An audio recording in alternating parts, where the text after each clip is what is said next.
Chapter 354. Silvers. In the machinery modification room, Han Xiao received Herless' message and was surprised. He turned off the buzzing lathe, and the room became quiet. The smell of hot metal floated in the air. He knew the origin of the Silvers. They were an advanced civilization in the Sea of Star Spirits. The Sea of Star Spirits was a prosperous star field, located in the Radiant Federation's territory. There were many advanced civilizations living in peace with each other, and the environment was safe. It was completely different from the Shattered Star Ring. The Silvers had a long history, and this kind of universe noble rarely came to the Shattered Star Ring. Han Xiao really did not know what was there to see in the Shattered Star Ring. In terms of scenery and environment, the Sea of Star Spirits was miles ahead of the Shattered Star Ring. In terms of danger, the Shattered Star Ring was miles ahead of the Sea of Star Spirits. Did these Silvers come here just for excitement? Now that their companions were captured as slaves, it was indeed exciting. The Silvers' reproductive ability was relatively weak, and their population was not large. The evolution of their race was relatively high, and to some organizations, the genes of a highly evolved race were a treasure trove that contained the accumulated bloodline power of a long race for generations. The so-called universe nobles had many characteristics, and one of them was that they were rare. The Silvers could be sold for a good price in the slave market, so it was no wonder that the scavengers would take the risk. Black Star, the Silvers are very generous. They are recruiting mercenaries. This is a good opportunity to make money, Herless said in a deep voice. He had nothing to do in the past few days, and he was anxious to make money, so he contacted Han Xiao immediately. Han Xiao shook his head. The Silvers are very generous, but we can't earn this money. Large mercenary groups like the Ring Alliance Army will definitely fight for this opportunity. They are very strong, and the Silvers have recruited a large group. We won't have a chance. But we should at least give it a try. There will be a chance. The mercenary industry was full of competition. The large mercenary groups at the top could get the best jobs, and the reputation they accumulated made the employers feel assured. Missions like this that obviously paid well usually belonged to the large mercenary groups. Actually, Herless knew that Han Xiao had a point, but he did not give up. Han Xiao muttered to himself. He did not remember this part of the story. According to the timeline, this incident happened in version 1.0, and the players in his previous life were still playing in the novice planet, so it was normal that they did not come into contact with it. Later, when he entered the Sea of Stars, he had never heard of the incident, which proved that it was just a storm that had been properly resolved. Therefore, it did not cause any other effects. Han Xiao was more cautious when it came to unexpected events. After all, he had a plot he was familiar with. Whether or not he should take the risk to participate in an unknown plot, he had to weigh the benefits and risks. He was not a coward who was afraid of changing the plot. He did not lack the spirit of adventure and the breadth of a man. However, the most important thing right now was to accumulate strength, and participating in the plot was the safest way. He did not want to cause more trouble. Let me think about it, Han Xiao said. All right, I'll be on standby. Herless nodded. After all, Han Xiao was the leader of the mercenary group in name. Although he seemed to be the strongest in the group, Herless was never arrogant because of his strength. After turning off the communication, Han Xiao turned to look at the results of the continuous work on the lathe. All the gunpowder guns had been upgraded to electromagnetic guns, such as dual pistols, sniper rifles, assault rifles, and so on. The effect of the innovation of the conventional weapons was very obvious. Their attack power had obviously increased by a level. The conventional gunpowder guns he created were basically purple, with an attack power between 80 to 140.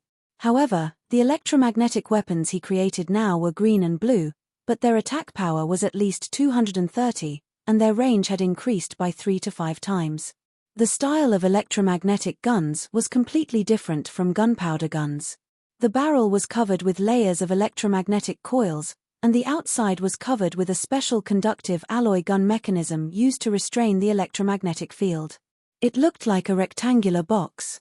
Every time he fired, the gun mechanism would shrink back and then immediately spring back to its original position. Because the basic bullets used were magnetic needles, There was no shell-throwing process, and the firing speed was greatly increased. Furthermore, electromagnetic guns were best at penetrating. On the table next to him was a huge silver-black scythe. It was close to 2 meters long, like the scythe of the Grim Reaper. Han Xiao held the scythe with one hand and slowly raised it horizontally. A wave of energy flowed from his palm into the handle of the scythe. The next moment, a glaring electric light spread out from where he held the scythe. The pitch-black handle was covered with lightning patterns. The blade of the scythe lit up with a dazzling blue electric light, slightly rippling and letting out a buzzing sound. He casually waved his hand, and a crescent-shaped blade light was thrown out. Strands of electric light lingered on the trajectory of the blade for a long time, and a scorching aura spread out in the air. After waving the scythe for a while, he twisted the end of the handle, and the 1 meter-long scythe suddenly broke into 7 or 8 pieces, which were connected to each other like thick electric snakes. When he waved the scythe again, the range of the attack was greatly increased, and the broken pieces could be formed into different shapes to attack from different angles. Han Xiao nodded with satisfaction. He retracted his energy, and the black scythe shrunk until it turned into a 40-centimeter-long black stick with the ability to fold and carry. Battle Scythe Electric Spear, a weapon exclusive to supers, was extremely powerful. This was a mechanical scythe blueprint that he had obtained from the latest combination. He had combined the principles of the electromagnetic burning gloves and the magnetic chain-shattering blade into a new machine that he had created himself. It came with its own offensive abilities, and its attack power was extremely impressive. This was his new main melee weapon, and only then could it keep up with his current strength level. Other than that, he had added a large accessory to the Amphiptyr mechanical suit. It was a full set of exoskeleton armor that was like a set of super heavy knight armor. It had 2 layers of armor on the outside, and its body was more than 3.5 meters tall. Its defense and attack power were even higher. This was a piece of equipment that could be stored away during normal times. Han Xiao did not give this simple and crude exoskeleton armor a name, but it meant that the Amphiptyr mechanical suit had a new status. When equipped with the Batwing turbo aircraft, it would be in Amphiptyr flight mode. When equipped with this exoskeleton armor, it would be in Amphiptyr siege mode, which increased the capabilities of the mechanical suit. Because the structure of the vehicle was too complicated, it was not completed yet. However, the blueprint had been combined, and it was a very useful vehicle that could be used on land, sea, and in the air. However, its appearance was extremely different from what Han Xiao had imagined.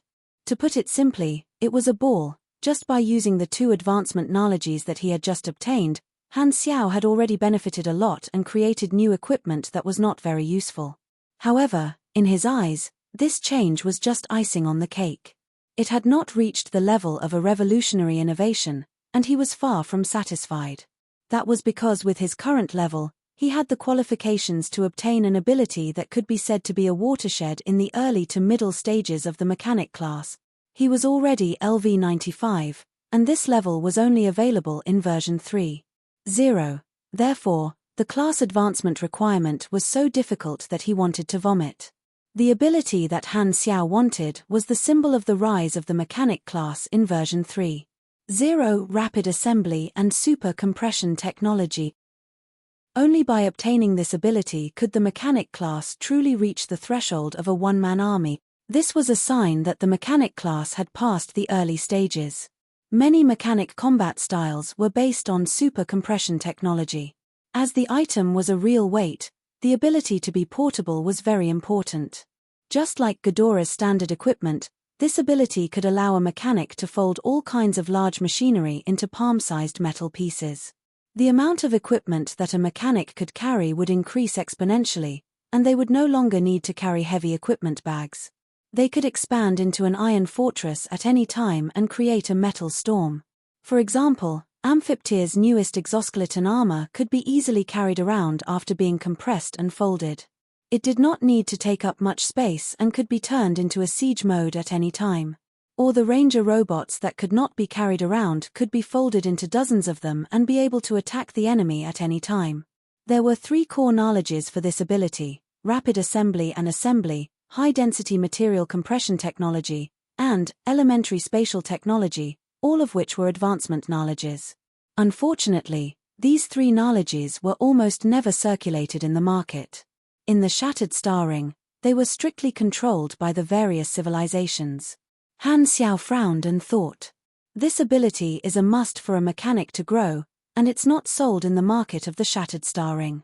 The most obvious way is to join a large faction to farm contribution points and exchange for these 3 knowledges. That's what most players did in my previous life. There's another way, which is to leave the Shattered Star Ring and go to other starfields to try my luck. The more advanced civilizations do not value advancement knowledges as much, so I might be able to get some. Han Technician scratched his chin and pondered. The Silvers are also an advanced race, so they definitely have these 3 knowledges. If I can get hired by them, I might be able to exchange the reward for the knowledges, but the chances are slim. After thinking about it, Han Xiao decided to give it a try. One had to have a dream. What if it came true? Therefore, no matter what happened in his previous life, Han Technician had always bought lottery tickets. Even if he did not win even once, at least he would be able to gain some luck. He put away the equipment, paid the rent, and left the modification room. He came to the mercenary hall. It was crowded, and there were more mercenaries than usual. They were probably attracted by the Silver's recruitment notice and wanted to try their luck. Han Xiao opened the mercenary information and saw the Silver's recruitment mission at the top. After opening it, he was shocked. Minimum credibility requirement, 400400. We don't even have half of that. Han Xiao was speechless. What is this called? Hope was stuffed back into the womb before it was even born. Hey, Black Star. Just as he was about to leave, someone suddenly called out to him. Han Xiao turned around and saw a blue-skinned shorty in a robe running toward him with a pair of short legs that could run 100 meters in 30 seconds. He was panting heavily. Han Xiao stared at him for a while, slapped his head, and said, "Hey, aren't you? Wait, don't remind me, I remember. What's your name?" "Mudman." "It's a blue yen," Martin said angrily. His steel-like hair suddenly grew longer, turning from spikes to needles. This was how a blue yin behaved when they were angry. Chapter 355. What do you want to do? Han Xiao raised his eyebrows and asked curiously. He had only met Martin once. A month ago, Martin had tried to recruit mercenaries in private. Martin had rejected his application because he was picky about his lack of combat experience. It could be considered a small conflict between them. If it weren't for the iconic blue-skinned dwarf, he would have forgotten about it. Martin rubbed his hands awkwardly and said with a warm tone, Are you interested in being hired? It's still the same mission as before. Our research team is going to explore a planet." Han Xiao narrowed his eyes and said, "It's been a month, and you still haven't found anyone?" Martin looked awkward and did not know what to say. During the private recruitment, only a few very weak mercenaries came to sign up, but they were all rejected by him. The pick and choose dragged on for longer and longer.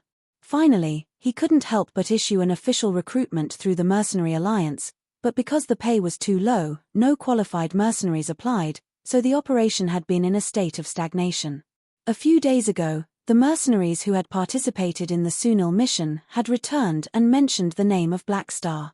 A team with the ability to revive had attracted the interest of many mercenaries, and they had become famous in Jubilee Hub. Martin had found out by chance that he had rejected a strong team and missed the opportunity.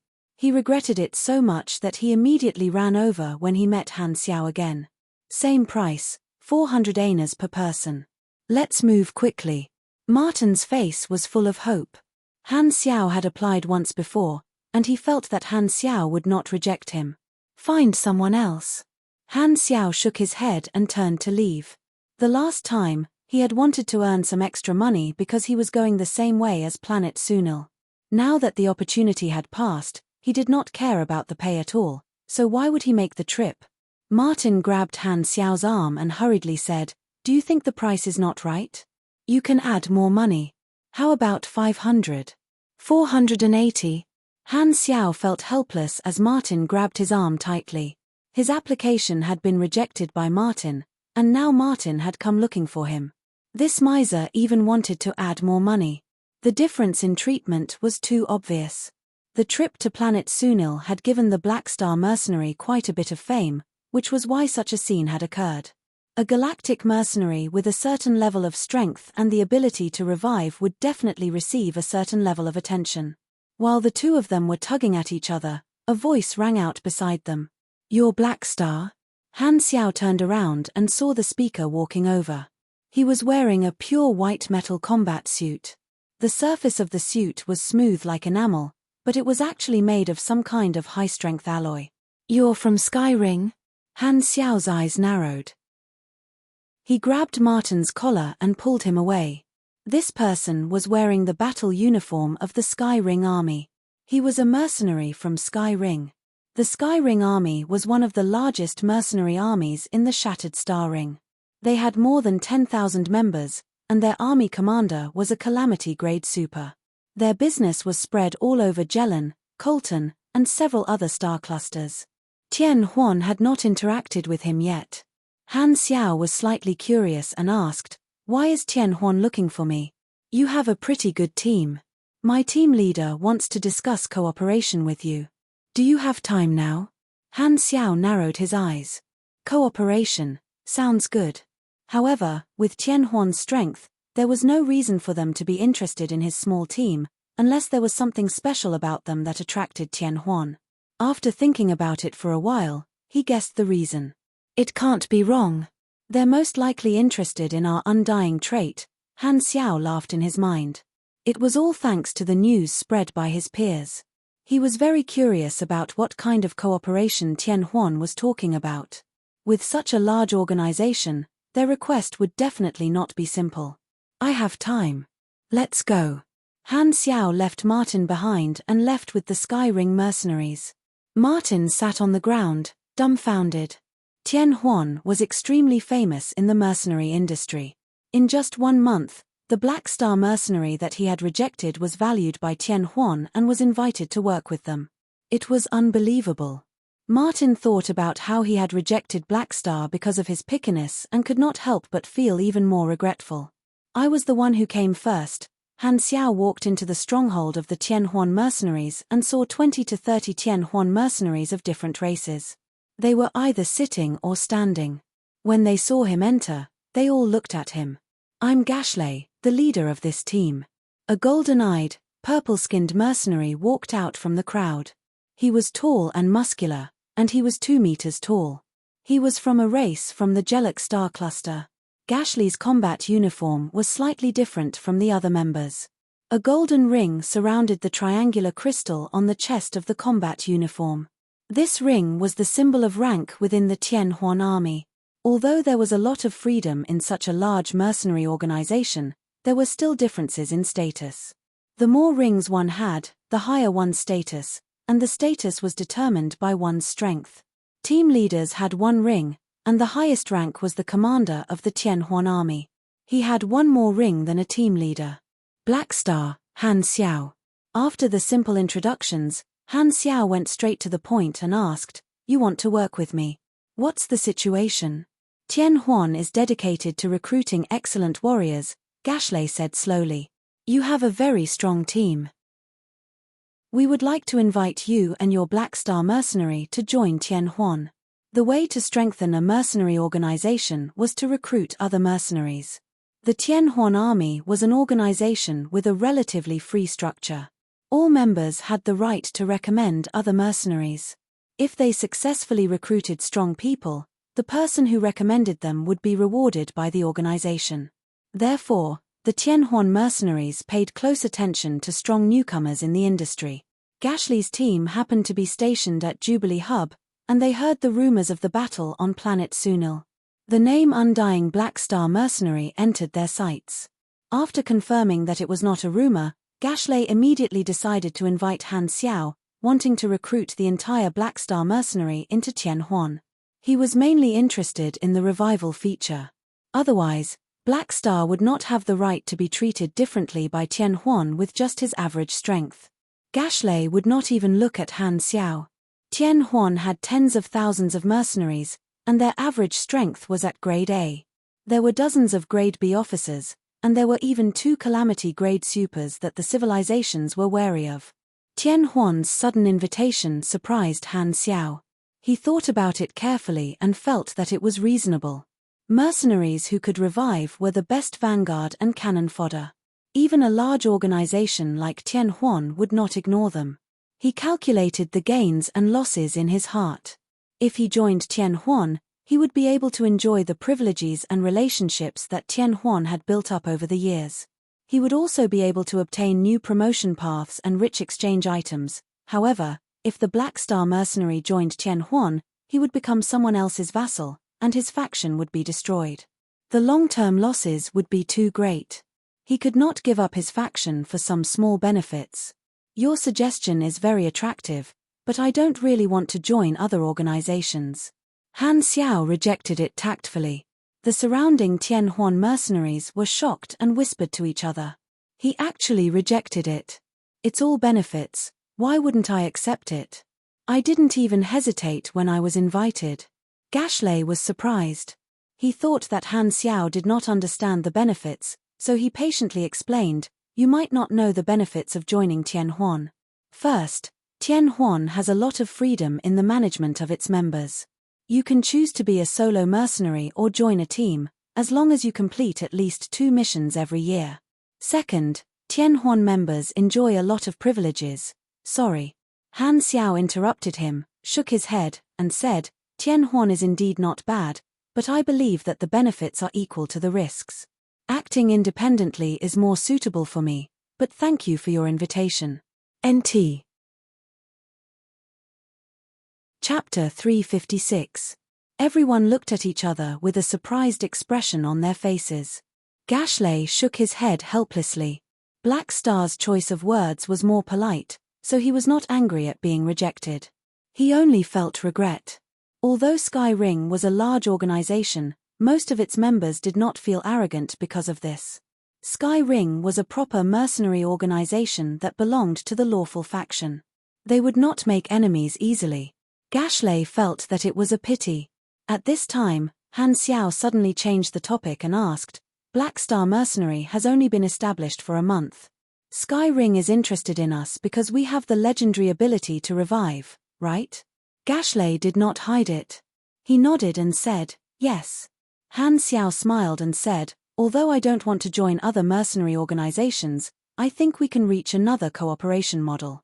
Sky Ring is such a big business, and there must be many dangerous missions. My team can accept the indirect employment of Sky Ring and replace the dangerous missions that can easily lose people. Gashley's eyes flickered. Even if he could not recruit Black Star, it was not bad to reach a cooperation. The Sky Ring army had similar cooperation relationships with other mercenary groups. This was also Sky Ring's connections in the industry.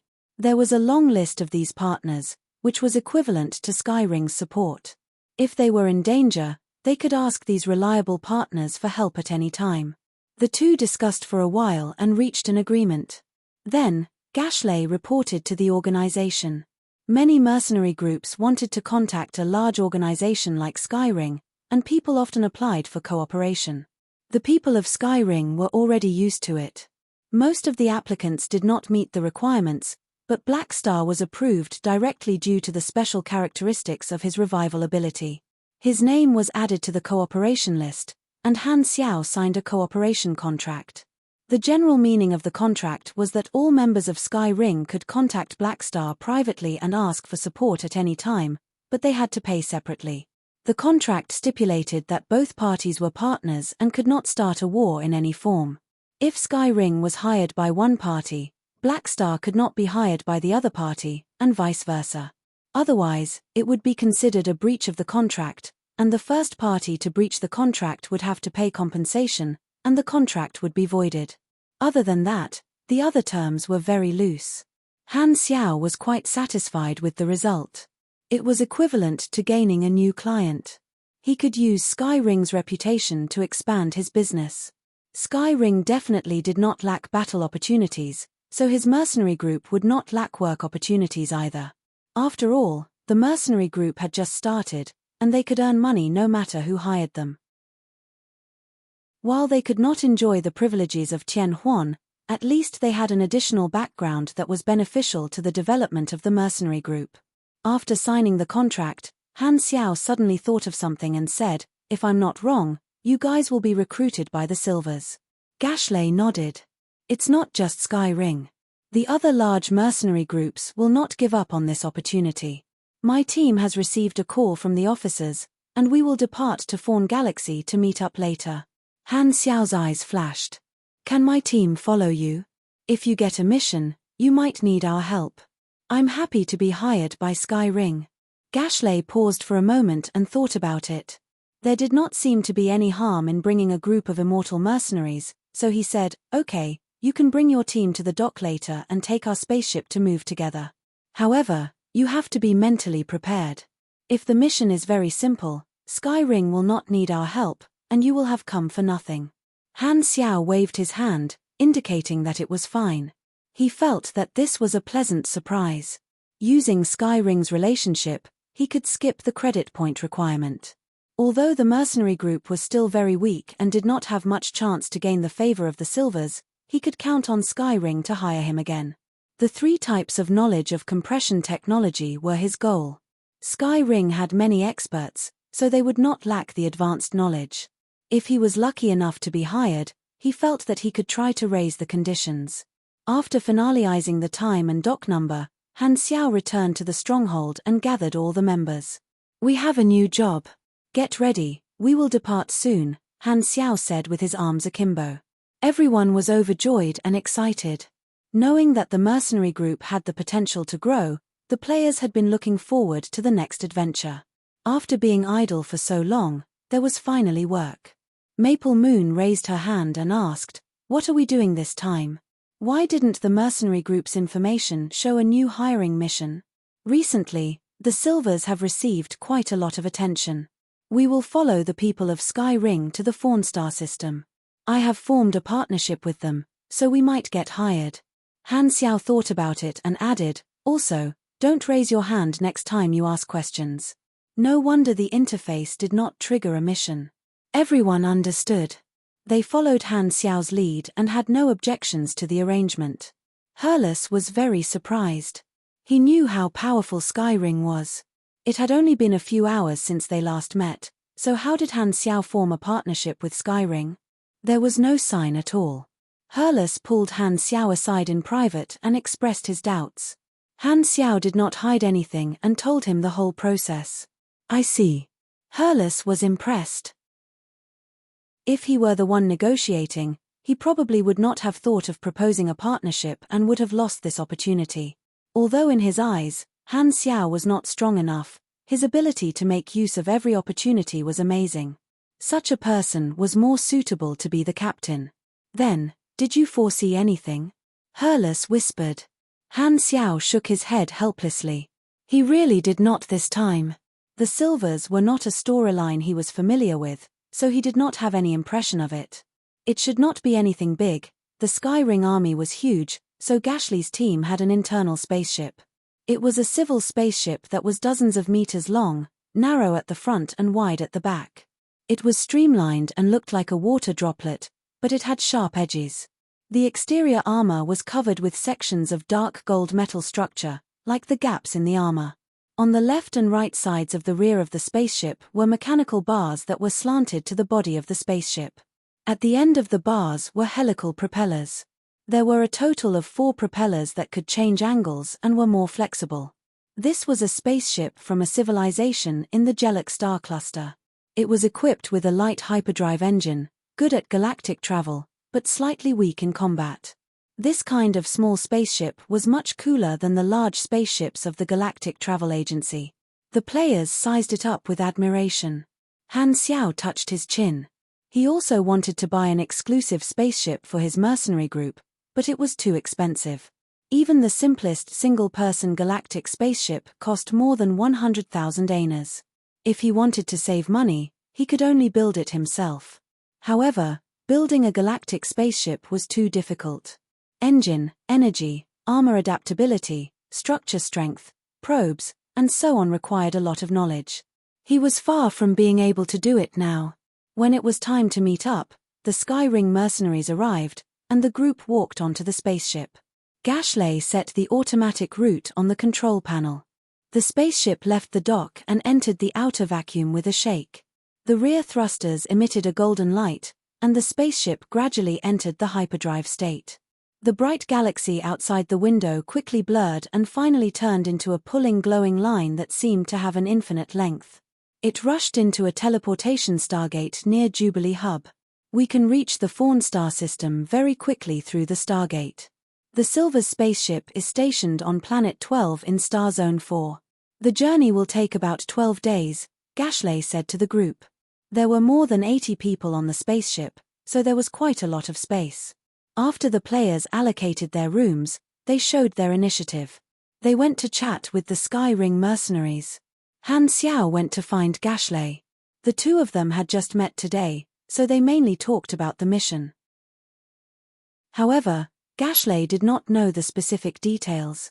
He only knew that he was only one of the teams that had been summoned. The representative of Sky Ring this time was a 3-ring officer with the codename Ice Arcanist. A 3-ring officer was the backbone of the organization. They were basically all strong combatants with the strength of Grade B. This Ice Arcanist was the leader of Sky Ring this time and had the authority to decide whether to hire Han Xiao or not.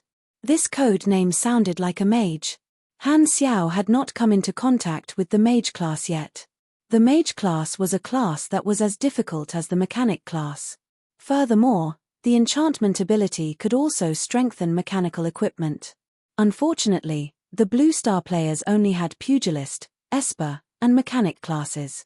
After chatting for a while, Gashley went back to his room to rest. Han Xiao then visited the spaceship by himself. He came to the living area of the spaceship and realized that there was a combat simulation room installed on the spaceship. It used virtual imaging technology to fool the senses of the user and simulated all kinds of enemies and environments to achieve the effect of combat training. Han Xiao operated the display and showed the scene inside. Hurlus was waving the battleship slicing blade and fighting with an endless stream of strange beasts. The silver-white flames were splashing everywhere like waves. Chapter 357. Hurlus slashed left and right happily. Suddenly, the enemy disappeared, and Han Xiao opened the door and walked in. "Why did you come in?" Hurlus asked with confusion. Han Xiao chuckled. "It's boring to train by yourself. Come, let's spar." After reaching Grade B, he had not fought yet, so he was itching. He was a gentleman and would not bully the players for no reason. Coincidentally, Hurlus was a veteran Grade B, so it would be meaningful to spar with him. Sparring with this old Grade B would make it easier for him to understand how strong he was. Only by knowing his strength would he have the confidence to seek death, do things in the future. Spar! Hurlus was speechless. He only had one thought in his mind. You! The grade of a super was different from the cup size. The difference between C and B was like the difference between the Earth and the Earth. It was completely unequal in terms of combat strength. It would only be called a spar if both sides were evenly matched. Hurlus was not too willing. He was so strong, and he could easily hurt Han Xiao if they fought. However, thinking about it, Han Xiao's action was like the other members of the mercenary group. It should be called asking for guidance. Hurlus suddenly understood. So, that's what it meant. The captain wanted to ask for guidance from him. No problem. Do you need to prepare anything? Hurlus agreed generously with a relaxed expression. As the saying went, the one who was more capable would be the teacher. He was very happy to guide his friend. Furthermore, Han Xiao's safety was very important to him. If he could make Han Xiao stronger, he would be more at ease. Han Xiao did not stand on ceremony at all. He told Hurlus to wait for a while and moved boxes of mechanical equipment into the room. If he did not test all the weapons, he would not be able to face an opponent of the same grade. Initially, Hurlus was very calm, but when he saw more and more weapons, his face started to twitch. When Han Xiao moved a prototype of an electromagnetic railgun in, he could not help but gasp. Hey, enough is enough. Under Hurlus' protest, Han Xiao had no choice but to give up the idea of testing the upper limit of a grade B pugilist. He put on the amphiptyr mechanical suit and moved his limbs. Melee combat was the strength of the pugilist class, and the simulation room had limited space and was at a disadvantage. Therefore, before the fight started, Han Xiao opened up a certain distance and asked casually, "Are you ready?" "You do it." Herles was very calm. There was no need to prepare when dealing with an enemy who was one grade lower. As soon as he said that, Han Xiao flipped his hands, and his leg armor slid open, revealing 2 electromagnetic pistols. He fired crazily, and the muzzle flashed with blue electric light. The sound was different from the sound of gunpowder, but it was a high-frequency buzzing sound with electric current. The needle bullets with a faint blue light poured toward Herles, who was not far away. The battleship slicing blade was raised in time and blocked in front of him like a shield, making clanging sounds. Herles' eyes changed slightly. Electromagnetic guns? The core ability of a mechanic was to create machines to fight. Being able to create electromagnetic guns meant that their attack power had reached a whole new level. The electromagnetic guns fired very quickly, and he almost could not react in time. Herles did not dare be slow. Although he had energy to protect his body was his after all. He did not want to be focused on at all. Herles did not know much about mechanics, but he knew that only high-grade mechanics could create more high-tech weapons. He was a little confused. Could a grade C mechanic create stable electromagnetic guns? Herles approached with his blade raised. His speed was much faster than a sports car. As he closed the distance, Han Xiao slid around and maintained his distance. There were many guns hidden under the armor. Pistols, assault rifles, and sniper rifles were all replaced with electromagnetic guns, which were much more lethal. The effect of long-range kiting was even more disgusting. Herles was indeed a grade B. His reaction was very fast, and the wide battleship slicing blade was suitable for blocking. Han Xiao fired hundreds of shots, but less than 5% of them hit.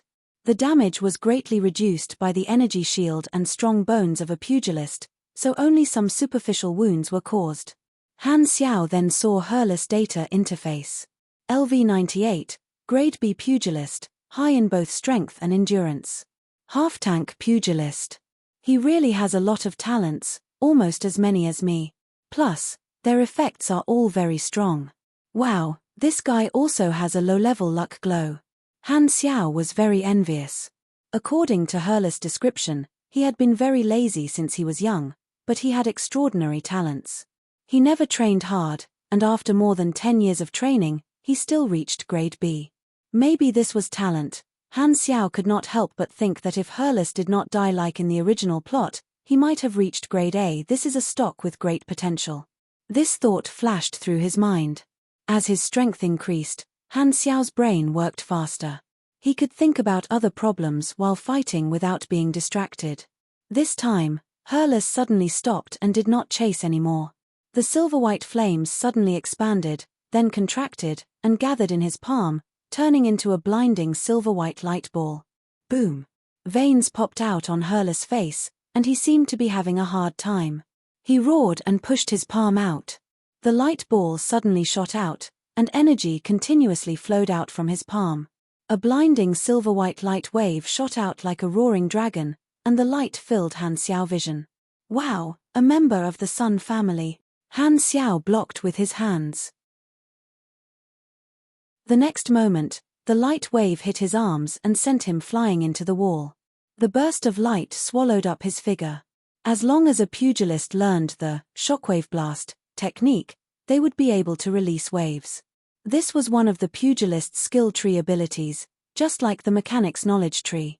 It compressed energy into a ball, and its power depended on the energy level. The disadvantage was that it consumed a lot of energy. There was a difference between waves. Compared to grade C, grade B waves were obviously thicker and longer lasting. Even if Herles lowered his energy output for fear of breaking through the simulation room's walls, the rapidly rising temperature in the room showed the power of this attack. This should be enough. No, why did I use this move?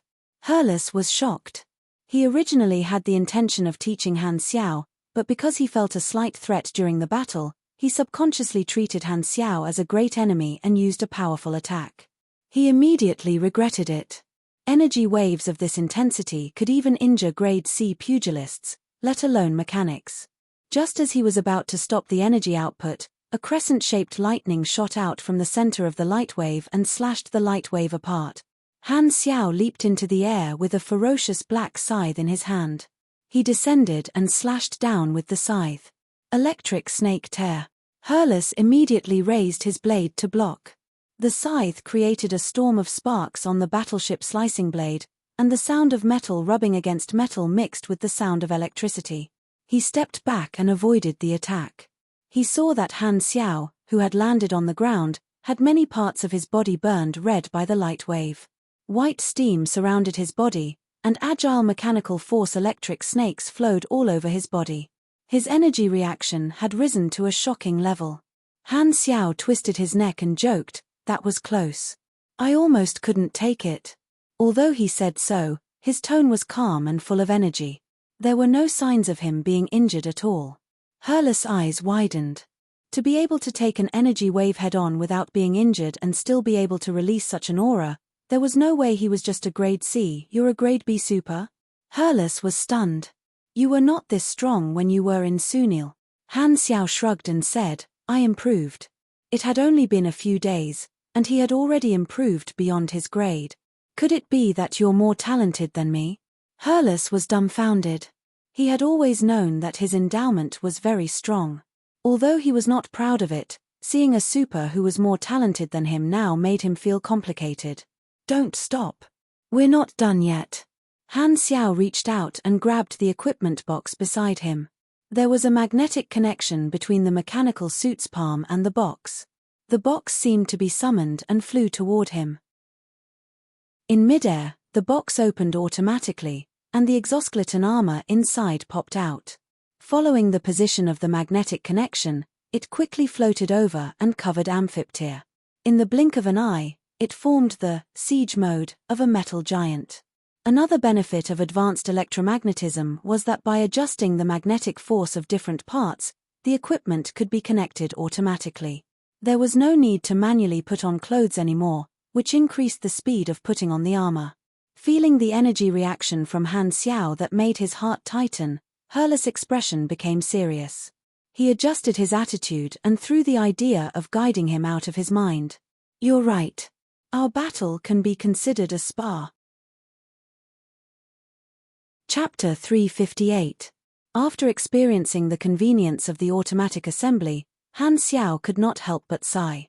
Magnetic link is really good stuff. The exoskeleton armor was rough and ferocious. The thick and black alloy armor and the intertwined mechanical structure were very visually appealing. The assault form leaned towards strength and defense, moving like a train.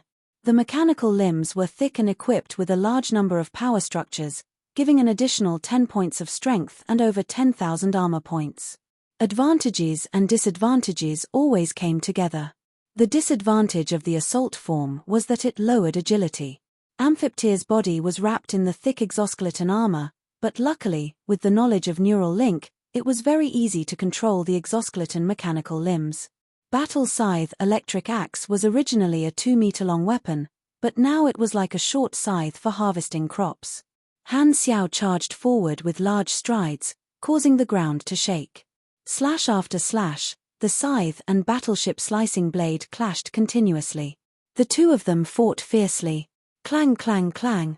The battleship slicing blade left scars on the armor. Han Xiao knew advanced materials science and combined it with advanced electromagnetism to create a new alloy. The material was tough and had an additional damage reduction effect after electricity was applied. Combined with the tough materials from before, the defense was extremely high. If it was normal steel, it would have been cut in half by Hurlus' blade. Han Technician was not arrogant enough to fight a pugilist in close combat.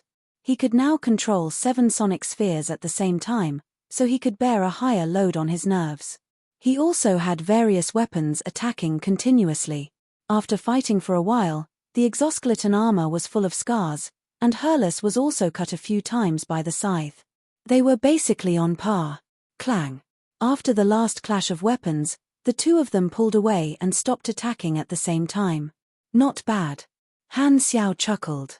After this fight, he had a more direct understanding of his own combat ability. The threshold for Grade B was 5,000 ona, and the standard for Grade A was 1 ona. The calculation model of the energy rank was a curve. The higher the number, the bigger the difference. Therefore, the higher the grade, the more obvious the difference between those of the same grade. The destructive power of 5,000 ona and 9,000 ona was completely different. Han Xiao's combat power was around 5,300, and he was still a Grade B newbie.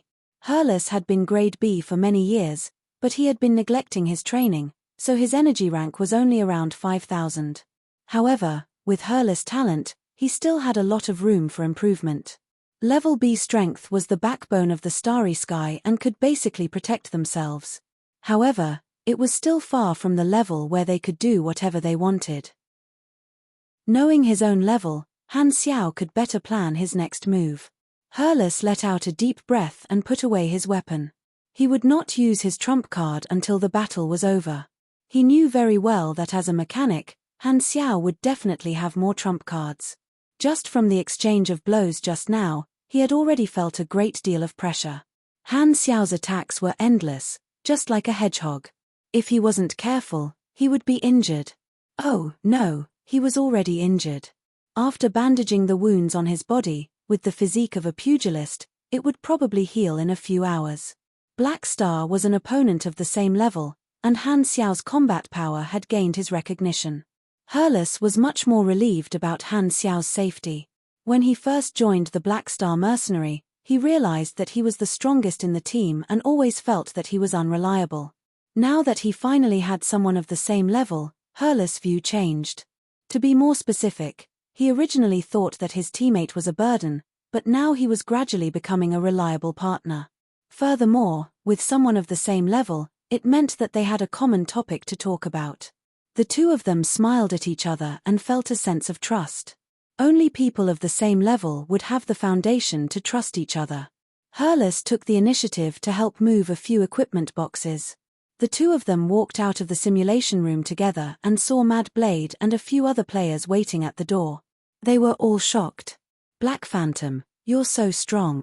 Mad Blade's eyes were twinkling with stars. The content of his words was like a piece of cake. Mad Blade was very diligent. He wanted to find Herles to trigger a guidance event, but he coincidentally saw the battle just now and was shocked. Because the mercenary group's information was public, Herles was the only Grade B, but Han Xiao was evenly matched with Herles just now, so he was definitely a Grade B too. Mad Blade and the others immediately came up with a logical explanation. Han Xiao must have been hiding his strength during the test. In the traditional view, the leader should be the strongest. The original leader's strength was not as strong as the new leader's, and this made the players feel uncomfortable. Only now did Mad Blade and the others feel comfortable. Han Technician's image was strong and mysterious. In the eyes of the players, he should be someone who could capture the moon from the top of the world and hunt turtles from the bottom of the world. Only the current performance matched the position of Han Xiao in their hearts. Mad Blade was one of the earliest players to follow Han Xiao and witnessed the rise of Han Xiao step by step. Every time he saw Han Xiao, he was habitually glad that he had made the choice back then. However, ever since he entered the galaxy, Mad Blade had been a little depressed.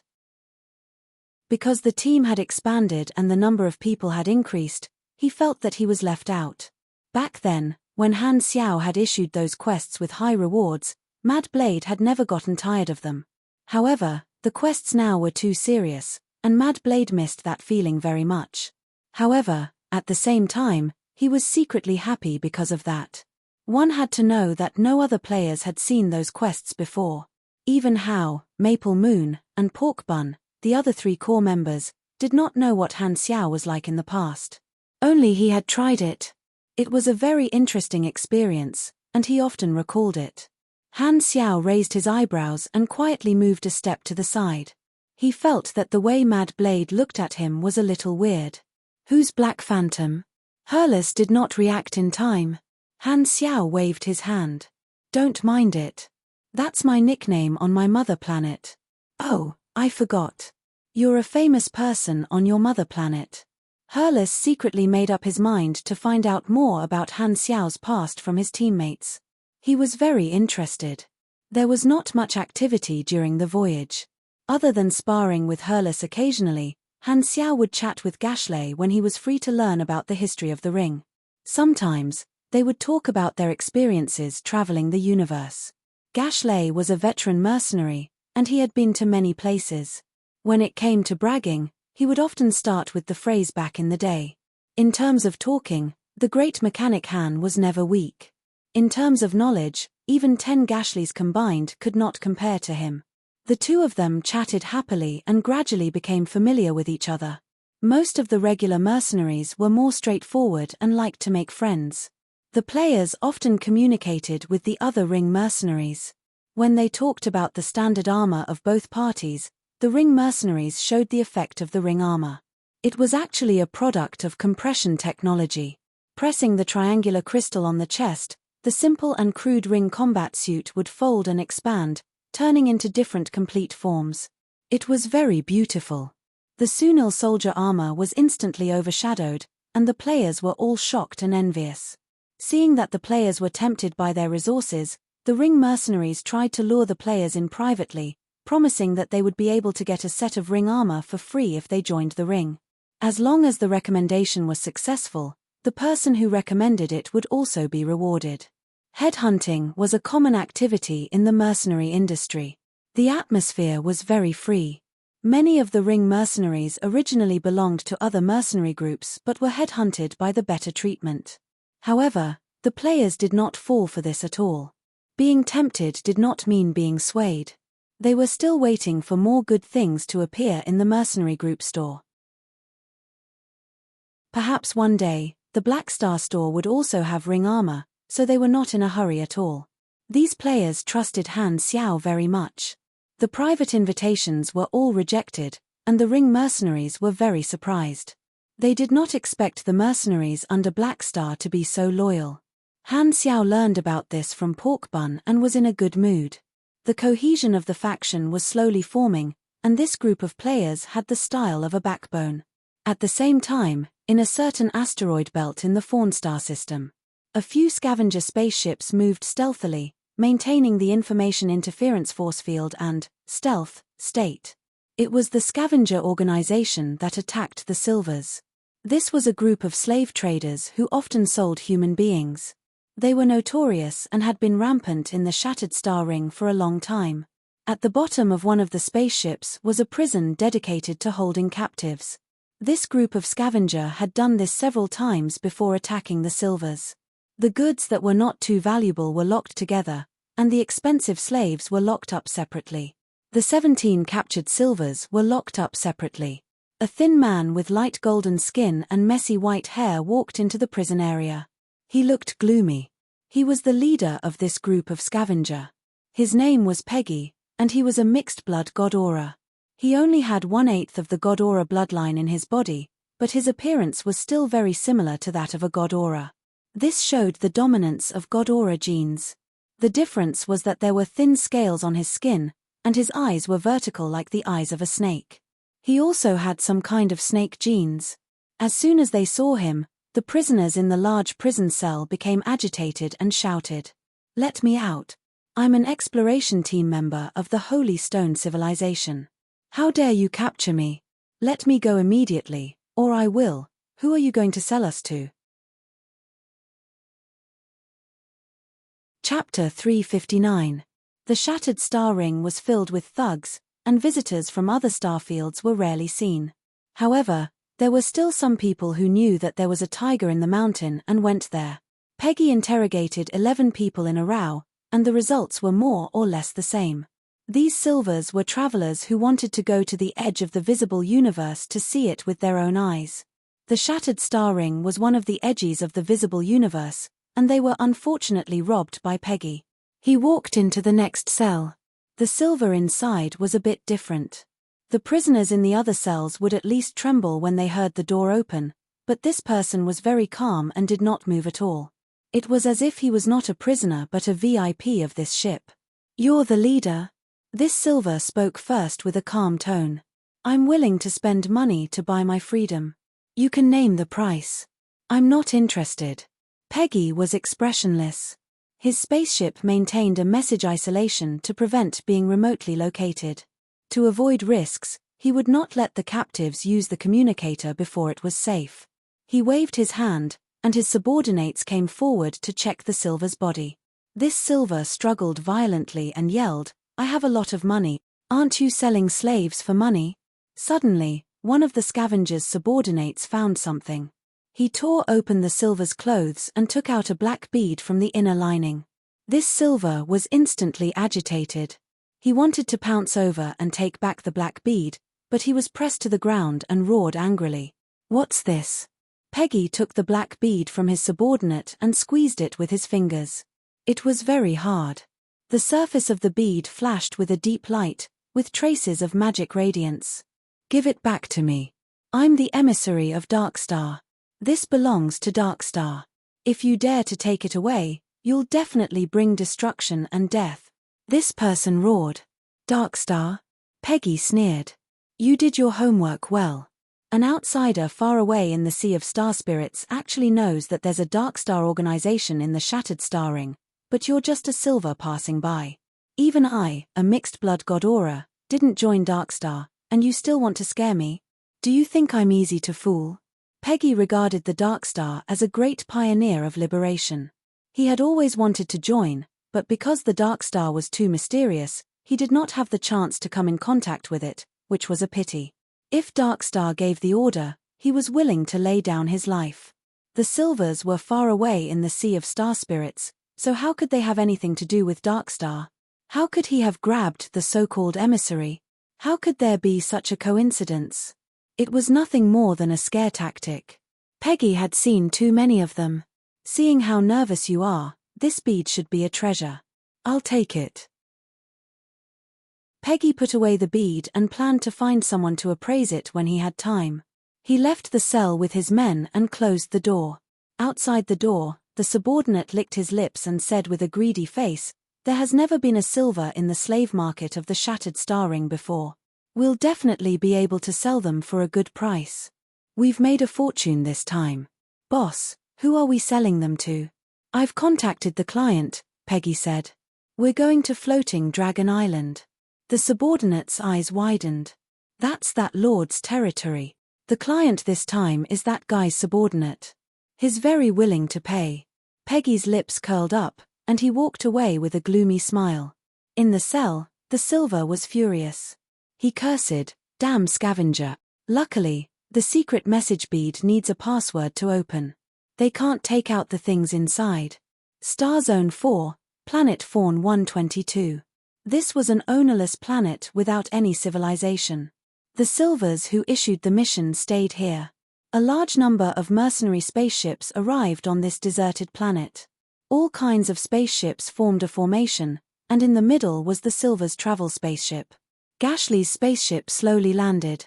Han Xiao and the others walked out and looked around. The formation was filled with people. Most of them were mercenaries in groups. The mission of the Silvers had attracted many famous mercenaries in the Shattered Star Ring. Gashley led them to find the main force and came to a larger spaceship. Hundreds of ring mercenaries gathered there. Han Xiao looked up. This spaceship also had the symbol of the ring engraved on it. You're finally here. A tall woman in a blue hooded robe walked over. Third Circle Officer, Ice Mage. Her real name was Goa. She was the leader of the ring this time. She had light blue long hair, tall facial features, a cold temperament, and a hollow voice like ice. She was a mage. Although Han Xiao could not feel the surging magic waves on her, he could feel the coldness coming from her. Looks like she's a mage who specializes in the ice element, Han Xiao thought. The mage class was the same as the mechanic class. They had a lot of knowledge and many styles. Ice mags were very difficult to deal with. All kinds of slow, freeze, and stiff skills were very annoying. Goa glanced at Gashley and saw Han Xiao and the others beside him. She frowned and asked, Who are they? Black Star Mercenary, Gashley said. We just reached a cooperation agreement. They're here to help. Never heard of them. Goa shook her head. Han Xiao did not mind. The Black Star mercenaries' fame was only in Jubilee Hub. Compared to the Ring, his mercenary group was indeed not that impressive. Goa thought they were just a bunch of followers. Suddenly, her heart skipped a beat. The senses of a mage reminded her that she had met someone strong. She was shocked. Only then did she seriously size up Han Xiao and the others. She realized that two of them had very active cell energy. 2 Grade B supers. Goa's eyes changed slightly. Although Grade B supers were more common, they were not as common as cabbages. Even in the rings, Grade B supers were at least third-ring officers, and this mercenary group with only a few dozen people had 2 Grade B supers. The ratio was very high. She was the only Grade B in this team. The high-end combat power here was not even comparable to this mercenary group. Goa looked away and said, "The Silvers hired many mercenaries, so they don't lack combat power. However, the situation is not good now. Since everyone is here, let's go over first. We'll talk on the way." They walked toward the Silvers' spaceship, and Goa introduced the current situation. The Silvers spent a lot of money to hire mercenaries to save their captured companions. They were indeed very generous. However, the mercenaries did not leave for a long time, so they were stuck at an awkward stage. No one knew the enemy's location, and the scavengers who attacked the Silvers were nowhere to be found. Therefore, no matter how many mercenaries gathered, it was useless. This kind of mission with a lack of information was very troublesome. The mercenaries used all kinds of detection methods, but the scavengers had turned on the information block. They could not locate them, and they did not leave many clues when they committed the crime. Even if they knew that the scavengers had to sell the stolen goods, they did not know where they would go. If this dragged on, their people would be sold. The surviving Silvers were very anxious and released a new request. If they could provide effective location information, they would give a generous bonus. "Other than us, Blades and Purple Gold's people are here too." Purple Gold went to find the clairvoyant. "Maybe he can find the enemy's location," Goa said. The Blades Army and Purple Gold Army, 2 large mercenary armies on the same level as the Ring, were also active in the Shattered Star Ring. The reward for this mission was base salary plus bonus. The base salary was the base salary, and the mercenaries who saved the captives would be given a bonus several times the base salary by the Silvers. Therefore, in this mission, the mercenaries were comrades but also competitors. Regular mercenaries competed fairly and would not drag each other down. Otherwise, it would affect their reputation.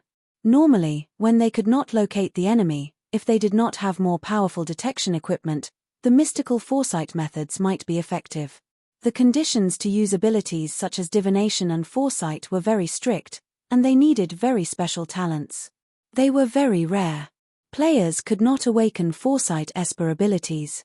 Even if they could learn magic divination, they could only get very little information. It was very limited. They met Blade's team halfway, and both sides walked together. Goa chatted casually with the team leader of Blades and walked in front. The 2 large mercenary groups had their own uniforms, and those who knew each other talked. Han Xiao and the others were very conspicuous in the middle of the 2 groups of people. From time to time, people would look at this unknown mercenary group curiously. Who are they? Seems to be the Ring's helpers, called something Black Star Mercenary. Not big in scale, not famous. Probably here to join in the fun. The mercenaries around were whispering to each other, which made the players feel a little awkward.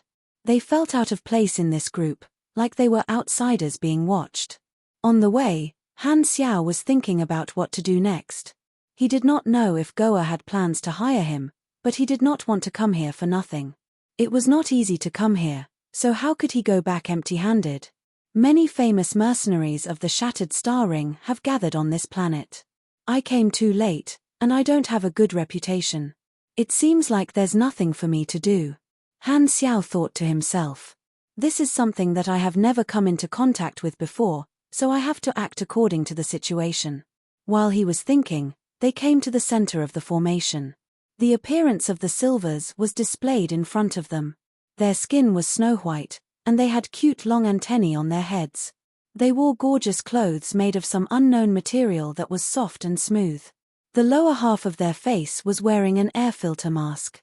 This was the players' first time seeing a universe noble. They looked left and right, but they did not see what was noble about them. They felt like they were no different from the other weird-looking galactic races. If a civilization is strong enough, the ruling race will naturally be nobles. Others will see their interests as the standard of nobles. This is a matter of class, and it has little to do with the quality of their individuals. Han Xiao patted Hurlus' shoulder. "Why are you patting me?" Hurlus rolled his eyes. "Regarding this topic, the Sunils did not want to talk to you. The Silver Captain was negotiating with the mercenaries. I hope you can hurry up and save my friends. This has been delayed for too long. If you continue to slack off, you won't get any reward. We don't know where the enemy is, so all detection and tracking methods are useless," one of the mercenaries said. "You won't be able to give us any valuable information, so we can only wait for now. But don't worry, our friends have already gone to find a fortune teller. As long as you keep your promise and give the person who provides the information, I believe there will be a result soon. You people of the Shattered Star Ring are so greedy and barbaric," the Silver Captain complained. "I hate this place. No matter what, I just want results. Money is not a problem." Whoosh whoosh. Chapter 360. The fortune teller held the crystal ball and chanted. The Silvers and the mercenaries watched from the side with their eyes wide open. Is divination useful? Hurlus could not help but ask. Would divination be able to lock onto a target that all kinds of detection devices could not find?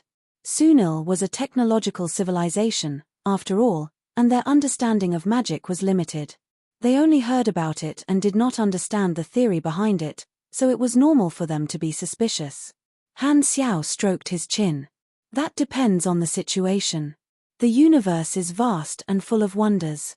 Some things that can't be done by technology can be done by magic, and vice versa. Of course, as technology improves, different knowledge systems will gradually have more similarities. Different paths lead to the same goal, complementing each other. Magic divination is still very useful. Can't you use your foresight ability? Hurlus suddenly remembered that there was a diviner standing right next to him. I'm passive. Han Xiao coughed and brushed it off. After chanting for about 10 minutes, a blurry image appeared in the crystal ball. The fortune teller stopped chanting, stared at the crystal ball for a while, rubbed his eyes, and said with uncertainty, "I saw a void dragon." Everyone was stunned. Void dragon? What are you talking about? The clarity of the divination result depended on the number of clues. Most of the time, it was ambiguous, but it was definitely related to the truth. I can only see this result, the fortune teller said helplessly. Do you guys have any ideas? The mercenaries surrounded the crystal ball and discussed. Goa frowned and suddenly said, could it be Floating Dragon Island? As soon as she said that, the noise stopped as if someone had pressed the mute button. The mercenaries instantly quieted down and looked at each other with fear on their faces. Very likely. If there are any organizations in the Shattered Star Ring that are not afraid of revenge, Floating Dragon Island is one of them. Maple Moon noticed everyone's stiffness. She pulled Han Xiao's shirt and asked curiously, what is that place? Han Xiao narrowed his eyes. Wanted criminals can't get supplies on planets with orderly civilizations, but some neutral territories dare to accept galactic pirates, scavengers, and the like. Floating Dragon Island is such a neutral territory. Isn't that where the criminals gather? Why don't those civilizations just kill all the criminals? Pork Bun squeezed over and interrupted. Not pursuing past crimes in neutral territories is a tacit agreement between the civilizations of the Shattered Star Ring. There's only one reason for this: these neutral territories that have stood strong for many years all have a powerful ruler. Han Xiao seemed to have thought of something interesting, and his lips curled up. The master of Floating Dragon Island is a super beyond calamity grade. Beyond the calamity grade, is that above grade A? The players' expressions changed slightly. They finally understood why the mercenaries had such bitter expressions. They didn't know anything about this level of experts and didn't know how powerful they were, but Han Xiao was very clear about it. If Grade A was a planet-level calamity, then above Grade A was a whole new level. It was enough to become an overlord in the galaxy, and not many civilizations were willing to provoke this kind of super. Take Hela at her peak as an example. She could harvest the souls of all life on an entire planet in a few seconds, causing the entire planet to fall into silence. When an individual's strength reached such a level, they no longer needed to fear many rules. Even some star system civilizations might not be able to do anything to them. They were truly terrifying. Luckily, there were not many monsters of this level in the entire universe. In the vast shattered star ring, there were only 4 beyond Grade A supers that were known to the world. They were all famous and lonely. The master of Floating Dragon Island was one of them. Coincidentally, Han Xiao was very familiar with that guy. In his previous life, Han Technician had come into contact with him because of a mission. The Void Dragon race was a galactic creature. Their bodies were tens of thousands of meters long, and they lived in the universe. The ubiquitous dark energy was like a medium, just like how air was to humans and water was to fish. The body of the Void Dragon race contained a special power. When they died, their bodies would turn into ice shards and dust, leaving only a huge skeleton floating in the universe, turning into a comet. When their lifespan was about to end, the Void Dragon race would wait for death beside the bodies of their companions, thus forming a comet-shaped burial ground. Floating Dragon Island was a huge burial ground. It was rumored that it contained 24 Void Dragon skeletons, which were captured by the current master and embedded into the surface of a desolate planet.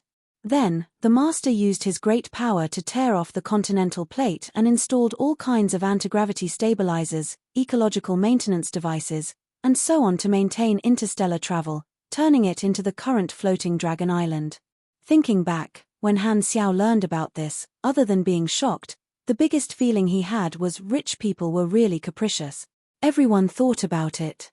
According to the divination results, the scavengers were most likely going to Floating Dragon Island to sell their loot, so many mercenaries wanted to retreat. Sorry, I'm withdrawing from this mission. The leader of a middle-sized mercenary group hesitated for a long time before making the decision. With him taking the lead, more mercenaries followed and left. Spaceships rose into the sky one after another and disappeared without a trace. Floating Dragon Island was a place where criminals gathered, and it was very dangerous. Mercenaries on missions were not very welcome there, as they might meet their enemies. Saving people in that kind of place, if they accidentally broke the rules and offended the master, they might not even be able to leave alive. Most of the mercenaries gave up. The Silvers were shocked and angry. These mercenaries going back on their words made them very angry. Only the people from the Ring, Blades, and Purple Gold mercenary groups remained. These 3 mercenary groups were very powerful. At the very least, the criminals on Floating Dragon Island would not dare to touch them. Having connections and backing was indeed different. Here's my chance. Han Xiao's eyes sparkled. The Silvers were definitely short of manpower now. He walked out from the crowd, smiled, and said, "I wonder if you still need mercenaries." The 3 large mercenary groups immediately looked at him. The Silver's captain nodded immediately. This was like giving him a pillow when he was sleepy. Those famous mercenaries had promised to save the captives, but once they heard the location, they shrunk. What was the use of having a good reputation? They were not even as good as this uninvited mercenary group.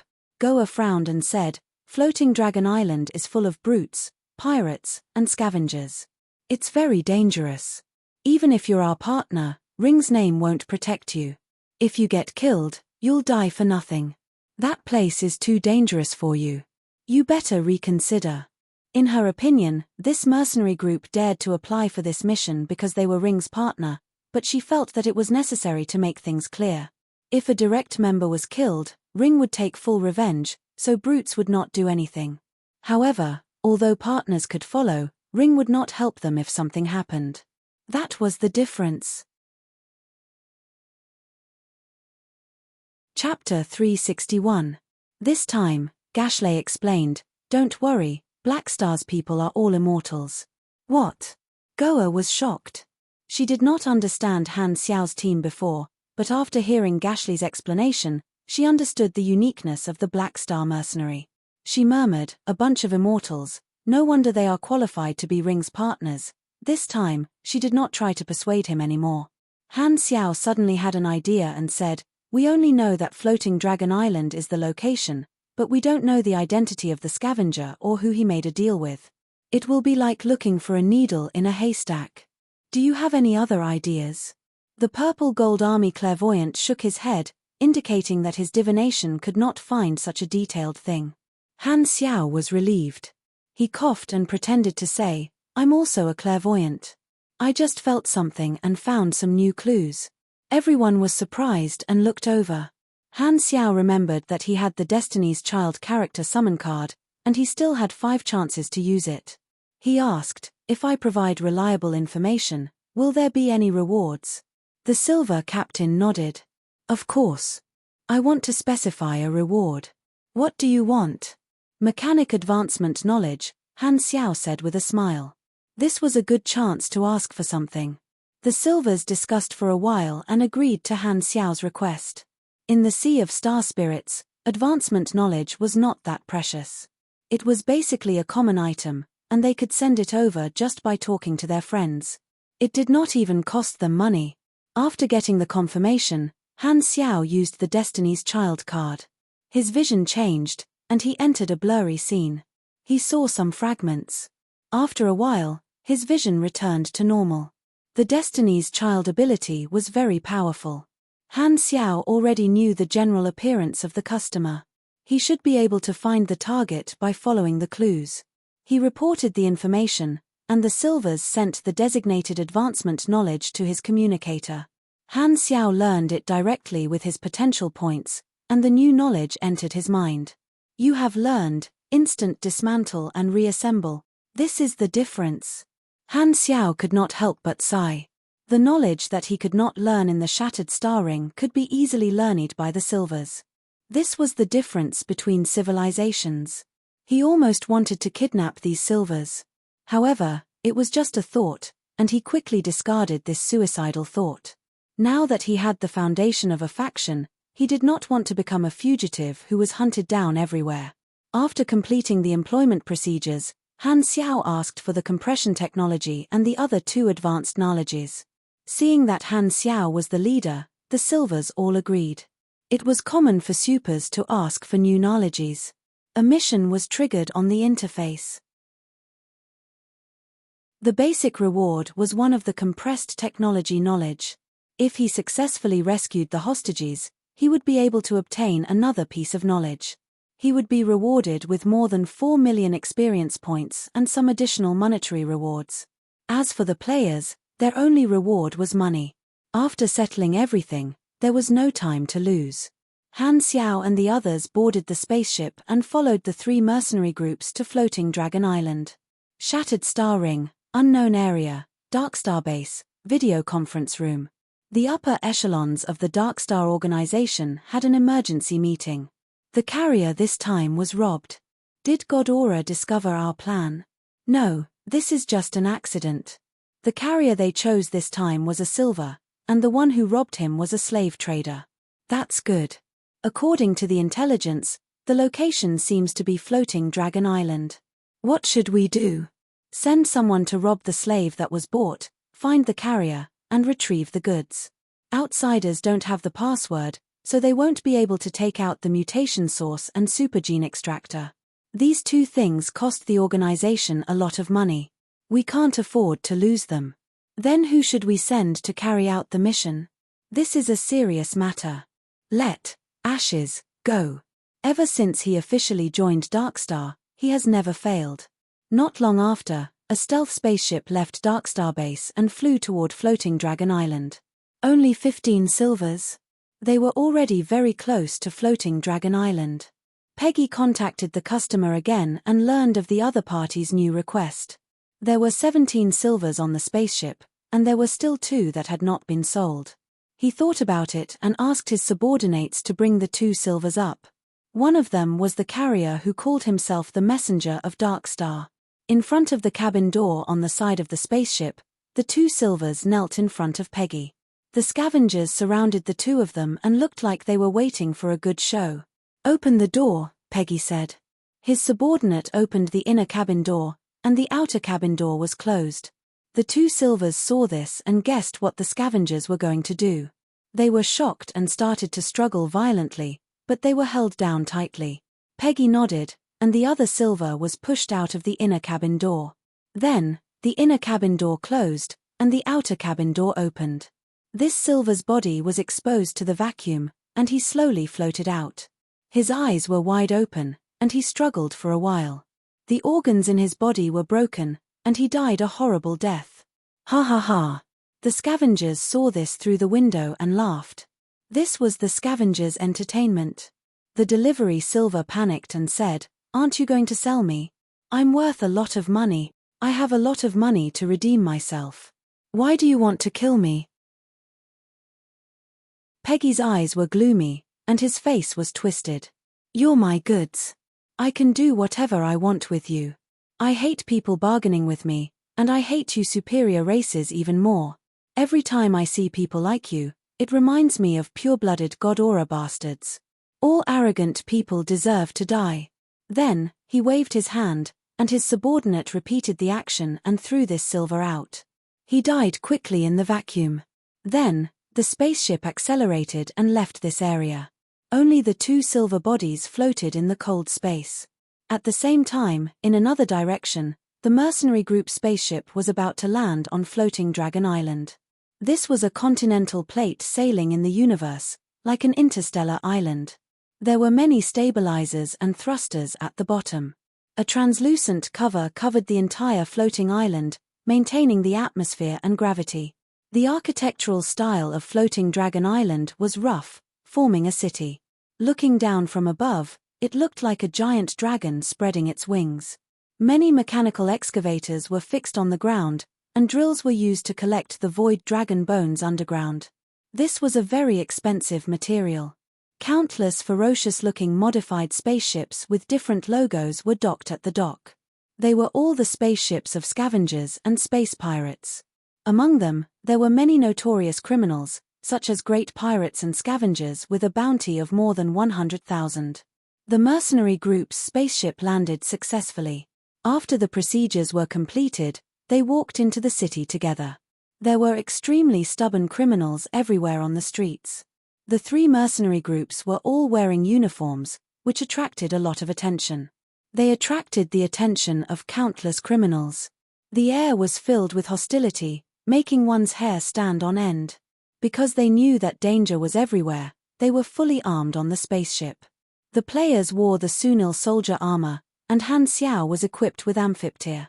The three mercenary groups had a wide range of businesses and had many enemies. Although these people looked at them with hatred, they were afraid of the reputation of the three mercenary groups and did not act rashly. However, Han Xiao and the others, who obviously did not belong to the three mercenary groups, attracted more attention.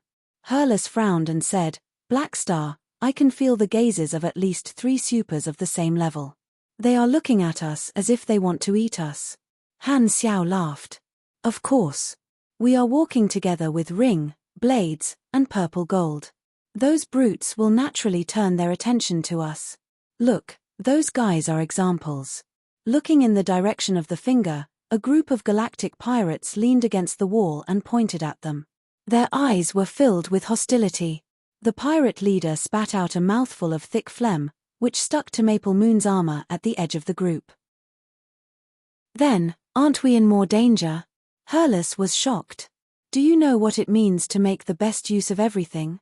Han Xiao laughed. Before Hurles could react, Han Xiao suddenly bent his legs and charged toward the group of galactic pirates. Without a word, he extended his scythe and slashed. The group of pirates did not expect this and immediately fired. Ding ding ding, sparks flew, and the bullets all bounced off the amphiptyr mechanical suit. Han Xiao was like a hot knife through butter. With a horizontal slash of his scythe, 4 pirates were cut in half. Blood splattered on the ground. "You're looking for death." The pirate leader was beside him. He was enraged. He took out an axe enchanted with flames and slashed it over. He was a grade C pugilist. Han Xiao clenched his fist, and the axe was tightly held, unable to move an inch. He swung his scythe, and the scythe turned into a magnetic chain electric blade, binding the pirate leader's body like a whip. He directly activated Flaming Will, and the scythe shrunk. Swoosh! The pirate leader's health bar was instantly emptied. He did not even make a sound before he was cut into pieces. Hurlus was dumbfounded. Chapter 362. As a neutral territory, Floating Dragon Island did not only have criminals but also some residents, workers, and the ruler's security force, called the Dragon Guards. There were all kinds of people there, but no matter who they were, they had to pay taxes to the ruler. No one dared to break the rules, which represented their respect for the ruler.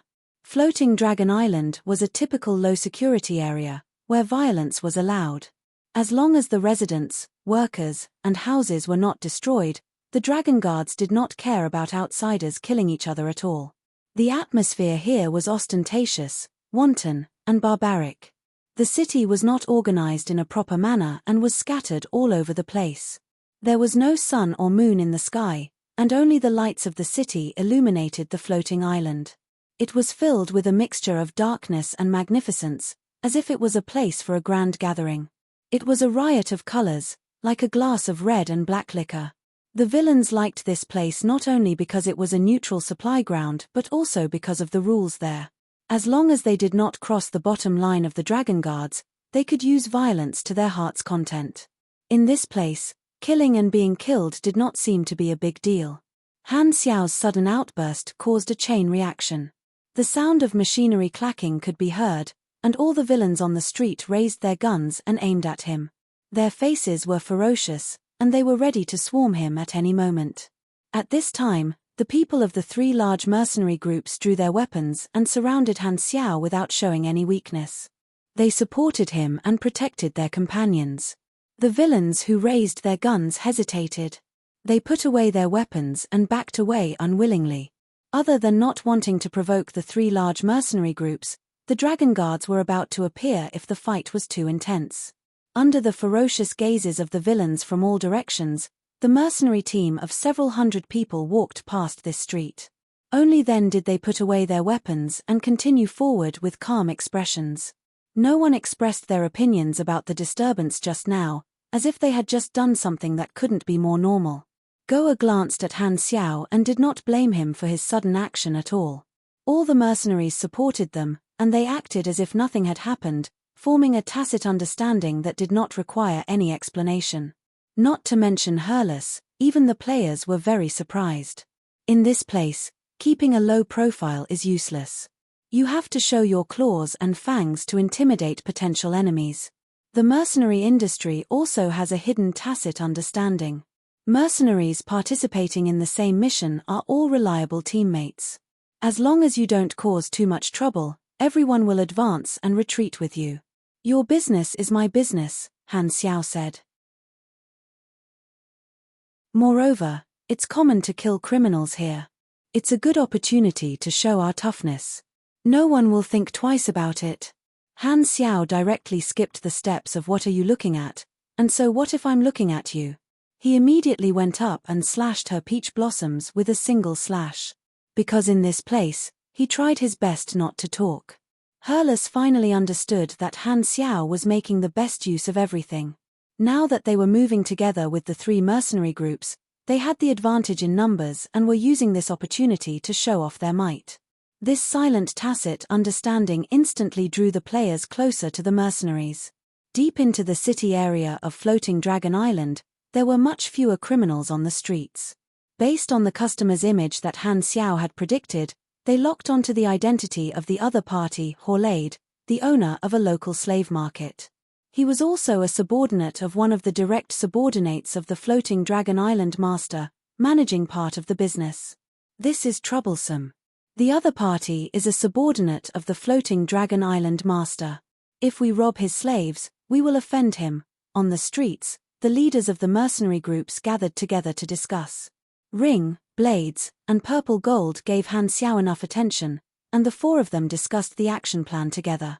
The current situation was a headache. Although the three mercenary groups were not afraid of the criminals here because of their background, they did not dare to offend the Floating Dragon Island master. "We can't anger the people of Floating Dragon Island, or we will be dead for sure. We need to think of a plan," the leader of Blades, Porter, said calmly.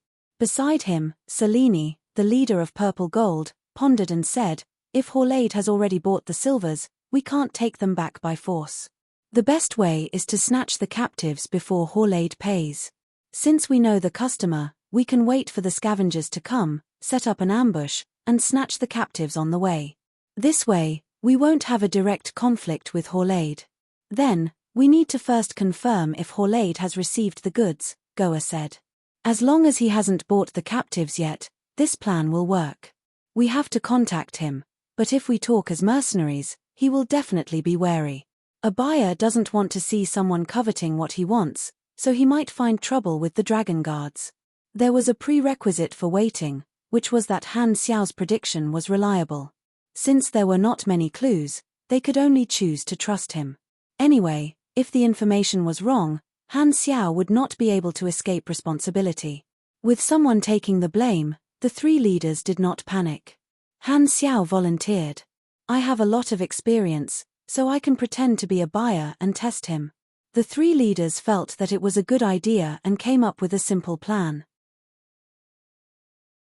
Han Xiao put on the simulation mask, took off his mechanical suit, and put on an outfit.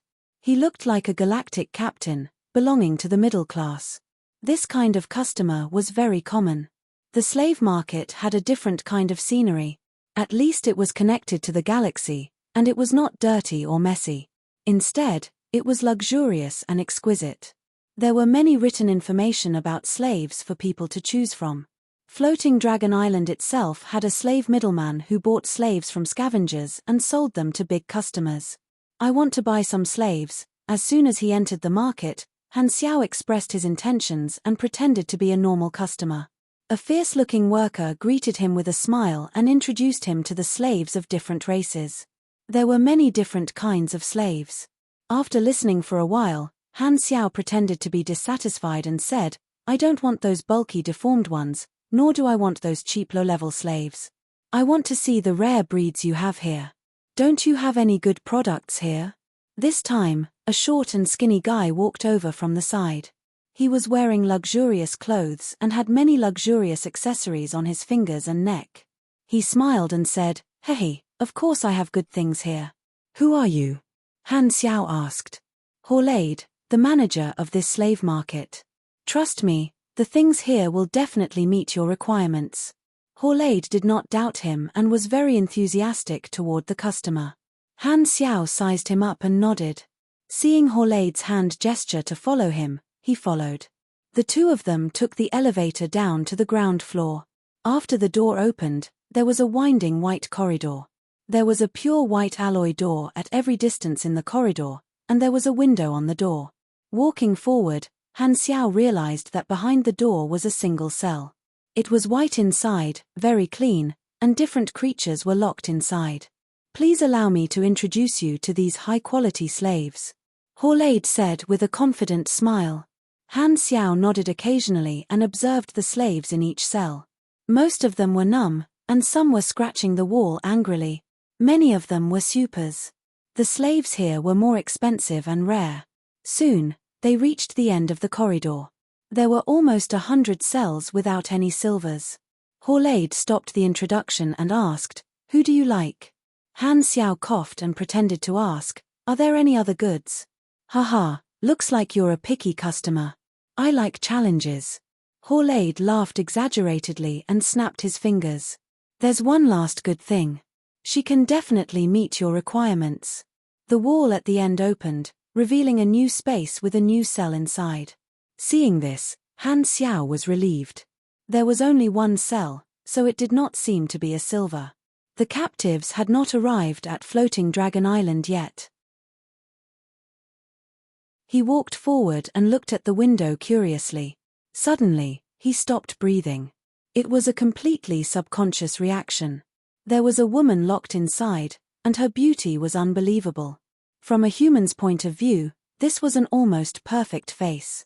Han technician was stunned at first sight. This woman looked very young. She had long hair wrapped in blurry stardust. Her temperament was very fairy-like. Her appearance was that of a normal galaxy human. She was wearing heavy alloy shackles all over her body. These shackles were specially made for supers. The material used could slow down energy to a certain extent, making it difficult to mobilize, thus reducing the explosive power of supers. She was wearing a self-destruct collar on her neck. Any movement would blow her head up. However, this woman was very calm, different from the other slaves. She was neither numb nor angry. She sat in the corner with her eyes closed, very relaxed, and did not care about her situation at all. Just as Han Xiao was observing her, this woman suddenly opened her eyes. A pair of beautiful eyes that seemed to contain the sea and the stars suddenly appeared in Han Xiao's eyes. She stared at the single-sided window of the cell as if she knew that someone was looking at her outside. She seems to be a very powerful super. Han Xiao thought to himself and regained his calmness. Being stunned was purely a subconscious reaction at first sight, but he quickly shook off this emotion. He took a few more looks and realized that he did not know this woman. Just as he was about to move his eyes away, a new mission suddenly appeared on the interface. Clearly, the trigger was this woman.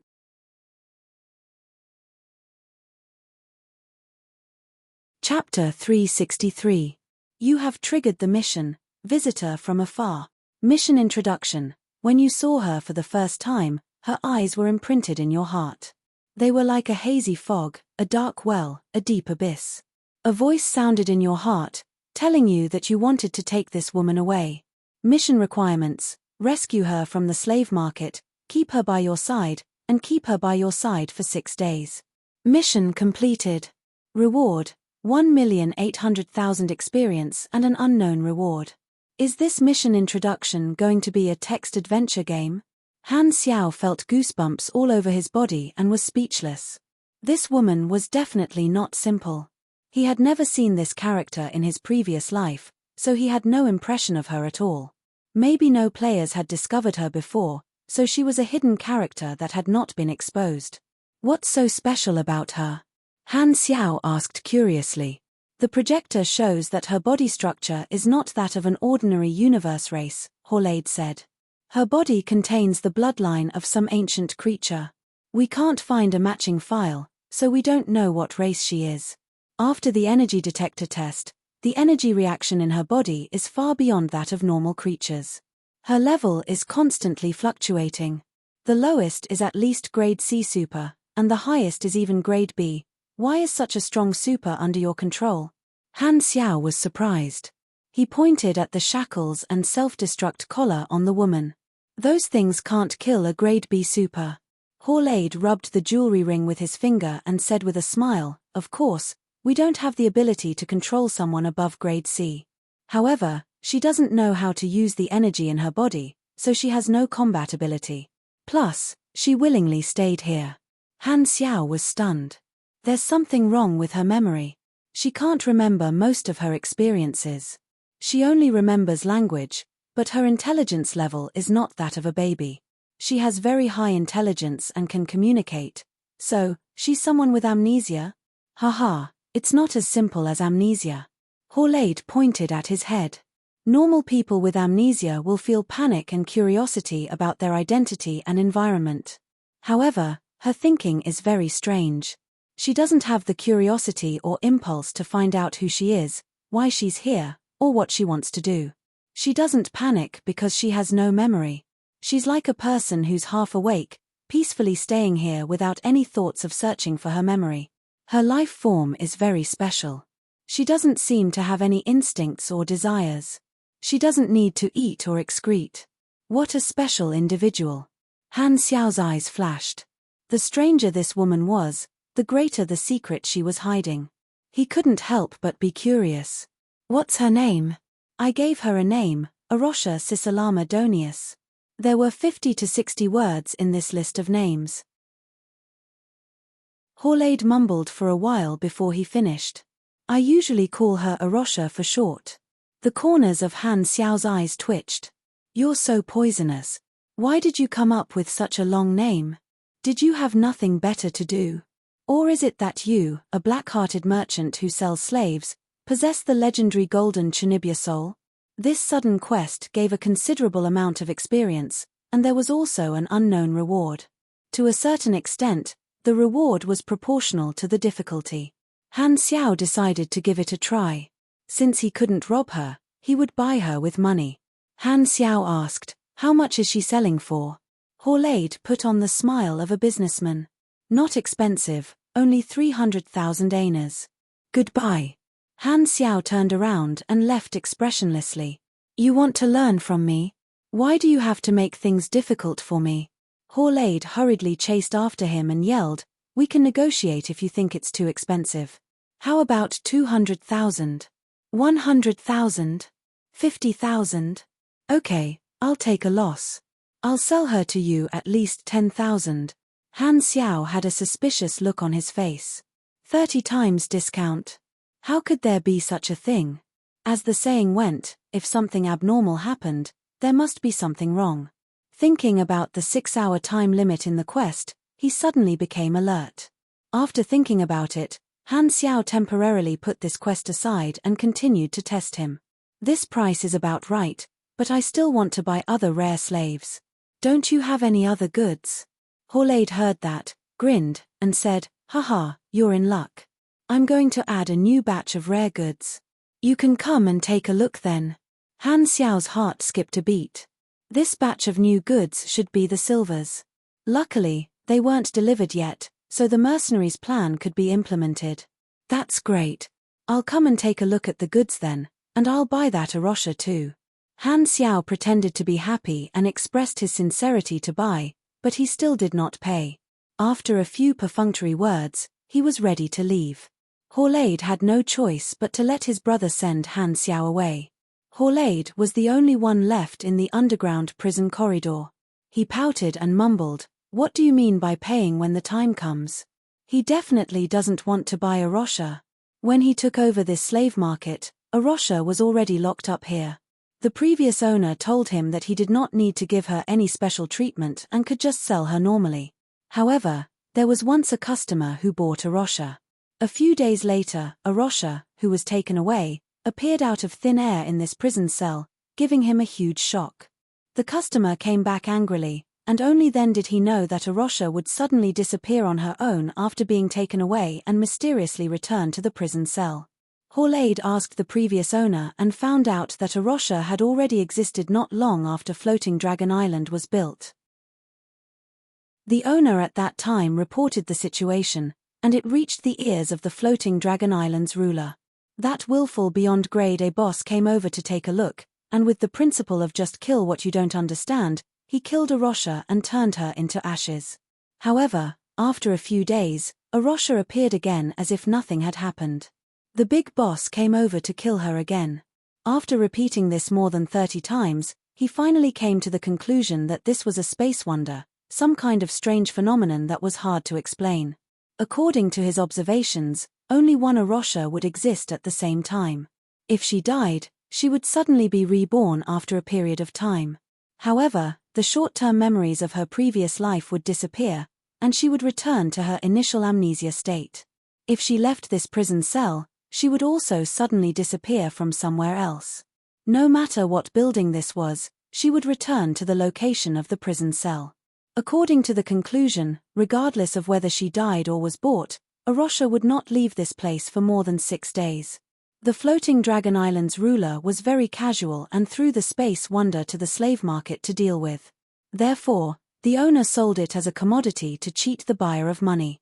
Horlaid shook his head and subconsciously looked at Arosha's prison cell. Arosha, who was originally sitting in the corner, was standing in front of the window. Through the window, only a pair of deep and calm eyes could be seen. Horlaid was startled. After a while, he turned around and left. In the prison cell, Arosha's eyes followed Horlaid's figure as he moved. However, this was a one-sided window, and the scene outside could not be seen from inside the prison cell. "I've asked around. The silvers are not here yet." Returning to the team, Han Xiao reported the information, and the 3 leaders were energized. "Great, we can carry out the rescue plan. Purple Gold's leader, Selene, said, "Time is tight. We don't know when the scavengers will arrive, and we don't know their identities. It's best to split up and ambush at all the main roads leading to the slave market. There's only one chance, so we can't miss any suspicious targets. We have to save the silvers before they are sold to the market." The few of them decided to split up and ambush. The ambush location extended from the dock to the slave market, and every street and intersection had to be equipped with mercenaries. Using the distance from the slave market as a standard, the ambush line could be roughly divided into 4 layers. The first layer was the furthest, which was the dock, and the fourth layer was the closest to the slave market, which was around the market. The 3 leaders considered that Black Star was not afraid of criminals like them, so Han Xiao was assigned to the third layer.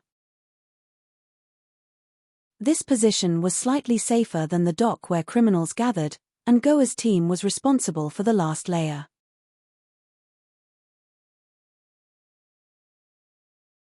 Chapter 364. A brass bullet was casually tossed into the air. The floating island flew past a dazzling star, and a ray of light shone through the buildings in the street, illuminating the spinning metal bullet. It was like a curved mirror, reflecting Han Xiao's handsome face. The bullet spun a few rounds, reached its highest point, and then slowly fell down. At this time, a drop of bright red blood splashed over. It was like a sniper had accurately hit the falling bullet. Pa! Han Xiao's fingers closed, and the bullet was caught. He opened his palm, and the bullet lay quietly in the middle of the black mechanical suit's glove. The cold metal was dyed with a touch of warm red. Not far away, 2 groups of thugs who seemed to be interstellar pirates started a fight because one of them looked at the other. Roars and laughter mixed with the sound of guns and cannons were deafening. The thugs who fell to the ground found peace. Their blood was like falling plum blossoms in the wind, splattering all over the street. On the side of the street, a group of floating Dragon Island residents hid and watched the show. Han Xiao and a few of his teammates were sitting on the scaffolding of an excavator by the street, watching the fight from afar. A splash of blood landed beside them. TSK, they're fighting again. How many times has it been in the past 2 days? Han Xiao shook his head. He was in full mechanical suit, and his helmet was folded, revealing his head. The players around him were wrapped tightly in Sunil soldier armor. "It's already the 7th time," Pork Bun replied immediately. A reporter's memory was indeed good. Everyone waited patiently. The Black Star mercenary group had been guarding this street for 2 days, and they had split into several teams to guard the various intersections. In these 2 days, just the street that Han Xiao was in charge of had already seen 7 brutes brawl. The temper of the foreign criminals was easily triggered, and the players fully understood how dangerous this place was. 3 of the times, different brutes had provoked Han Xiao. Han Technician was very considerate and helped them cremate their bodies for free. After killing 3 waves of brutes and showing their claws, the crowd was much quieter. At this time, the brutes who were fighting missed their target and destroyed half of a house. It was not loud, and it crushed a few residents who were watching the show. All of a sudden, all the thugs stopped fighting. Fear appeared on their faces. They couldn't care less about anything else and scattered in all directions. Not long after, the sound of aircraft flying past could be heard. 3 low-altitude aircraft about 7 to 8 meters long appeared.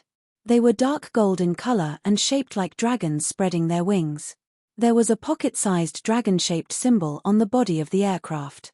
These were the vehicles of the Dragon Guards. The 3 spaceships caught up with the brutes. Cannons extended from the bottom of the spaceships and shot out golden lasers, piercing through the brutes' bodies easily. After chasing for a while, and more than half of the brutes were killed, the Dragon Guards turned around and left. Only the Dragon Guards were allowed to fly combat spaceships on the floating island. If the brutes killed civilians, the Dragon Guards would enforce the law immediately. Han Xiao had seen such situations a few times in the past 2 years. He felt that the rescue plan this time was really dangerous. If they could not save the captives quickly and accurately, the risk would increase exponentially if they got into a fight. At this time, Goa sent a message. "The people of Blades have locked onto the suspect. Move out." Han Xiao received the location. All the mercenaries joined the same channel and shared the location of the suspect.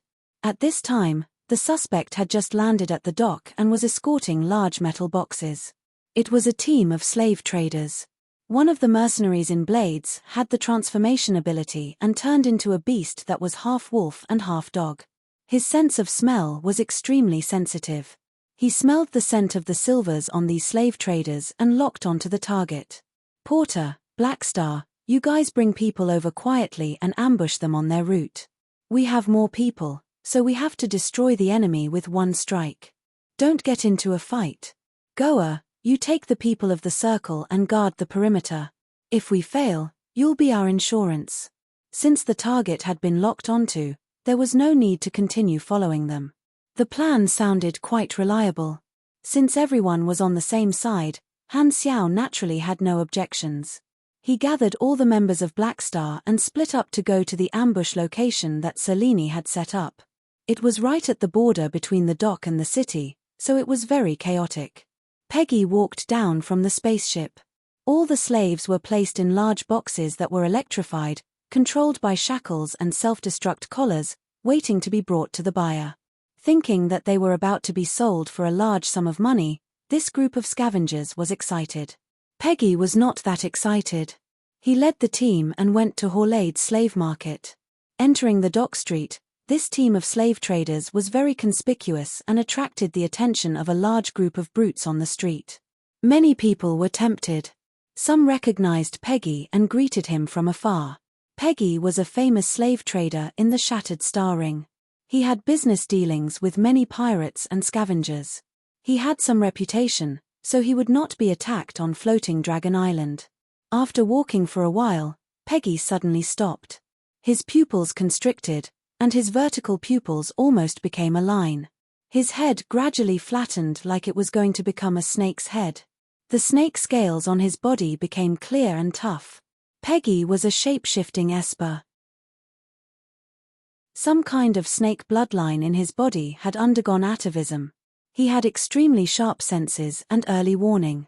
He sensed that someone was following him, and there was a faint murderous intent in the air. His strong intuition told him that he would encounter something if he continued to walk forward. Oh, the smell of an enemy. Is it coming for me? Who could it be? Peggy's eyes were cold. He stopped, waved his hand, and said, "Go back the way you came, return to the spaceship." Then he turned on the communicator. "My dear Horlade, I've arrived at Floating Dragon Island. Come and get the goods yourself this time." Horlade was confused. "What's wrong with you? You used to send the goods over. Why do you want me to go this time? Also, why did you transform for no reason? You look like a snake. Too ugly." "I sensed murderous intent," Peggy said impatiently. "Someone is targeting me. Humph, it's probably related to the captives this time. I think someone wants to steal the goods. I'll wait for you on the spaceship." "It's too troublesome for me to get the goods," Horlade said with dissatisfaction. "I don't want to go to a dock full of pirates and scavengers. Then ask the dragon guards to protect you.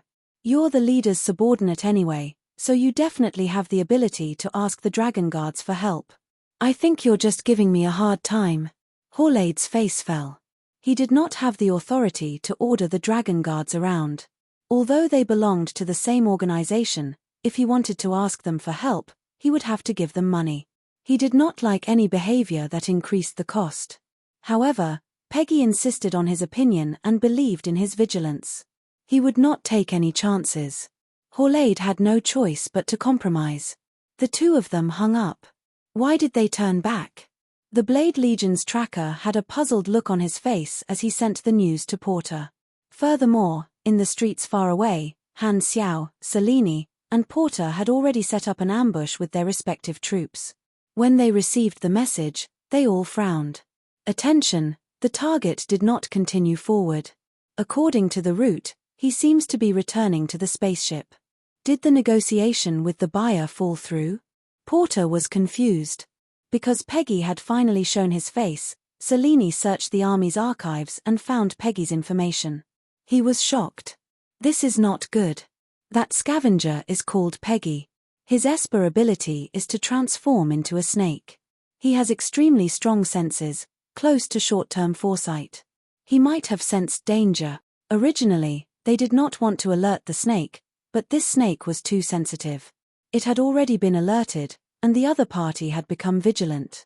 At this time, Goa, who was guarding outside, sent a message with a serious tone. There's an accident. Horlade left the slave market and seems to be heading to the dock. It's very likely that the buyer will pick up the goods himself. Everyone's expression changed. Han Xiao thought for a while and said, then there's no other way. We'll kill our way over and save them. We can't let the two sides meet up. Our time is limited, so it's best to act now. The original plan was not bad, but the situation was very unpredictable. Selene felt that Han Xiao was right. They could only attack in haste now. He told everyone to get close to the target quickly. At the same time, he gave another order for a few people to start the spaceship in advance. When the time came, they would grab the hostage and leave immediately. Peggy returned to the dock that was filled with brutes. When he was still a few hundred meters away from the spaceship, the mercenaries finally approached him. Go. Selene did not have time to care about anything else. With a roar, more than 200 mercenaries tore off their disguises. Their battle suits changed shape, and all kinds of abilities exploded, charging toward Peggy's team. Han Xiaoxin's mechanical suit quickly extended a helmet to protect his head. He turned around and said, "Let's go, too." He took out his electromagnetic gun, fired from afar, and charged forward.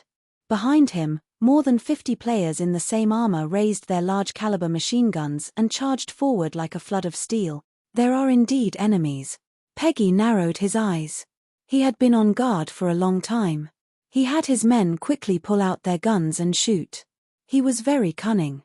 He quietly shot at the other brutes and dragged the other gangs into this. The dock was a huge square. There were no residents, they were all outsiders. This was the most dangerous place. The mercenaries and Peggy exchanged fire. Bullets rained down. Many stray bullets hit the brutes nearby, and there was a roar. Who's hitting me? Ouch, my eyes. Damn mercenaries, do you want to kill us? The dock was the most chaotic. Groups of brutes were also affected and joined the battle. A chaotic battle broke out.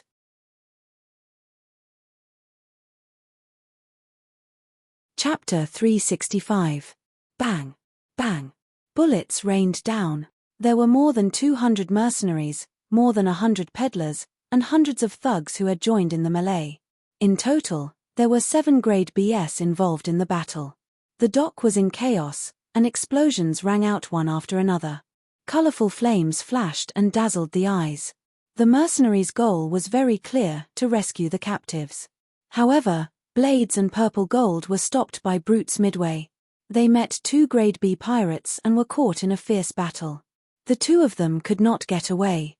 Han Xiao's team entered the battlefield from the weak side and went straight to the root of the problem. They quickly surpassed Blades and Purple Gold's team and approached Peggy. Seeing this, the two of them immediately changed their tactics, from charging to protecting Han Xiao's team. Selene yelled, "Black Star, we'll take care of your left and right. Don't worry about the other enemies." The battle was too chaotic. It was hard to tell when the dragon guards would appear. The biggest mission of the mercenaries was to rescue the captives and then escape. Now was the time to race against time.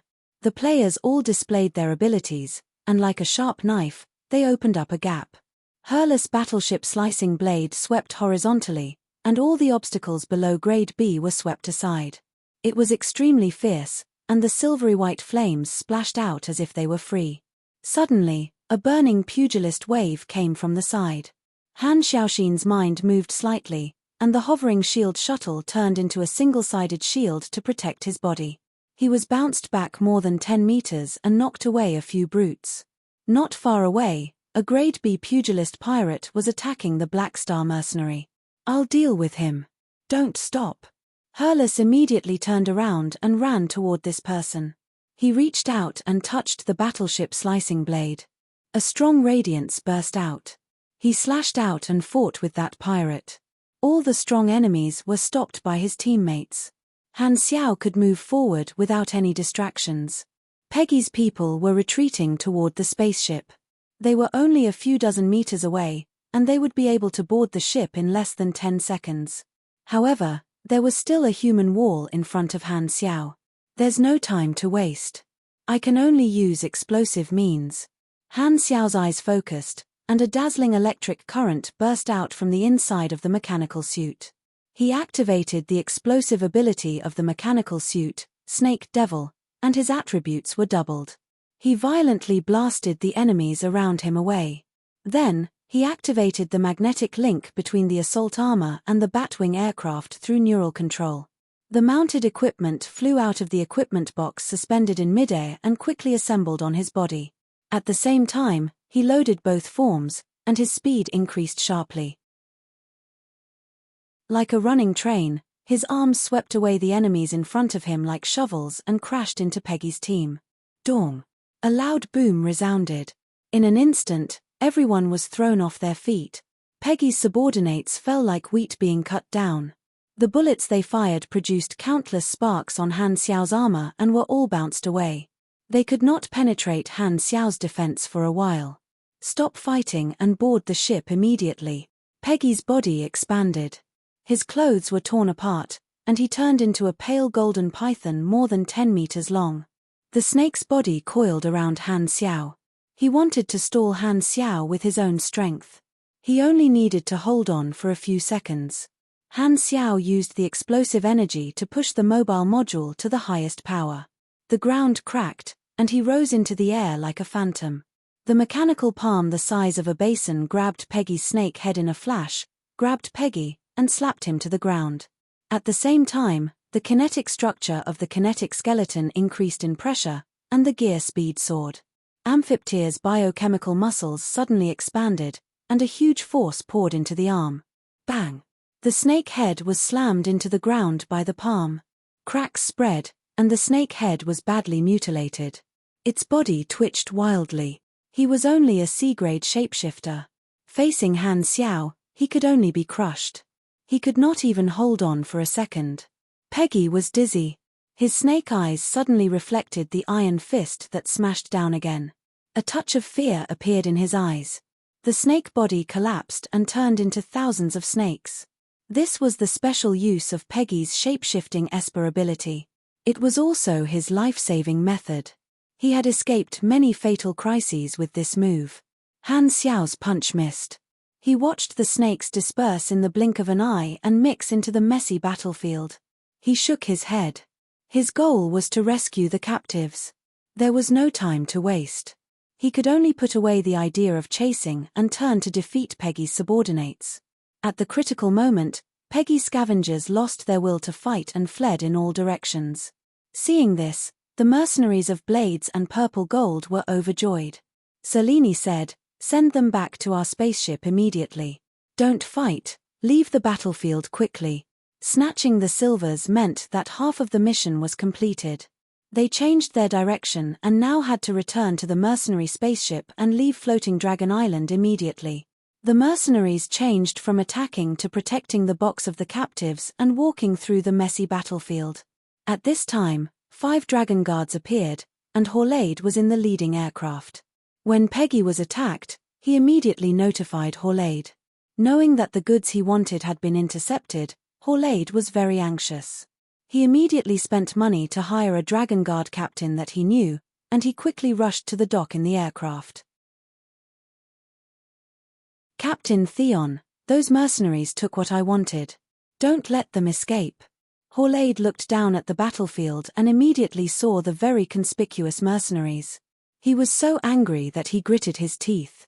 Beside him was Theon, who was wearing the uniform of the Dragon Guards. Theon smiled faintly and said, "Don't worry, it's just a group of thugs. No one can resist us on Floating Dragon Island. Everyone, fire." The subordinate controlling the spaceship asked, "Captain, who are we attacking?" "All of them." Theon waved his hand and said casually. The 5 dragon guards fired toward the ground. The density of the golden laser was like a rainstorm. The thugs fell to the ground one by one, and the thugs who were fighting immediately scattered. No one dared to fight back. Even the Grade B supers only hurriedly ran away. The cannon fire followed the mercenaries like a shadow. There were mercenaries who were knocked to the ground from time to time. The Dragon Guards broadcast. Everyone listen, stop running immediately and surrender, or we'll kill without mercy. *T, the Dragon Guards intervened. We're being targeted. Porter was furious. He could see the aircraft following them closely. It was obvious that they were targeting them. The good situation suddenly turned bad. According to the firepower of the Dragon Guards, they would have suffered heavy casualties by the time they reached the spaceship. This time, a laser shot near the Black Star mercenary and caused an explosion. A few players, including Lee Ge, were blown away and fell to the ground. Lee Ge fell to the ground. His butt hurt. Just as he was about to get up, he suddenly saw a black bead on the ground. Just now, when Peggy's clothes exploded, the black bead he had obtained from the Silvers also fell out and rolled onto the battlefield. It was this black bead. What's this? Lee Ge picked up the black bead, and a notification popped up on the interface. You have obtained an unknown item. Give it to a special person for a high reward, or you can take it for appraisal. Unknown item? It should be something good. I just don't know where it came from. Chapter 366. These Dragon Guards are on the same side as Horlade. Their target is also the Silvers, Goa said anxiously in the communication channel. Seleni's expression was terrible. If they surrendered, the guards would still make a deal with Horlade, and the Silvers would still be taken away and handed over to the buyer, which meant that the rescue mission would fail. If they did not surrender, they would not be able to afford the price of so many casualties. He was in a dilemma. However, the cannon fire did not stop, and he did not have time to think. As long as we control the Dragon Guards, the problem will be solved, Han Xiao said with a deep voice. He was thinking the same thing as everyone else. However, Selene yelled, "Are you crazy? Killing the Dragon Guards is the biggest crime here. In this territory, the severity of causing trouble and assaulting the police were worlds apart. With that beyond grade A boss in charge, even though most of these Dragon Guards were ordinary people, they could still do whatever they wanted to the brutes and wanted criminals. I didn't kill anyone. We have an ice mage here who can freeze their aircraft." Before Selene could say anything, Goa rushed to the dock and said, "I'm going to do it." Goa moved quickly. Her eyes suddenly turned snow-white, and a magic mark appeared on her forehead. She chanted a spell, and the magic ring on her snow-white finger started to shine. The free magic elements gathered and combined, repaired, and formed under the effects of the spell, magic power, secret circle, and magic artifact. The magic language was deconstructed and then reorganized into natural laws, creating changes to reality. A large amount of low-temperature water vapor suddenly appeared in the air. White frost spread out from under Goa's feet all the way to the aircraft. 5 icicles suddenly rose from the ground and grabbed the aircraft like claws. The magic low temperature turned the aircraft off. The aircraft flew forward due to inertia, and the icicles extended, turning them into ice sculptures very quickly. The icicles became a bridge connecting the aircraft and the ground, freezing the 5 aircraft in midair. Goa was a grade B mage, so her control was very strong. Although she froze the aircraft, it did not cause any damage. The pilot of the aircraft hurriedly used the control panel. All systems are temporarily down. Restarting. Hiss, so cold. Theon was furious.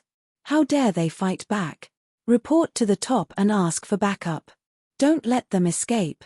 Since the deed had already been done, the mercenaries could only seize the opportunity to escape. Everyone gathered together and boarded their respective spaceships. Han Xiao sat in the upper ring's car. The pilots who did not participate in the battle at the beginning had already started the spaceship. As soon as everyone boarded, the spaceship slowly lifted off and flew away from floating Dragon Island. The transformed stalker of the Blades team had already confirmed that there was the scent of the Silvers in the box. He opened the box, and as expected, there were 15 Silvers inside. They huddled together in the corner of the box, looking terrified. They could not see what was happening outside. The explosions along the way scared them to death. As soon as the box was opened, the silver screamed in fear. The antennae on its head shook so much that it looked very cute. It made Han Xiao have the urge to pull them out. "You're safe. We're mercenaries hired by your companions. We're here to rescue you." Goa casually cast a reassuring spell to calm the emotions of the silvers. She told the team members to take out translators and put them on the silvers so that they could communicate with each other. Finally, the group of silvers calmed down. Goa contacted the employer, and the two groups of silvers met. Their eyes were filled with tears, and their conversation could be summarized as, "Buddy, I missed you so much." The employer counted and said with surprise, "Why are there only 15 people? Where did the other two companions go?" "2 people are missing." Goa was shocked. If 2 people were missing, the reward for this trip might be reduced. The group of silvers who were rescued had a sad expression and replied, "The 2 of them were thrown into space by scavengers. Their bodies are cold." Hearing that, Goa heaved a sigh of relief and said, "Thank goodness, they're just dead." Han Xiao immediately raised his eyebrows. There's indeed no good among the mercenaries. How black-hearted. After a moment of silence, the employer said, "You've completed your mission very well. Please send our companions back. I'll pay you according to the agreement." After working so hard, they could finally earn their reward. Every mercenary's face was filled with joy. Thinking that he was about to get the last 2 advanced knowledges of compression technology, Han Xiao was secretly excited. Boom! Suddenly, the spaceship shook violently, and they almost fell. The pilot hurriedly said, "Sh**T, floating Dragon Island sent spaceships to chase after us." Everyone's expression changed. They went to the porthole and looked behind the spaceship. At this time, the 3 mercenary group spaceships had already left floating Dragon Island's artificial ecological shield and entered the space environment, gradually leaving the floating island. However, a few floating Dragon Island spaceships followed them out and fired at their spaceship. Lasers hit the shield one after another, making their spaceship tremble. Theon exaggerated the matter and reported it to the upper echelons. He thought that the mercenaries attacked the guards maliciously and broke the rules, so floating Dragon Island's spaceship fleet chased after them and wanted to blow them up in space. On the dock of the floating island, a group of brutes looked at this chase in space. Floating Dragon wanted to make an example out of them, saying that anyone who broke the rules would have to pay the price. "Didn't we just freeze their spaceships? Is there a need to make such a big commotion?" Porter was furious. "Start the hyperdrive engine quickly. As long as we enter the hyperdrive state, they won't be able to catch up to us," Goa ordered loudly. The mercenary piloting the spaceship tried to dodge as much as possible. Cracks appeared on the shield, but at the same time, the spaceship also sped up. The voice of the artificial intelligence system echoed in the spaceship. "Activating hyperdrive engine, power output 2%. 7%. 14%. 83%. Power output met. Warming up before hyperdrive." The spaceship gradually shook off the enemies, and the space outside the window blurred. It was about to enter the hyperdrive. However, something unexpected happened. Just 1 second before entering the hyperdrive, the mercenary group's spaceship froze without any warning. All the kinetic energy and inertia seemed to have disappeared into thin air. None of the mercenaries even felt the slightest vibration. Suddenly, the air inside the spaceship started to buzz. It was as if every inch of air had become a vocal cord, forming a terrifying sound wave that almost broke their eardrums. Not only did they shake, they even hit the ground. "Attacking my cute subordinates in my home, do you think you can just walk away so easily?" The few spaceships of the mercenary group seemed to have been grabbed by an invisible hand and flew back the way they came. All the propulsion devices stopped working. No matter how hard the pilots tried to control the spaceships, it was all in vain. The players were shocked. They did not know what had happened. The silvers were also confused. They were shocked. The hope of going home was right in front of them. They had clearly shaken off the enemy's spaceships, so why were they suddenly controlled? The mercenaries on the side had a drastic change in expression. "He's here." Seleni's face was pale. Goa was shocked and said, "We just made some noise. How did we attract the attention of the ruler of Floating Dragon Island? Maybe she's just too bored." Han Xiao was extremely annoyed. He did not expect the ruler of Floating Dragon Island to personally interfere in this kind of situation. It was like two ants fighting on the street. How bored would one be to stop and interfere? They were so close to completing the mission, but an unexpected factor suddenly appeared. Furthermore, it was an existence that they could not compete with at the current stage. He was so unlucky. The goddess of luck also King rejected his hug. Han Technician glared at Hurlus, who was beside him, with resentment. What the F***ck? He was clearly bringing along a main character. How could he be so unlucky? Had this main character expired? Was it too late to return it now? The spaceship struggled, but to no avail. They were pulled back to the floating island dock by an invisible force field. The hatch was torn open by the force field, and the mercenaries walked out. In front of such power, resistance was meaningless. Han Xiao did not have any good ideas at the moment, so he could only take one step at a time. At this time, the dock was full of people, stretching their necks to watch the show. The ruler of Floating Dragon Island was floating in midair. When the people on the ground raised their heads, their faces were filled with respect. This was respect and worship for absolute power. The throne made of void dragon bones was floating in midair. A tall and graceful woman was leaning on the throne with one leg crossed over the other. One of her hands was casually hanging on the armrest of the chair, and the other hand was supporting her chin. She looked down at everyone like a legendary big boss. Her soft black hair was at least 2 meters long. She was wearing a thin black dress with a wide open collar. However, there was no cleavage. She was flat-chested. Her skirt was split very high, revealing 2 snow-white long legs. They overlapped each other like 2 white snakes. The black skirt and the white legs created an extremely strong visual contrast, wantonly emitting an aura of seduction. Her figure was alluring and seductive, but her face could not be considered beautiful. However, she was very charming, without any signs of age. Her eyes were lively, and there were symmetrical complicated black marks at the corners of her eyes. The patterns were like black thorns, just like eyeshadow. At this time, she was looking at everyone with a curious face. This woman had a series of titles, such as Lord of Floating Dragon, Land Ripper, Absolute Power, and so on. She was the creator and ruler of Floating Dragon Island, Dragon Emperor, Ames.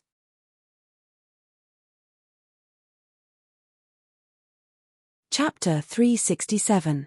Intelligent creatures could awaken their supergenes, and through all kinds of training, their cells would give birth to a special biological energy, which was known as energy. His vital energy was like a surging river. His cells and genes were like stubborn rocks on the riverbed. As the river grew stronger, his genes started to transform, gradually becoming more perfect. It was as if he was compressing the evolution of a living being that had taken tens of thousands of years. Grade A was a watershed, also known as the Calamity Grade. It was a high level of strength in the galaxy, and very few supers were lucky enough to reach this level. When their genes evolved to a certain level, without exception, they would reach an indestructible bottleneck. To describe it in a more fantastical way, it would be unable to see the road ahead. In the exploration era before the galaxy calendar, the 3 universal civilizations were still in the period where they pulled each other's hair and scratched each other's faces. The world thought that the various power systems were independent until Dr. Stuart Owner of the Radiant Federation created the energy level theory. Only then did everyone know that energy was the common point of all supers, and they merged into a large system, forming the standard of today's grade. At that time, Grade A was considered the end of the evolution of an individual's strength, and no one broke through the barrier of Grade A. War was a double-edged sword. Countless Grade A supers who had the potential to break through died in battle, but at the same time, the battlefield was also a catalyst. If they were lucky enough to survive, their potential would be pushed to the maximum. At the end of the war, there was finally a super who broke through Grade A. That was a completely different level, causing a huge commotion. The various civilizations did not expect that an individual's strength could reach such a level, to be able to fight against the powerful army that the three universal civilizations were so proud of. Although it was still small compared to the boundless galactic battlefield, no matter how strong the collective strength was, it was not as shocking as having such a strong strength controlled by an individual. A beyond grade A existence itself was a type of deterrence, and this was one of the many reasons that led to the ceasefire between the three universal civilizations. After peace arrived, the existence of beyond grade A supers had a deep meaning, and their status was very high. Gradually, the levels above grade A had a detailed division. One level above was grade S, and there were even higher levels. However, supers above grade A were still called beyond grade A. This was to remember history and respect for the strong, covering them with a layer of mystery. In the current galaxy calendar, there were only 4 known beyond grade A supers in the shattered star ring. All of them were famous and had countless titles. Ames's most popular nickname was Dragon Emperor, which had 2 meanings. The first came from her void dragon skeleton throne, and the second symbolized that she was the creator of Floating Dragon Island. This was her most famous achievement. At this time, Ames was floating in midair. Everyone at the dock felt a sense of pressure from the bottom of their hearts. More dragon guards arrived and surrounded the mercenaries. Countless guns were aimed at them. The people of the 3 mercenary groups were not sure about Ames' attitude toward them, so they were worried. The silver captive stood aside. Ames glanced at them and roughly guessed what had happened. She said with interest, "So, it's the Silvers. So, you're the mercenaries hired by the Silvers?" Her voice was not crisp at all. Instead, it was somewhat hoarse and magnetic. Goa braced herself and said, "Yes, the Silvers were sold to Floating Dragon Island, so we followed them here. I'm sorry for the unexpected damage, but I hope you can let them go." She wanted to make a last effort. Now, she could only hope that Ames would let them go for the sake of the Silvers. After all, the Silvers were universe nobles and had a very strong background. Ames only smiled and did not care about the status of the Silvers at all. This is the shattered star ring, not the sea of star spirits. Then, she controlled the throne to fly to the residence in the center of the floating island and said, "Bring all the mercenaries here." The dragon guards escorted them to the center of the floating island. They had no choice but to follow. At least Ames did not kill them immediately, so there should still be hope. However, they were not in a good mood at all. Looking back, the silver captives that they had saved with much difficulty were being escorted to the slave market by another group of guards. Horlaid was in the group with a smug look on his face. The problem of the Silvers was just a problem in Ames' eyes. She did not want to care about it at all. She only did it because she heard the report that someone was causing trouble. As for the other problems, she left them to her subordinates, so Horlaid benefited. Horlaid received the Silvers safely, and Peggy's life was unknown. He did not even have to pay, so he was the biggest winner. The mercenaries' intervention made him very anxious at first, but now, he only felt that it was funny. These people worked so hard for him, but he got the biggest profit. What a joke. Horlaid was in a good mood. He glanced at the mercenaries mockingly and left with the Silvers. The people of the 3 large mercenary groups were depressed and frustrated. Porter was a straightforward person, so he cursed in his native language all the way. No one liked the feeling of failure. The guards escorting the Black Star mercenary happened to be Theon's team. Theon pushed Han Xiao, sneered, and said, "You guys are doomed. How dare you attack the dragon guards? Her Excellency Ames will definitely crush you into dust with her great power." Han Xiao was pushed, so he turned around and glanced at Theon. "What are you looking at? Go on your way," Theon yelled. He was pushed a few more times, but the force was as light as the wind and could not move him at all. He did not feel anything at all. Han Xiao shook his head and ignored Theon. He thought about what he should do next. According to his understanding of Ames, as long as he did not kill her subordinates, there would be a chance for things to turn around. Although Ames was biased, capricious, and unpredictable, she was not cruel and bloodthirsty. The center of Floating Dragon Island was where Ames lived. It was a huge fortress that looked like a palace. There were dragon bone decorations everywhere. They passed through one room after another and walked into the exquisite hall, waiting for their punishment. After a while, Ames floated in from the side door of the hall. Her throne stopped in front of everyone. She held her chin and said casually, "You attacked my subordinates. Although there were no casualties, I will punish you. Wilsander, what are our rules?" A skinny man walked out from the side. He was almost like a bamboo pole, making people worry that he could be blown away by a gentle breeze. He looked like a joke, but he could also be very handsome. He had a pair of horns on his head. His skin was fiery red and covered in veined patterns. He also had a swinging tail and a pair of bony wings on his back.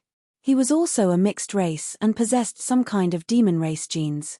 This man was called Wilsander, the captain of the Dragon Guards, a direct subordinate. He walked out from the crowd, narrowed his eyes, stroked his sparse goatee, and said casually, "According to the rules, those who fight back will all be executed." Everyone's heart skipped a beat.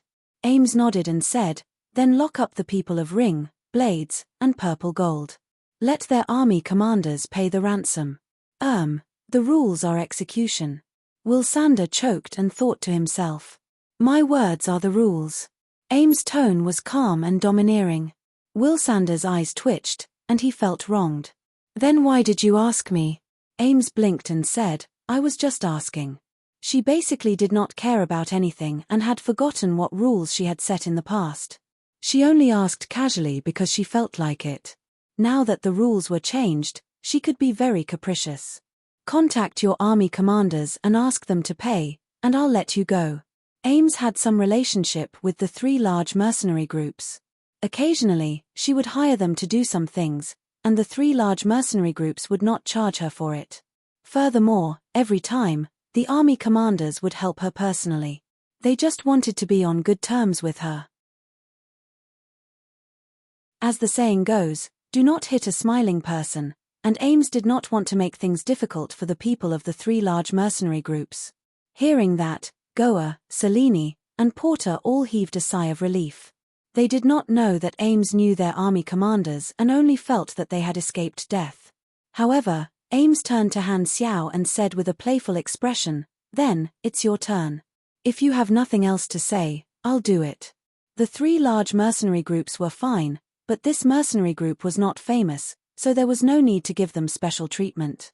The atmosphere suddenly became tense, and the expressions of the people of the 3 large mercenary groups changed. These mercenaries were not indifferent. They had fought side by side and had formed a friendship. They could not just watch their comrades get killed in front of them, so they all became anxious. The air around them became stagnant. This was not a psychological effect but Ames' force field starting to condense.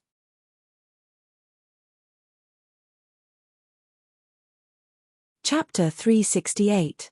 Just as I thought, Han Xiao had thought of many possibilities on the way there.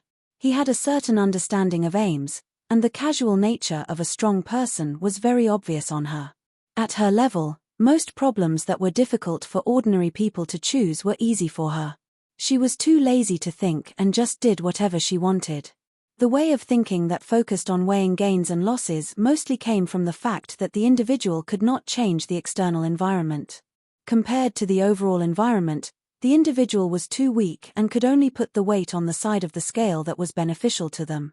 Ames' way of thinking had long jumped out of the barrier of a weak individual and did things based on her preferences.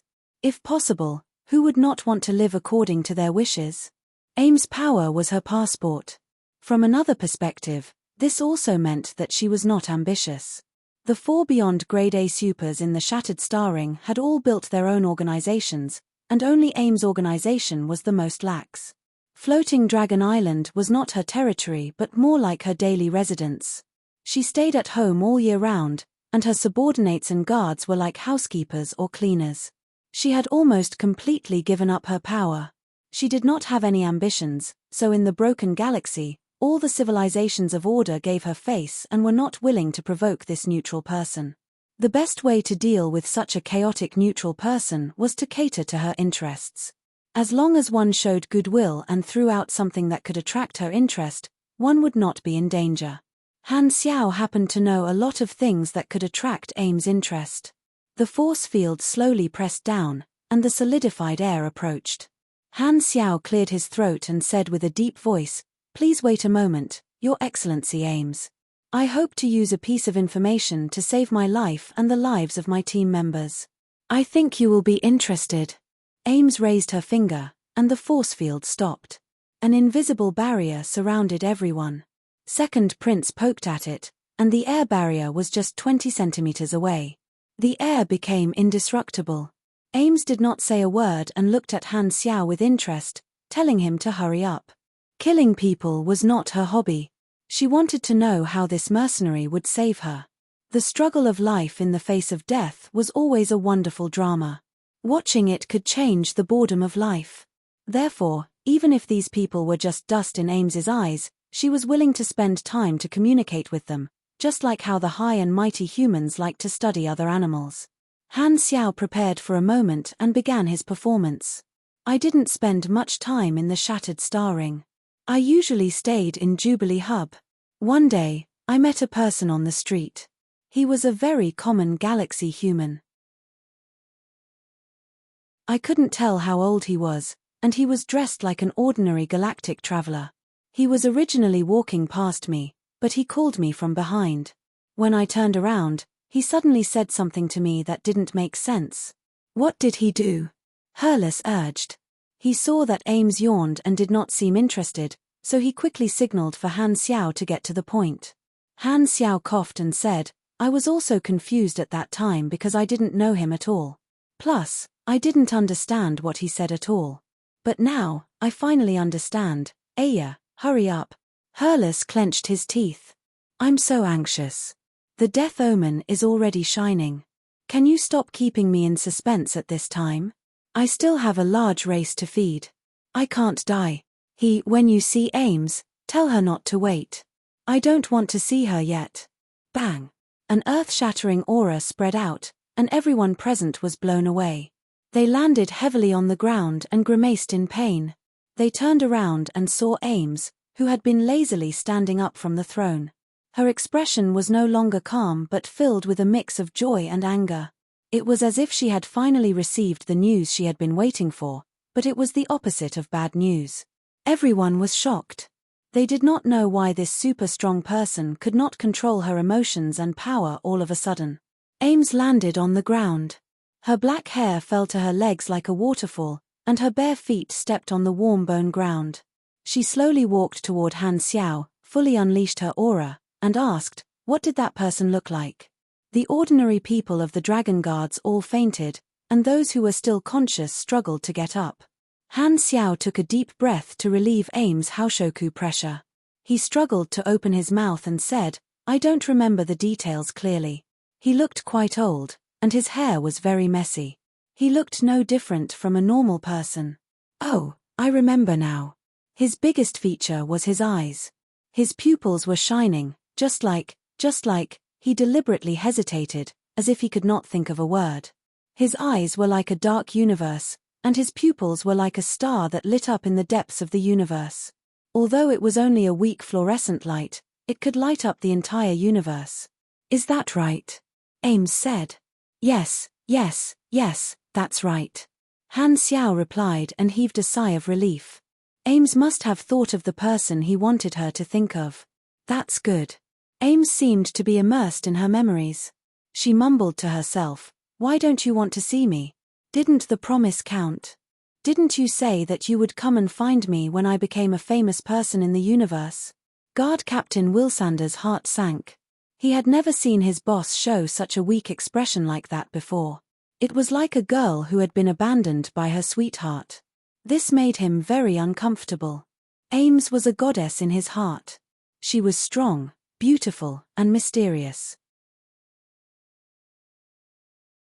He was deeply shocked when he first saw her. The admiration from the bottom of his heart made Wilsander willing to give up the organization he had cultivated and join Ames alone. He stayed on Floating Dragon Island and managed this messy territory day in and day out. That's right, he was a subordinate who had a crush on his boss. This was also the motivation for his work. At this moment, Wilsander was very envious of his brothers. If only he had fainted on the spot, he would not have had to see this scene. Who is that man to her? Is he really her lover? Wilsander's heart was sour, but he was also very curious. Ames came back to her senses and sat on the throne again. She stared at Han Xiao silently for a while before slowly saying, "Since he chose you to pass the message to me, I will also give you a choice. 2 paths, turn into dust, or work for me. I'm willing to work for you." Han Xiao nodded. Becoming Ames' employee was definitely much better than dying on the spot. Ames' past was very mysterious. Almost no one knew about it, but Han Xiao knew her secrets. For a top expert like Ames, the players in his previous life were naturally very curious. Through the mission descriptions of different characters, they pieced together the experience of Ames and put it in the posts of various important figures. Han Xiao knew even more about her than she did. Not only did he know about her past, but he also knew about her future. With the priority of information, Han Xiao finally chose this phrase after thinking about it for a long time. It was most likely to alarm Ames. The person he was talking about was also a legendary figure who had a special meaning to Ames. He was almost the most important person in her life, but he had disappeared without a trace. Ames occasionally hired mercenaries to find this man. That person was a diviner who could see a person's future. Han Xiao pretended that this person asked him to pass the message in advance. With how much Ames treasured that person, he was like an object that was liked by that person. He was basically in no danger. Moreover, Ames had never revealed this matter to anyone, so Ames would almost never suspect that Han Xiao knew about her past and was tricking her. In her opinion, Han Xiao was just a mercenary who was caught by chance, and that person had the ability to see the future. It was more likely that this person told this mercenary in advance to pass the message. Even someone as strong as Ames would not have guessed that Han Xiao was an anomaly. Although the great mechanic Han did not like the feeling of being treated as a substitute, his emotions would not stop him from doing what he wanted to do. When he did not have enough strength, he could immediately change his mindset. If it was obvious that he would not be able to beat the other party even if he died, he would definitely not be stubborn and try to be gentle. Even if he was respected by tens of thousands of people, it would not become a shackle that hindered his actions.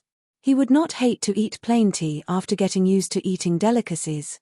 Back then, when Han Xiao was weak, he could compromise in the germinal organization.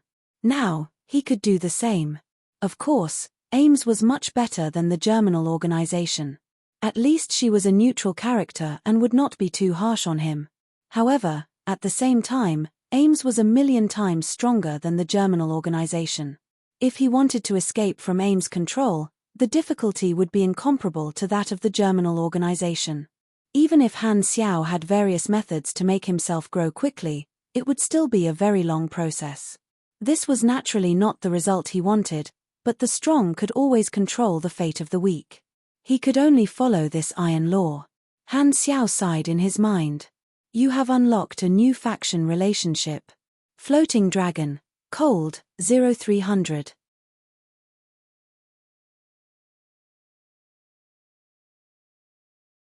Chapter 369. Well, let's just say that writing is for my entertainment. Just like how everyone reads it for entertainment, there's no need to be so angry. The discussion board is also for everyone to use. You can think whatever you want. You can urge me to update or scold me, as long as it's fun. As for why I don't update, I'm not that bored. I want to write more than you guys. It's just that I've been like this ever since I started updating my first book. The more words there are, the harder it gets.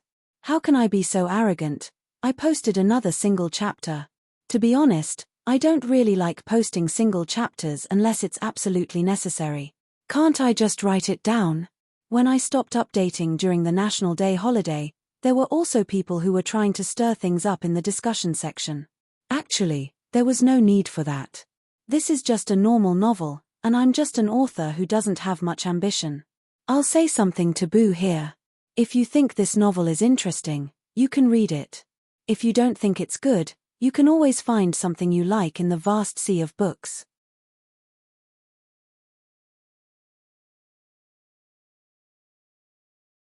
Chapter 370. Ames seemed to be a little disappointed.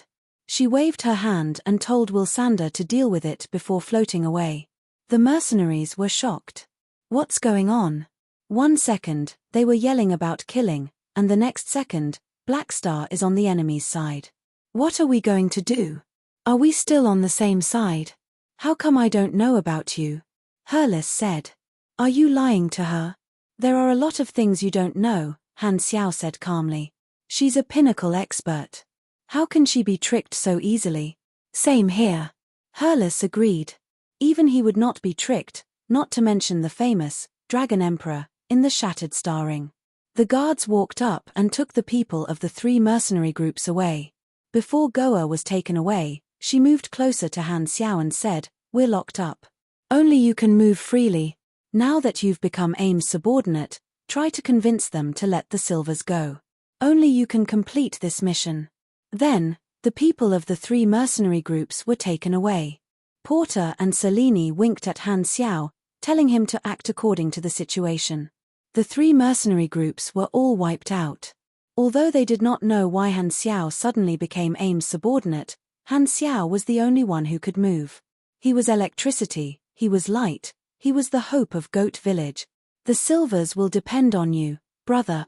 Wilsander walked up and told everyone to follow him.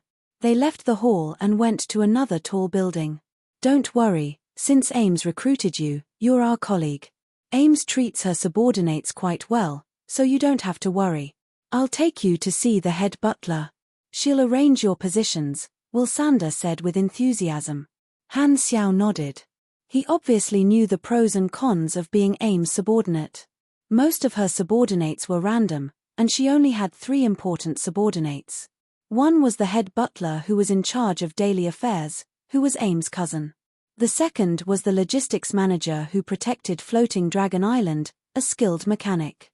The last one was the guard captain in front of him, Wilsander, who looked weak but used to be a pirate. The 3 of them had their own positions and were Ames' most capable subordinates. They had the title Floating Dragon Trio. In Han Xiao's previous life, most of the players who came to Floating Dragon Island received missions from the 3 of them. Han Xiao spoke to Wilsander in a friendly tone. He had some understanding of Wilsander, so they quickly became close. After chatting for a while, Wilsander could not hold back his curiosity. He suddenly grabbed Han Xiao's shoulder, put his head together, and said, "Hey, Blackstar, that person you just saw, what's his relationship with Ames? I've only seen him once." "How would I know?" Han Xiao's eyebrows twitched. "You seem to have some thoughts about Ames." Wilsander was not embarrassed at all. He laughed heartily and said, "Haha, although she never agreed to my pursuit, my handsomeness and bravery will move her heart sooner or later." Handsomeness.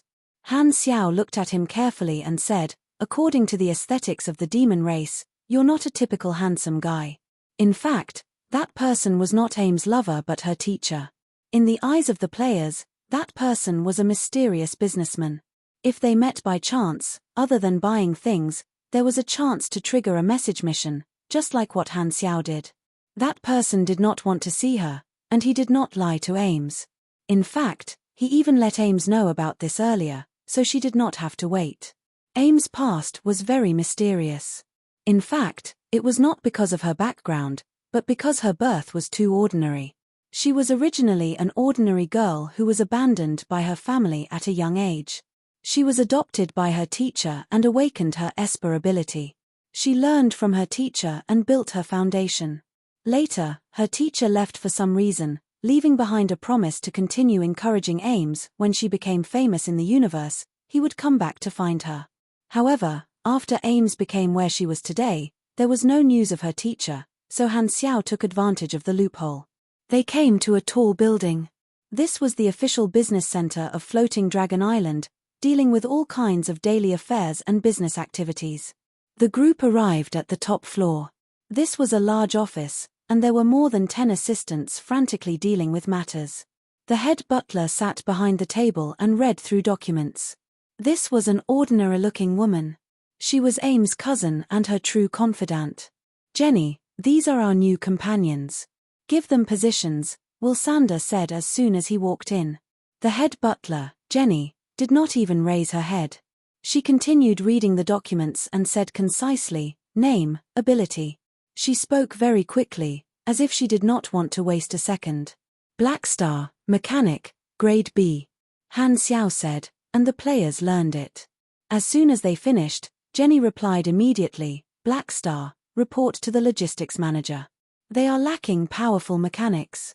The rest of you will join the guards. Your information has been recorded, and the uniforms and badges will be sent to you in 2 days." The players became guards, and he became logistics. His mechanic level was just what the logistics manager needed, so he did not have any objections to this arrangement. However, he was separated from the players, which meant that both sides had to act separately. This was when the role of an officer came into play. After leaving the building, Han Xiao said, "Herles, lead the team temporarily and protect them. Don't let them do anything rash." "I know, don't worry." Herles nodded solemnly. "You too." Since he could not leave, he would let Herles lead the team to ensure that the players would not be without a leader. However, other than a few players who liked to seek death, most of the players were more stable. Although they were shocked by the sudden change in the situation, they believed in Han Xiao and would take it one step at a time. "Haha, I will take care of your team and let them form their own team." Although Wilsander was skinny and gloomy, he was actually very straightforward. After the conversation earlier, he and Han Xiao had a good impression of each other, so he decided to help him. The logistics work of Floating Dragon Island was to maintain the various floating island devices. Han Xiao came to the logistics department alone. This was a huge high-tech workshop with the least number of people in it out of the 3 departments. As Han Xiao entered the door, a large insect-like creature with 6 arms and 2 legs walked out. What was special about this creature was that it was wearing a mechanic's outfit. "You must be Blackstar. Welcome. We are really short on manpower, and we finally have a new mechanic." This insect-like creature was the logistics manager, a type of insect-like intelligent creature. It spoke in a squeaky voice, which was translated into an old human voice through a translator. His name was Haya. Haya was a high-level mechanic who had worked for Ames for many years. Han Xiao had only joined for a short time, but he had already met the 3 important managers of Floating Dragon Island. From this, it could be seen how casual Ames was in recruiting subordinates. The head manager was her cousin Jenny, the guard captain was Wilsander, who used to be a great pirate and demon hybrid. The logistics manager was even an insect-like creature. The logistics work is to maintain the Floating Dragon Island's thrusters, anti-gravity devices, ecological cycle devices, and drilling harvesters. Sometimes, we also build and repair aircraft and spaceships. Although Haya looked ferocious, he was very kind. After understanding the work, he brought Han Xiao around the logistics department. After looking around, Han Xiao was pleasantly surprised. Not only was the logistics staff not a hard job, but it was also very beneficial to him. He could come into contact with all the machinery of Floating Dragon Island. He had the interface, so he could derive the blueprints of some of the machinery. Furthermore, the biggest benefit was that the material warehouse was open to the logistics staff. Apart from repairing, no one would ask if they built their own things in private. It was the default logistics benefit. There were many very rare materials, such as the bones of the Void Dragon race. After going through the procedures, Han Xiao was officially part of the team. For a few days, he followed Haya around to familiarize himself with the work, and he was quickly accepted by the other colleagues as a member. The players' side was also very smooth. Most of the Floating Dragon guards were ordinary people, and Herles led the players to form a team. The other guards did not dare to mess with them. After a few missions, they slowly adapted to the change in identity, turning from outsiders to Floating Dragon Island's enforcers. Slave market, the Silvers were captured, and Horlade was very excited. He had been looking for customers these few days, and a few big customers had secretly offered him a price. He was not satisfied with the price and was still negotiating. At this time, Horlade received a communication request from Peggy. "Haha, you're still alive," Horlade joked. I almost lost my life. Peggy's voice was hoarse. He had been severely injured by Han Xiao and escaped at the last moment. After getting through the situation, he gathered the rest of his men and returned to the spaceship. He called this time to ask for money. I've handed the silvers to you. When are you going to give me my reward? What reward? Peggy frowned. What do you mean? Are you going back on your word? No, Horlade said slowly. You have to understand that your goods were stolen by those mercenaries. These goods don't belong to you anymore. You didn't give them to me, and I took them back. So, why should I give you money? Peggy's face was gloomy. He hung up and cursed, profiteer. The silvers were the most valuable goods. Horlade had taken advantage of him, and he knew that he could not get them back. He had been beaten up and lost the goods, so there was nothing he could do no matter how angry he was. The rule of survival for criminals was the law of the jungle. Even if Horlade denied it, he could only accept that he was unlucky. Those bastard mercenaries. Compared to Horlade, the mercenaries were the biggest reason. Peggy hated the mercenaries even more. He clenched his teeth and smashed the communicator. Just as Peggy was sulking, an inconspicuous spaceship stopped at the harbor beside him.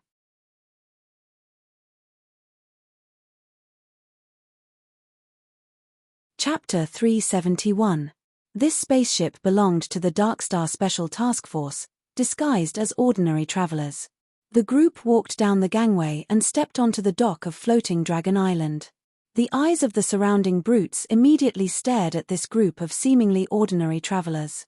The members of Darkstar walked into the city discreetly, turned into a few alleys, and passed through a narrow path between two houses. Suddenly, a group of muscular galactic pirates appeared in front of them. They looked back and saw that the path they came from was also blocked by a group of brutes. Ordinary people shouldn't come to a place like this. You have to pay for this suggestion. The leader of the strong pirates had a ferocious expression. He raised his gun and pointed it at the leader's forehead. The other pirates smiled creepily. After waiting for a while, the leader did not say anything else, so they were all confused. One of the subordinates pushed the leader's shoulder, and suddenly, the leader's body collapsed. His clothes fell to the ground, and black powder spilled out. The ferocious expression of the pirates turned into fear. They immediately turned around and ran. Before they could run a few steps, all the pirates turned into black powder, leaving only piles of clothes on the ground. The Darkstar members glanced at them, did not do anything, and continued on their way. They were used to this kind of scene. This was the ability of their captain, Ashes. He could control carbon atoms to a certain extent, which was the nemesis of carbon-based creatures.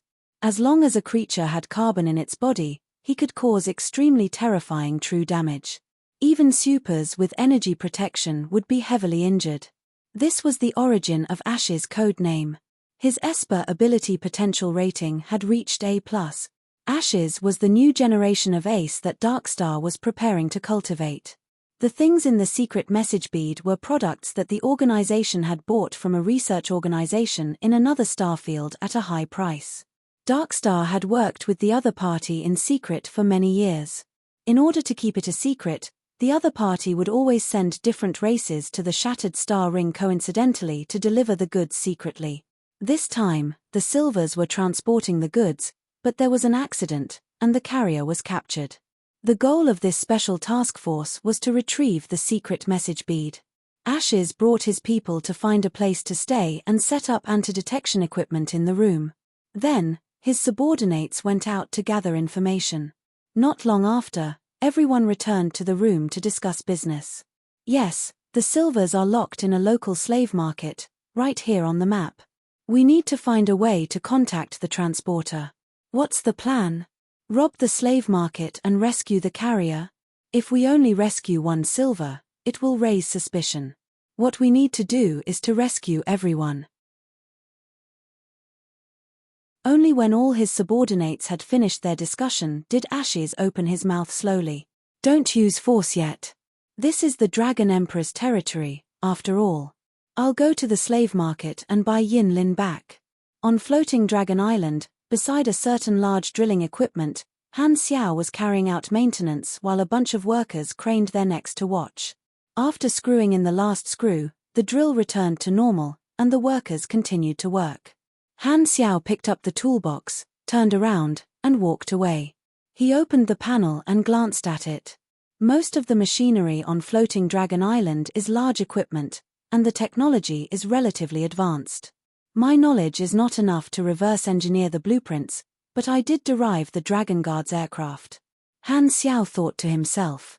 After working in the logistics department for a while, he secretly learned the blueprint of the combat aircraft through the interface. Its official name was Dragon Butterfly Reconnaissance Aircraft. It was anti-gravity and could fly within the atmosphere. It was fast, agile, and medium-sized. Each aircraft could carry 6 to 10 people. This was the blueprint that Haya had developed, and Han Xiao had learned it. Han Technician had always had the idea of building a multi-passenger vehicle. With the new blueprint technology, he could overcome some technical difficulties and greatly improve the performance. When there was no maintenance work, the logistics personnel could move freely, so he used his free time to build the prototype of the vehicle. Returning to the private workshop that was allocated to him by the logistics department, a large spherical mechanical structure stood in the middle. The mechanical arm lifted it in midair, and his construction speed was much faster than before. Previously, he had obtained instant-level disassembly and assembly from the Silvers. The effect of this knowledge was to greatly increase the speed of disassembly and assembly. He spent 10 potential points to max it out. The biggest benefit of logistics was that he had the authority to use the materials in the warehouse. Building a vehicle did not require any cost, so he saved a lot of money. However, there were some very precious materials that only Manager Haya could use, such as the Void Dragon Skeleton. Han Xiao was very tempted. The Void Dragon Skeleton was unbelievably tough, even tougher than all the alloys that he could create at the moment. There was a high-level mechanical suit blueprint whose core material was the Void Dragon Skeleton. That was another series of individual combat suits, and its performance was even stronger than his current Amphiptyr. Furthermore, it had the special ability of the Void Dragon Skeleton. In terms of actual combat ability, it was almost 2 to 3 times stronger than Amphiptyr. That mechanical suit blueprint was not very complicated. It only required advanced knowledge, and the only difficult part was the materials. The Void Dragon Skeleton was very rare and could be used as a limited mine. Floating Dragon Island was one of the few places in the entire Shattered Star Ring that produced Void Dragon Bones. If he could get enough Void Dragon Bones, he would be able to build a new generation of mechanical suits, not just the Snake series model. The Void Dragon Skeleton was a treasure, and the bone marrow extracted from it was also very useful. Unfortunately, it was all controlled by Haya. However, it also showed the benefits of Floating Dragon. Even if Ames did not purposely manage the organization, there were still many good things in the warehouse. Now that I've integrated into the group and gained a firm foothold, it's time to find Horlade and talk about the Silvers. My current identity is actually beneficial, it's convenient for me to negotiate openly. Han Xiao thought to himself.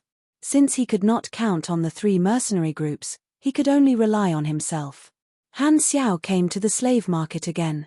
This time, it was different from the past.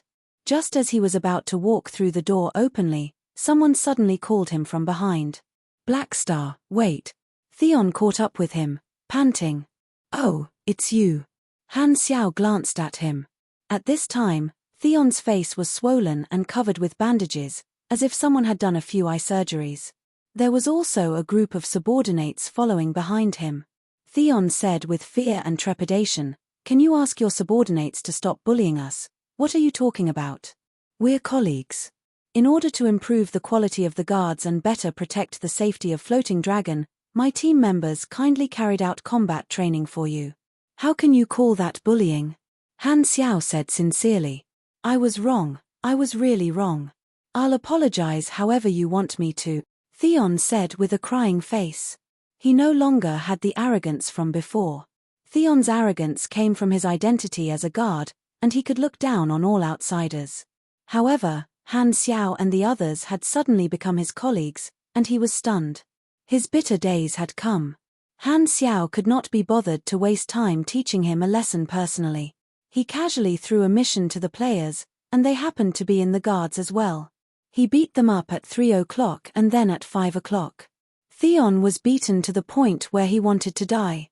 He complained to the head captain, but Wilsander turned a blind eye and did not care at all. Theon could not take the beating anymore, but he did not have the courage to leave the guards. Without this identity, how could he act like a tyrant? Even his life was in danger. He was as anxious as an ant on a hot pan. He had been waiting near the slave market for the past few days, hoping for the stars and the moon. Finally, Mechanic Han had arrived, and this scene had happened. Han Xiao smiled and said, "Aya, why are you apologizing? You were just following your duty. You didn't do anything wrong. What will it take for you to let me go?" Theon looked like he was about to cry. Every dog has its day. How could he have foreseen this? If he had known, he would have restrained himself. People say that health is priceless. How much do you think your health is worth? Han Xiao smiled evilly. Theon trembled and took out his communication terminal.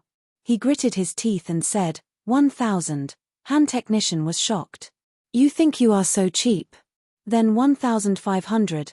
Han Xiao shook his head and said, it seems that my friend needs to help you establish the right values. 2,000. I only have this much money in my account. This is my savings for several years. Please, I really only have this much money. Sigh, I'll give you a discount. Who asked me to be so kind? Han Xiao did not comment. He took out his communication device and opened the transaction page. He glanced at Theon's subordinates and smiled. What about you guys? His smile was like the devil in the eyes of the others. He trembled as he transferred the money. The notification sounded, and Theon felt like he was about to collapse. There was bitterness in his mouth. Not only did he lose the reward that Horlaid asked him to do in private, but most of his savings were also extorted by Han Xiao. With 34,000 aners in hand, his wallet was filled again. Han Xiao smiled with satisfaction, waved his hand, and walked into the slave market. Theon's team had accepted Horlaid's money back then, which was the biggest reason why they had failed. It was not Han Xiao's style to not make a huge cut.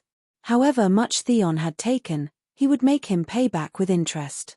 After entering the slave market, Han Xiao met Horlaid in the office this time. Horlaid put on a smile, walked up, and said enthusiastically, please take a seat. What do you want to drink? Don't bother, I'll be direct. I want to take the silvers away. Name a price. Han Xiao went straight to the point. Horlaid knew that he was a mercenary back then and knew that he had become a colleague, which was why he was so friendly. However, Horlaid was the head butler's subordinate, so he could not make Horlaid submit, let alone use force. Han Xiao was here to negotiate. Horlaid put on a fake smile and said, what happened back then was a misunderstanding. I'm sorry if it caused you any inconvenience, but the deal is done. The silvers are already goods. A big client called for a deposit, so I'm in a difficult position. Han Xiao raised his eyebrows. Suddenly, he smelled the scent of a colleague and said, don't keep me in suspense. You already have a plan, right? Horlaid chuckled. I heard that your employer cares a lot about your people. I believe they are willing to pay.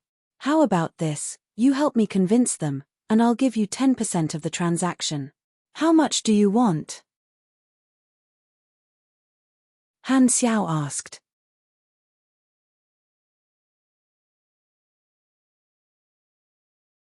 Chapter 372.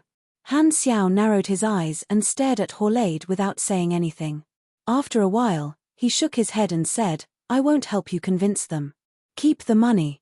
Horlaid was a little surprised. Why? There are rules in every profession.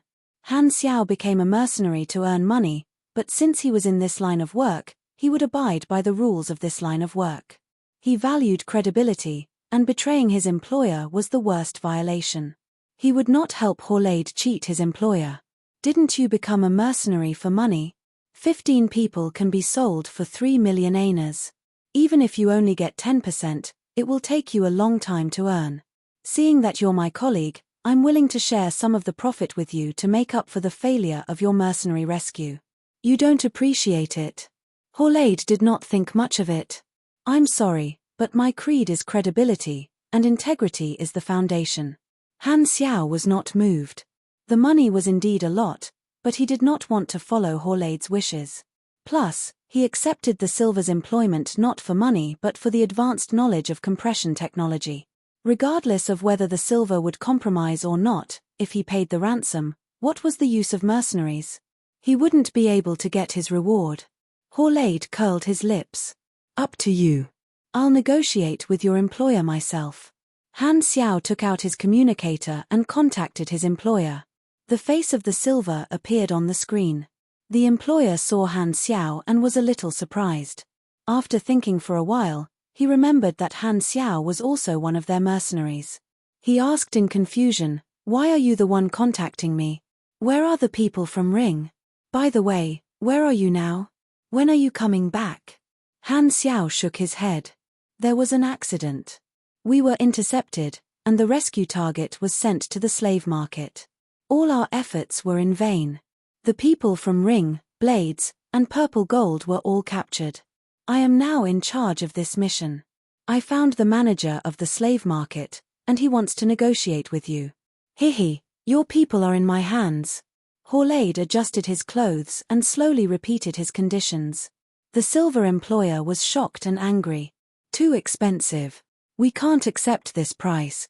Sorry, you don't have the right to bargain with me. Horlaid was confident that the Silvers would not abandon their own kind. 3 million aners was a lot, but the Silvers were rich.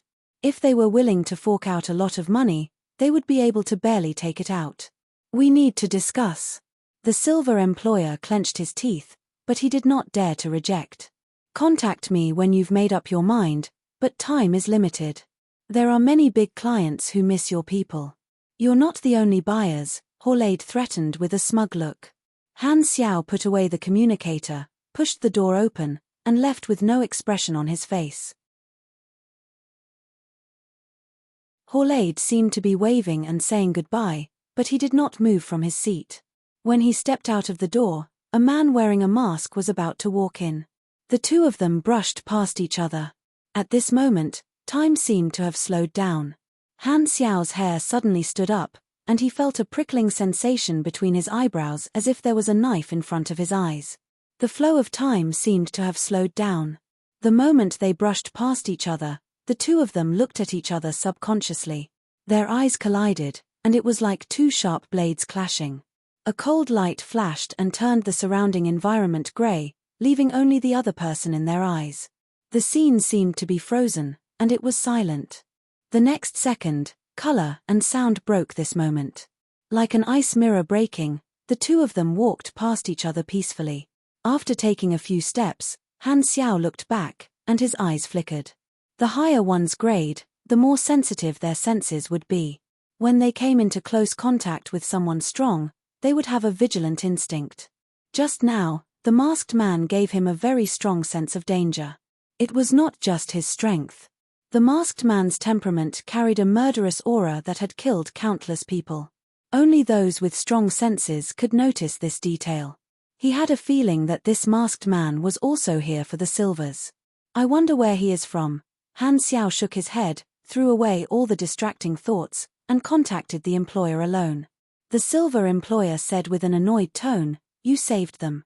How did you get caught again? This is your negligence. What do we do now? Do we really have to pay?" Han Xiao replied with a few words and said, "Don't be in a hurry to compromise. Since the captives are safe for now, I'll think of another way." "Okay. Remember, you must prioritize their safety." After hanging up, Han Xiao scratched his head. He had a headache. This is not easy. The captives are all in Horlaid's hands. I'm now a member of Floating Dragon, so I can't rob them openly. If I want Horlaid to release them unconditionally, there's only one way. I have to take the route of the upper echelons and convince Jenny, or even Ames. He suddenly had some ideas. He quickly left to think of a plan. At the same time, the masked man who brushed past him was Ashes. He also found Horlade and expressed his intention to buy the silvers. "How much can you pay?" Horlade asked. 50,000 per person. Horlade shook his head, uninterested. Ashes frowned. "This price is almost half the market price. You think it's too little? There's a big client who's offering more," Horlade said. 70,000. Ashes raised the price with a deep voice. Horlade still shook his head. 100,000 at most. Still not enough. "Then how much do you want?" Ashes was very patient. Horlade chuckled. "That big client offered 200,000 per person. Of course, the deal is not set yet, but if you can offer more than 200,000, hey, that won't be good, got it? I'll go back and think about it." Ashes nodded calmly, left the slave market, and returned to his base. "Captain, how was the negotiation?" a member of the special task force asked. Ashes took off his mask and said calmly, "Change of plan. We'll snatch the captives." It was not that Darkstar could not afford it. The problem was whether it was worth it or not. Furthermore, even if they agreed to this price, that profiteer might use the excuse of the big client as an excuse to raise the price again and turn it into a bidding war. What kind of organization was Darkstar? "We're a bunch of villains. If we obediently took the bait, would we still have the professional ethics of being villains?" Far away in the Fawnstar system, there was a fierce argument on the planet where the Silver's employer was staying. "They've already offered a price. What are we waiting for? Gather the money immediately." "Wait, this is very strange. Could it be that the mercenaries have teamed up with the slave owners to cheat us of our money? The Shattered Star Ring is full of greedy and barbaric people. We have to guard against this possibility," someone guessed. "No matter what, safety is the priority. The Ring, Blades, and Purple Gold mercenary groups have all failed. How can we rely on that Black Star mercenary group? If they take risks in order to complete the mission, they will put the captives in danger. Let's just pay up. What if they take the money and still don't release the captives?" Someone asked worriedly. Everyone argued for a while. In the end, the captain was more stable and made a decision. "They failed last time because of force majeure. I'm willing to trust them again. No matter what, let's let the Black Star mercenary try first. If it really doesn't work, he will definitely give us an accurate answer. Paying is the last option." A team of players was driving an aircraft and patrolling an area. Lee Ge was in the aircraft. He avoided everyone's gaze and quietly took out the secret message bead. "What the hell is this?" Lee Ge murmured. "The item clearly states that it can only be rewarded if it is given to a special person, but it doesn't say who the special person is. Do I have to trigger it myself?" Lee Ge was very experienced in games. This kind of event trigger mission item that did not have a clear hint usually required him to take the initiative and show the item to different NPCs. If he found a character with a different reaction, it was basically a special person.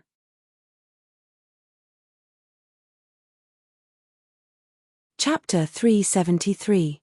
Goa, Selene, and Porter's teams were all locked up in Floating Dragon Prison. They contacted their respective army commanders, paid the compensation, and waited for the army's upper echelons to come and apologize. Before that, they could not leave. They did not know what was going on outside while they were locked up.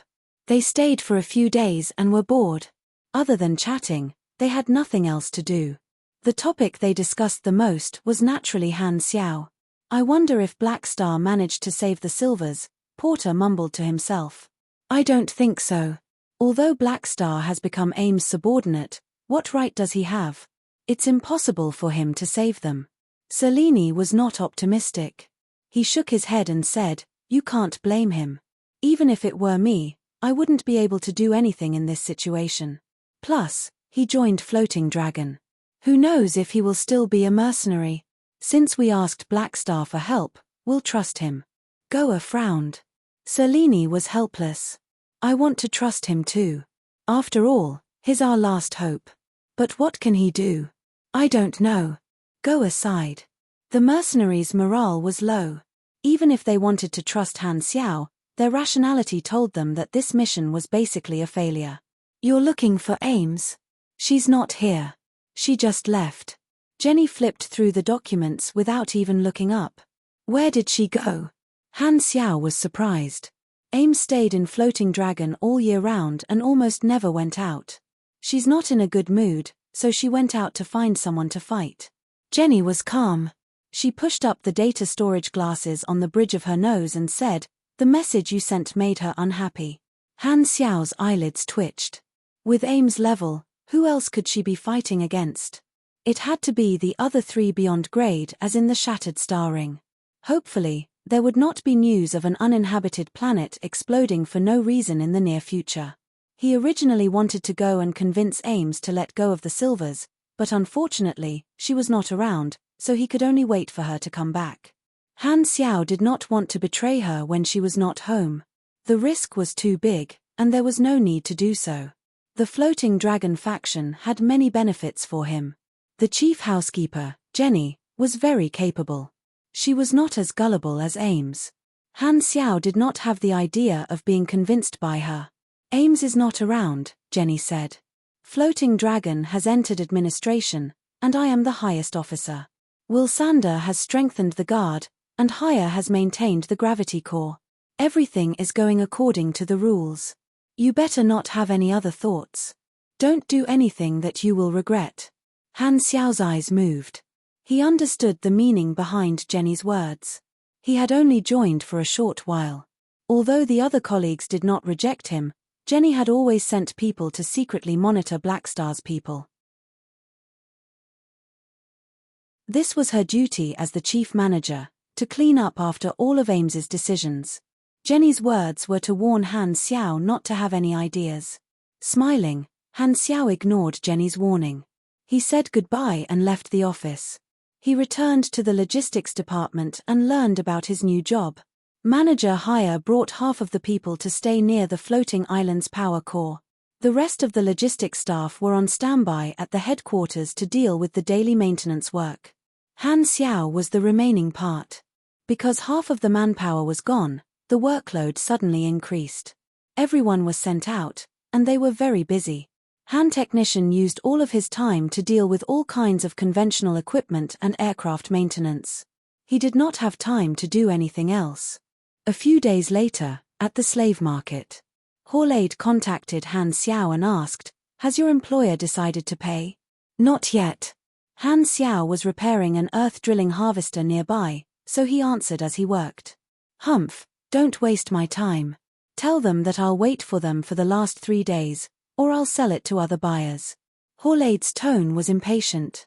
He hung up the call directly, took a sip of the psychedelic drink on the table, and his eyes changed. If the Silvers are not willing to pay, then the man with the mask a few days ago is the second highest bidder. In his eyes, Ashes was his backup plan, his backup plan. He was sitting on the fishing platform, and no matter what, he would be able to make a huge profit. Thinking about the huge amount of wealth that was about to be in his hands, Horlade was full of excitement and anticipation.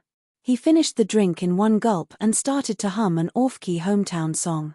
At the same time, pairs of eyes were hidden in the shadows, staring at the slave market. Today was the day that Darkstar had chosen to make their move. Ashes had made a plan. Of course, it was not a high-profile attack, but to sneak in and quietly take the slaves away, trying not to cause a huge commotion. They did not know that Ames had left, so they acted according to plan. Ash's Esper ability potential was A+, but he was still in the nurturing stage. His actual grade was B+, far from his peak. Facing Ames, who could easily kill him, Ashes had to be cautious even though he was cold and arrogant. There were also a few groups of galactic pirates following Darkstar's operation. Ashes and the others disguised themselves and secretly found these teammates, promising to split the benefits of the slaves equally. Plus, they revealed part of the plan, so it was very easy to lure these pirates. This move was to confuse them and cover up Darkstar's true intentions. If exposed, it could attract their attention and create chaos. Has the power been cut off? Ashes asked into the communicator. I bypassed Floating Dragon Island's main artificial intelligence system and am implanting the interference device. It will be completed in about 2 minutes. Cut off the power supply of the slave market in the streets, temporarily cutting off the power supply. The surveillance will be cut off, and it will become a blind spot.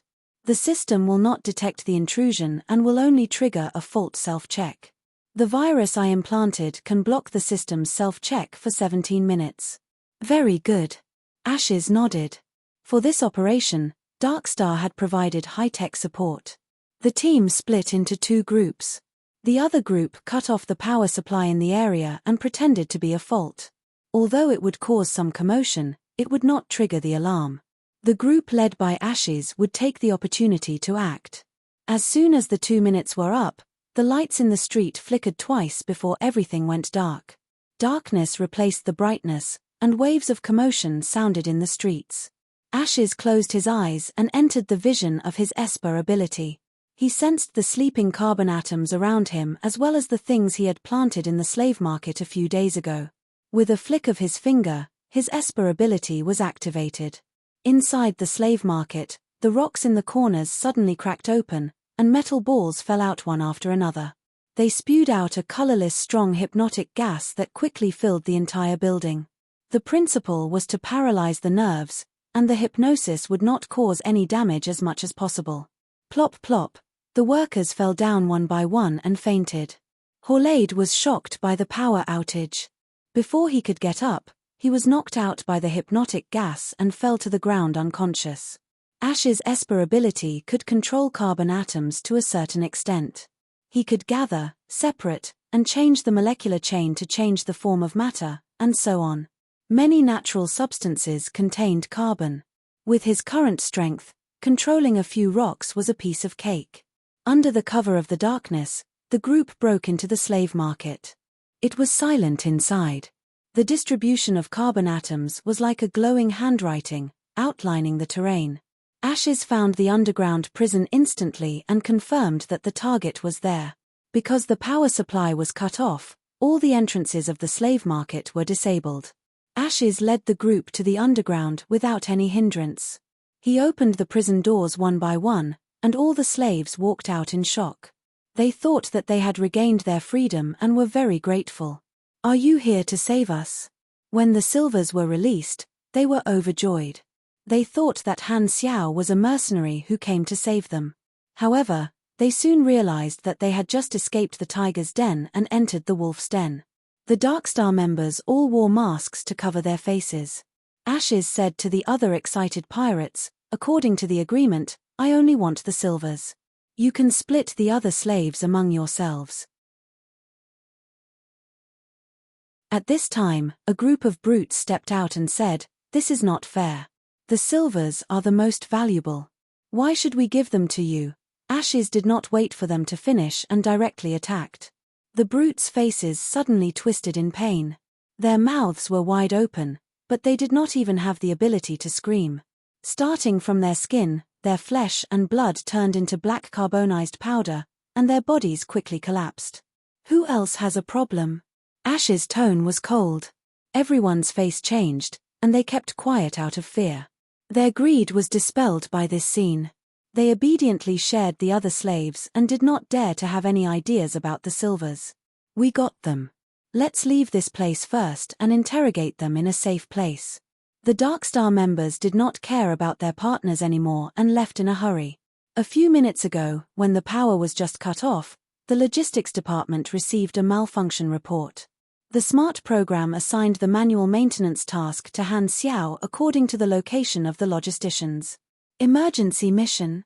Han Xiao happened to be repairing the drill nearby. When he received the notice, he immediately put down his work and rushed to the area where the slave market was. There were no lights around, and it was dark. Han Xiao turned on the sensor radar of the mechanical suit. Suddenly, he stopped. He realized that the image inside the slave market was blurry. It was obviously the reaction of the radar being interfered with. Something's wrong. Han Xiao's face changed slightly. He realized that something had happened. He immediately activated the jetting device and rushed to the slave market. As soon as he entered, he smelled the stimulating hypnotic gas. "You have inhaled a strong nerve-paralyzing hypnotic gas. Undergoing resistance test. Your END is over 100. You are immune to hypnosis. Your END is over 150. You are immune to sluggish state. It was dead silent inside. He turned on his night vision and was shocked when he saw the unconscious workers all over the floor. What's going on? Is there a thief here? Who has the guts to do this? Han Xiao was shocked. At this time, there were hurried footsteps coming from the stairs. Ash's people brought a group of silvers back to the ground. They saw Han Xiao standing at the door immediately and knew that something was wrong. We've been discovered. However, when Han Xiao saw that the silvers were rescued, he was even more confused. Who the F***ck did my job? Did the employer find another group of mercenaries? Are we friends or foes? Which side are you on? Han Xiao could not figure out the identity of the other party. Before he could say anything, Ashes made his move. He controlled the carbon atoms in Han Xiao's body and used the same trick again, trying to turn this intruder into ashes. The Esper ability bypassed the mechanical suit and took effect on Han Xiao's body. You have been attacked by Ashes, carbon atom deconstruction. You have received 1146 true damage. You have been attacked by Ashes, carbon atom deconstruction. You have received 988 true damage. Your talent, Steel Body, has been activated. You are immune to all true damage. Through the interface, Han Xiao saw a series of -0 damage popping up on his body. He was unscathed. Ash's expression changed under the mask. He could sense the carbon atoms in Han Xiao's body, but he could not control the carbon atoms in Han Xiao's body like he could with other people. In his senses, the molecular structure of Han Xiao's body suddenly strengthened and became as solid as a rock. He could not change it at all. Looks like it's an enemy.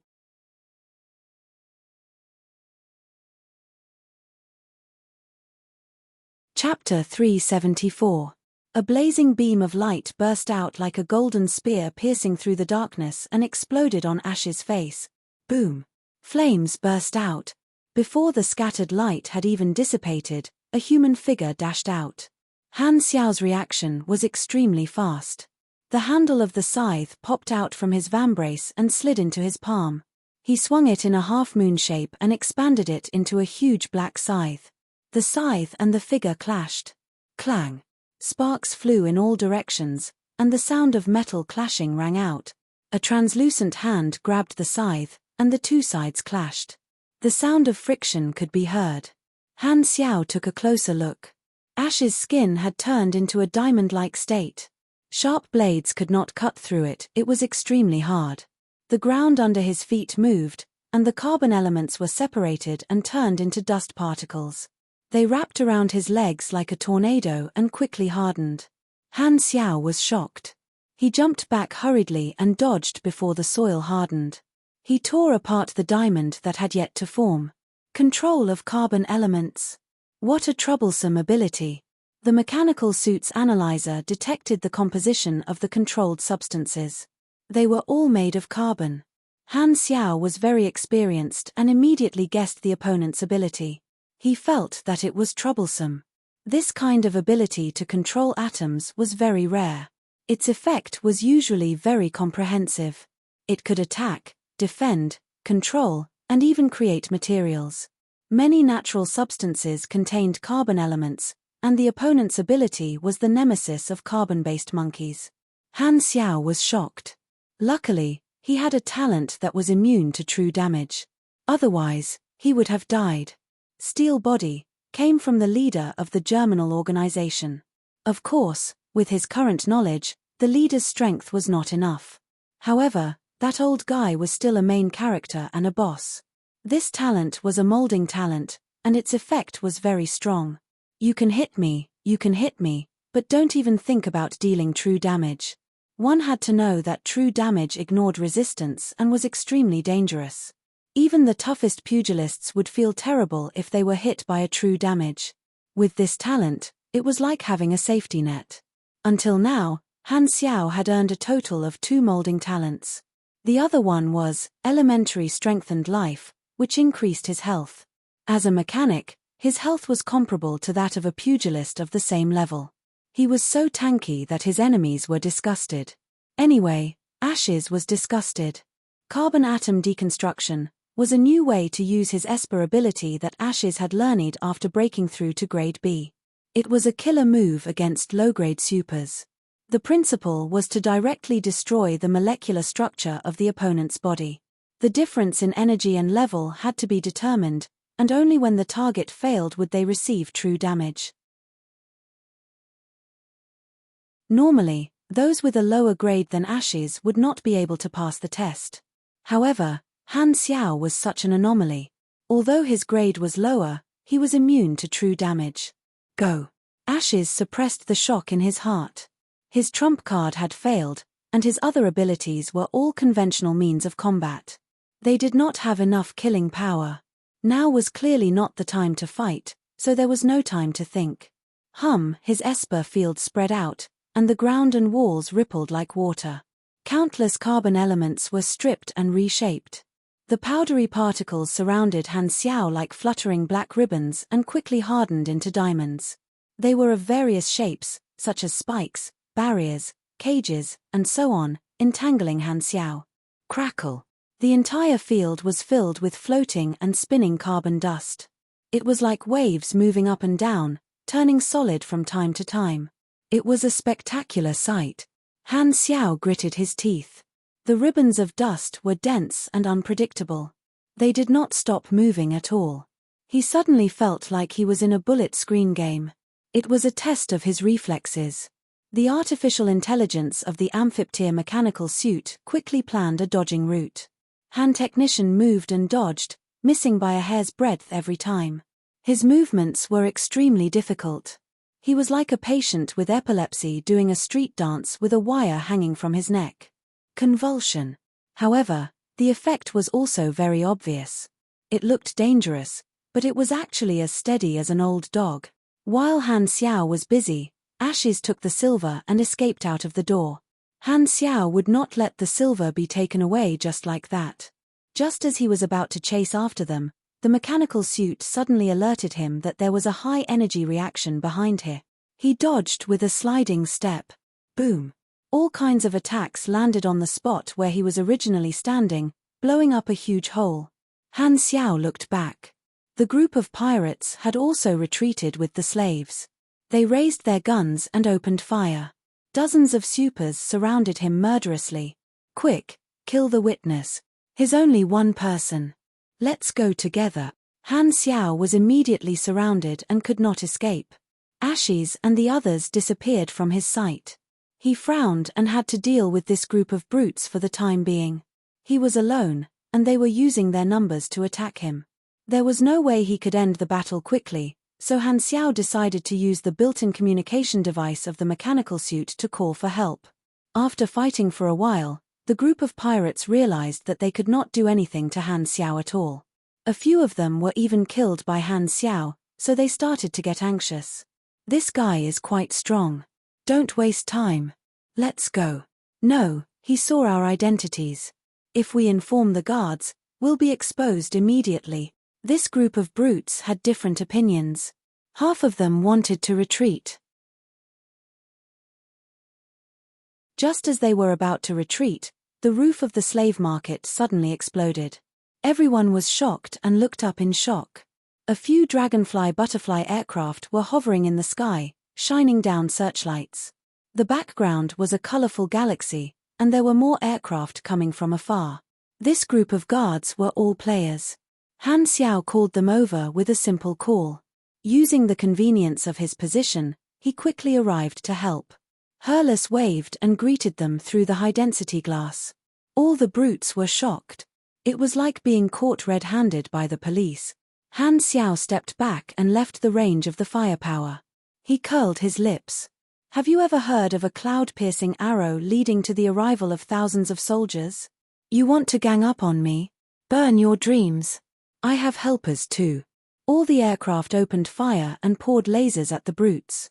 Bang! Bang! The golden lasers were like a rainstorm, and a large group of these pirates fell like cutting chives. They were terrified. It's the Dragon Guards. Run! split up. They panicked and did not have time to care about Han Xiao. They immediately scattered like birds and animals, covering their heads and running in all directions. The aircraft split up to chase after them. Han Xiao did not chase after them immediately. The dragon guards were higher up in the sky, so their hunting efficiency was higher. He did not want to move on the ground, so he was waiting for his bat wings to arrive. Ashes was the first to escape. He was already out of sight, but Han Xiao did not just watch. He secretly marked him. Hairless, a group of mysterious people stole the silvers. I marked them on the radar. I've sent the information to you. Don't let them get away. Han Xiao outlined a glowing path on the map and sent it to Hairless. He said seriously, they have a super, also grade B, who can control carbon elements. Be careful, maintain the shield. Don't fight with him before I arrive. Got it. I've already seen them. I'm following them, Hairless replied. This time, Will Sanders' communication came. He asked with a deep voice, what happened? Han Xiao repeated what had happened, emphasizing that the enemy had attacked Floating Dragon's assets with bad intentions, and that he was the one who had stopped the enemy. These enemies were so arrogant, daring to shit, piss, and fart on the head of the dragon guards. If he did not go up and kill them, he would have no shame. He was afraid that Will Sander did not get the main point, so he repeated it 3 times. Okay, I got it. Will Sander quickly hung up the communication, afraid that Han Xiao would repeat it a 4th time. However, Han Xiao had achieved his goal. Will Sander's mind kept repeating what had just happened, and he could not forget it even if he wanted to. The more he thought about it, the angrier he got. That's right. Who doesn't know that we, the Dragon Guards, protect the entire city? These people still dare to break the rules and look down on the Dragon Guards. Are they challenging me? Today, these people dared to steal the slaves, and tomorrow, they dare to blow up the floating island. What the F***CK? If I don't kill you all, I won't be the Dragon Guards. Will Sander pondered for a while and was furious. He ordered the Dragon Guards under him to move out. Since Ames was not around, the Dragon Guards were on standby at all times. They were on level 1 alert, extremely efficient. Aircrafts flew across the sky one after another. The residents and outsiders on the ground all raised their heads in astonishment. They had never seen such a grand scene with so many guards. What was going on? Han Xiao looked around at the mess. When he saw the unconscious Horlade, his eyes lit up, and his mood instantly improved. He clicked his tongue and said, "Serves you right. You want to take my money? You'll regret it." When Horlade woke up and saw that all the slaves had been stolen, and his house had become clean and well ventilated, Han Xiao wondered what kind of expression he would have. Thinking of Horlade's smug look, he could not help but gloat. Looking at the interface, there was a new message. It reminded him that he had discovered a criminal act, provided information, and blocked the enemy. Floating Dragon faction favorability increased by 400 points. Their relationship finally rose from cold to neutral. Han Xiao suddenly thought of something. Taking advantage of the waiting time, he walked into the underground prison and came to the secret door. He smashed the wall with brute force, revealing Arosha's cell. The brutes did not notice this secret door, and Arosha was still locked inside. In fact, Ashes had noticed the existence of the secret door, but his target was only the silvers, so he was too lazy to tell others. Han Xiao tore open the cell door and reached out to Arosha. He still remembered that he had a visitor from afar mission, and the requirement was to take Arosha away. Because Horlade was desperate for money, he did not buy it. Now was a good opportunity. If he did not take advantage of the situation now, Han Technician would not be able to get over it. He would not even leave a strand of hair for Horlade. Arosha looked up and stared at Han Xiao's hand. Confusion appeared on her face, and she did not move. Right, she has no memory, and she is not very curious. Han Xiao thought of Horlade's introduction, so he simply went up and unlocked her shackles and collar. He grabbed Arosha's hand and walked out. As expected, Arosha did not have any intention of resisting. Her face was calm, and she allowed Han Xiao to pull her along like a boat drifting with the current, following his every step.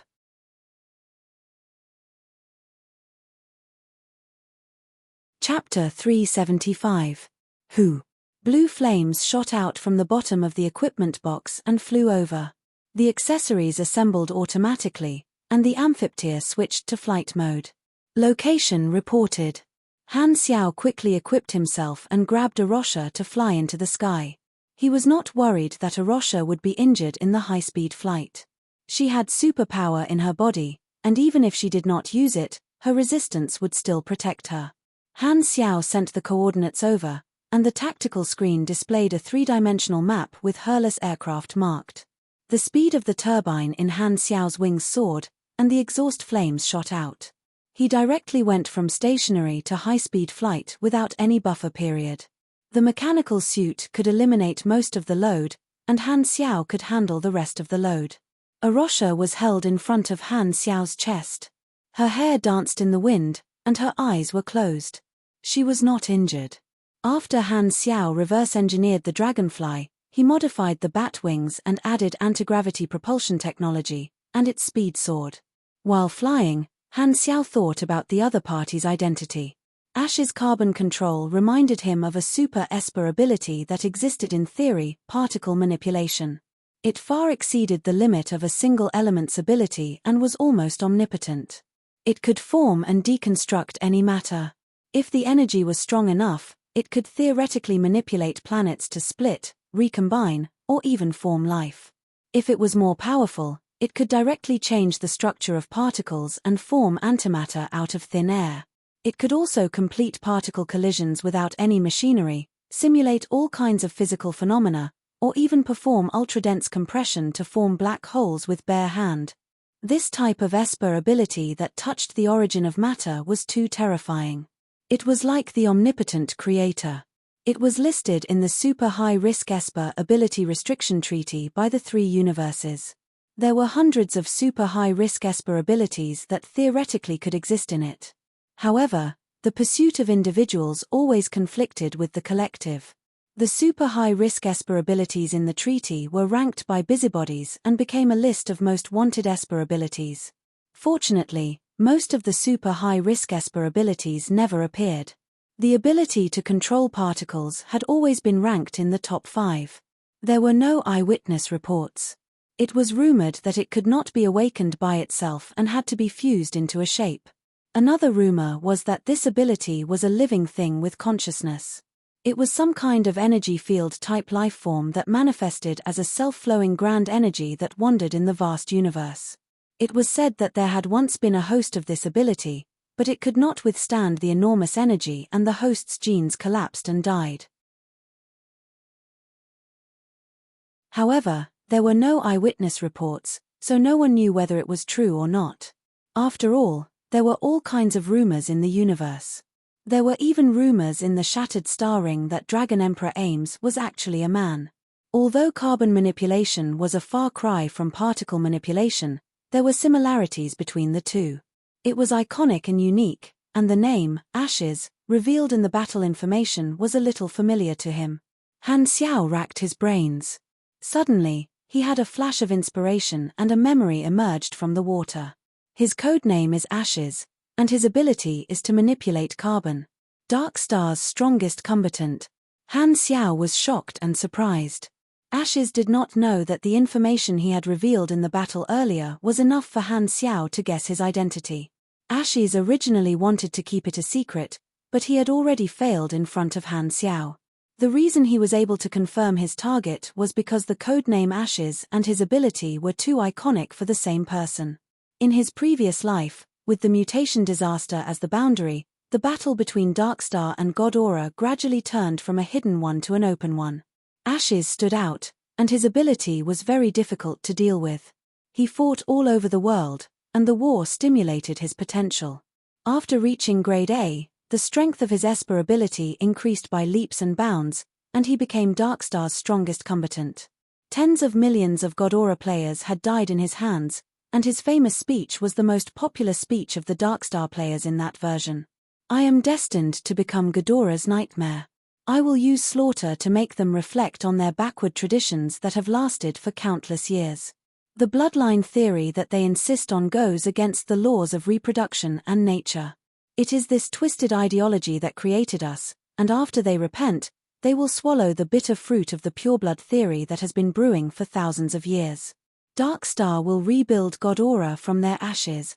When that time comes, there will no longer be purebloods, and no one will be superior because of their bloodline. Discrimination will no longer exist, and no one will be born inferior. Half-bloods are tolerance, progress, and equality. We will eradicate the corruption. May life and hope bless Godora. Of course, although this speech sounded very cool and epic, Darkstar claimed to be revolutionaries. They believed that revolution required sacrifice and unscrupulous means. Other races such as Sunil suffered greatly from this. In the eyes of the lawful faction, no matter how loud Darkstar's slogan was, it was still a chaotic and evil terrorist organization. Ironically, Ashes was not a half-blooded Godora, he belonged to another race. He had been trained by Darkstar since he was young, and this hatred had nothing to do with him. From this, it could be seen that Darkstar's mental and spiritual construction was very impressive. Ashes was still in the secret training stage and had not reached the height of his peak. Han Xiao was the first outsider to know about Ashes' identity. At the same time, he was confused. Darkstar's actions had always been very purposeful, and everything was focused on dealing with Godora. Why would they target the Silvers? Darkstar wants to use this group of Silvers to threaten Silver Lingming? Impossible, this is just a group of tourists. They don't have that much power. Even if they captured the entire Silver Council, they won't be able to threaten Silver Lingming. What is Darkstar trying to do? Han Xiao's eyes flickered. Could it be, these Silvers have other secret? A spaceship appeared in front of them. The hatch opened, and Han Xiao flew in. Hurlus greeted him and said, "They have no intention of fighting back. They don't have a fixed route, so we don't know where their destination is. Continue chasing." Hurlus nodded. He then saw a Rosha beside him and was stunned. He asked with surprise, "You are?" "Don't ask. I'll explain to you next time." Han Xiao did not have time to deal with a Rosha. Through the porthole, he stared at Ashes and the others on the ground. "We can't get rid of this spaceship. The other guards are on their way. We'd better leave as soon as possible," his subordinate said anxiously. Ashes's face was solemn. The spaceship that was tailing them did not fire for a long time, which made him feel pressured. The plan was originally perfect. The culprit that caused the current situation was the witness who suddenly appeared. It would have been fine if he could kill the witness instantly, but that witness was not only a grade B super, but he was also immune to his carbon atom deconstruction. Unbelievable. When he used this move against targets weaker than him, it had never failed. AIM's weak organization was a fact that everyone in the Shattered Star Ring knew. However, no matter how thin a camel was, it was still bigger than a horse. The Dragon Emperor did indeed have powerful people under her command.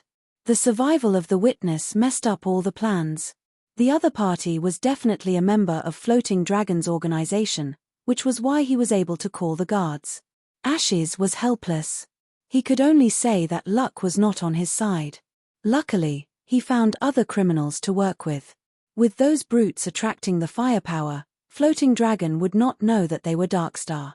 There was no way he could wait until it was safe to interrogate the Silvers alone. Ashes gave a signal, and the members of the Special Task Force directly exchanged signals with the Silvers while they were escaping. This would increase the risk of being exposed, but he could not care less. However, an accident happened. All the Silvers were confused. None of them matched the secret signal.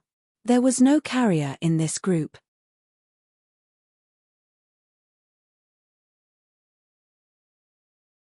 Chapter 376.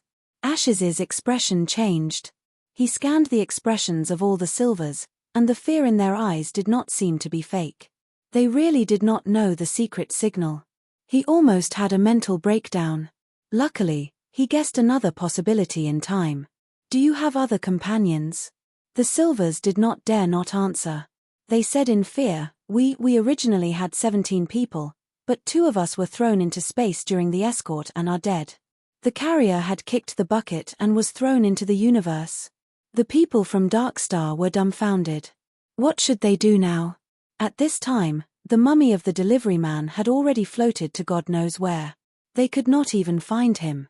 Ashes was also stunned. Suddenly, he thought about it. The slave trader must have searched the carrier's clothes. If the carrier did not hide the secret message bead well, it might have been taken away by the slave trader. There was still a chance. However, this meant that the silvers saved him for nothing, and he was targeted by Floating Dragon because of this. Ash's face stiffened, and he felt extremely sad. If he had known this would happen, he would have gone to the slave trader first, but he did not know that the carrier was in an accident. Saving the carrier first was his usual priority. The carrier belonged to the organization he was cooperating with. After receiving the secret message bead, he would save the carrier if possible. If not, he would kill the carrier. Now, this step was skipped. That damn slave trader completed their job, but the bead was missing. Furthermore, Ashes originally only wanted to steal the carrier secretly. It was all because of this accident that caused such a huge commotion. In summary, it could be said that he was extremely unlucky. Ashes was extremely frustrated. He waved his hand, and countless black dust spewed out from the ground, turning into a veil-like curtain that gently covered the pursuing aircraft. There was a shield attached to it, blocking the sight of the aircraft. This layer of dense black dust was all graphite, and the image of the observation device suddenly became distorted and blurred. The aircraft became blind, stumbling and hurriedly decelerating. "I'll chase. Hurless, don't follow. He can kill you easily." Han Xiao stopped Hurless from jumping off the ship.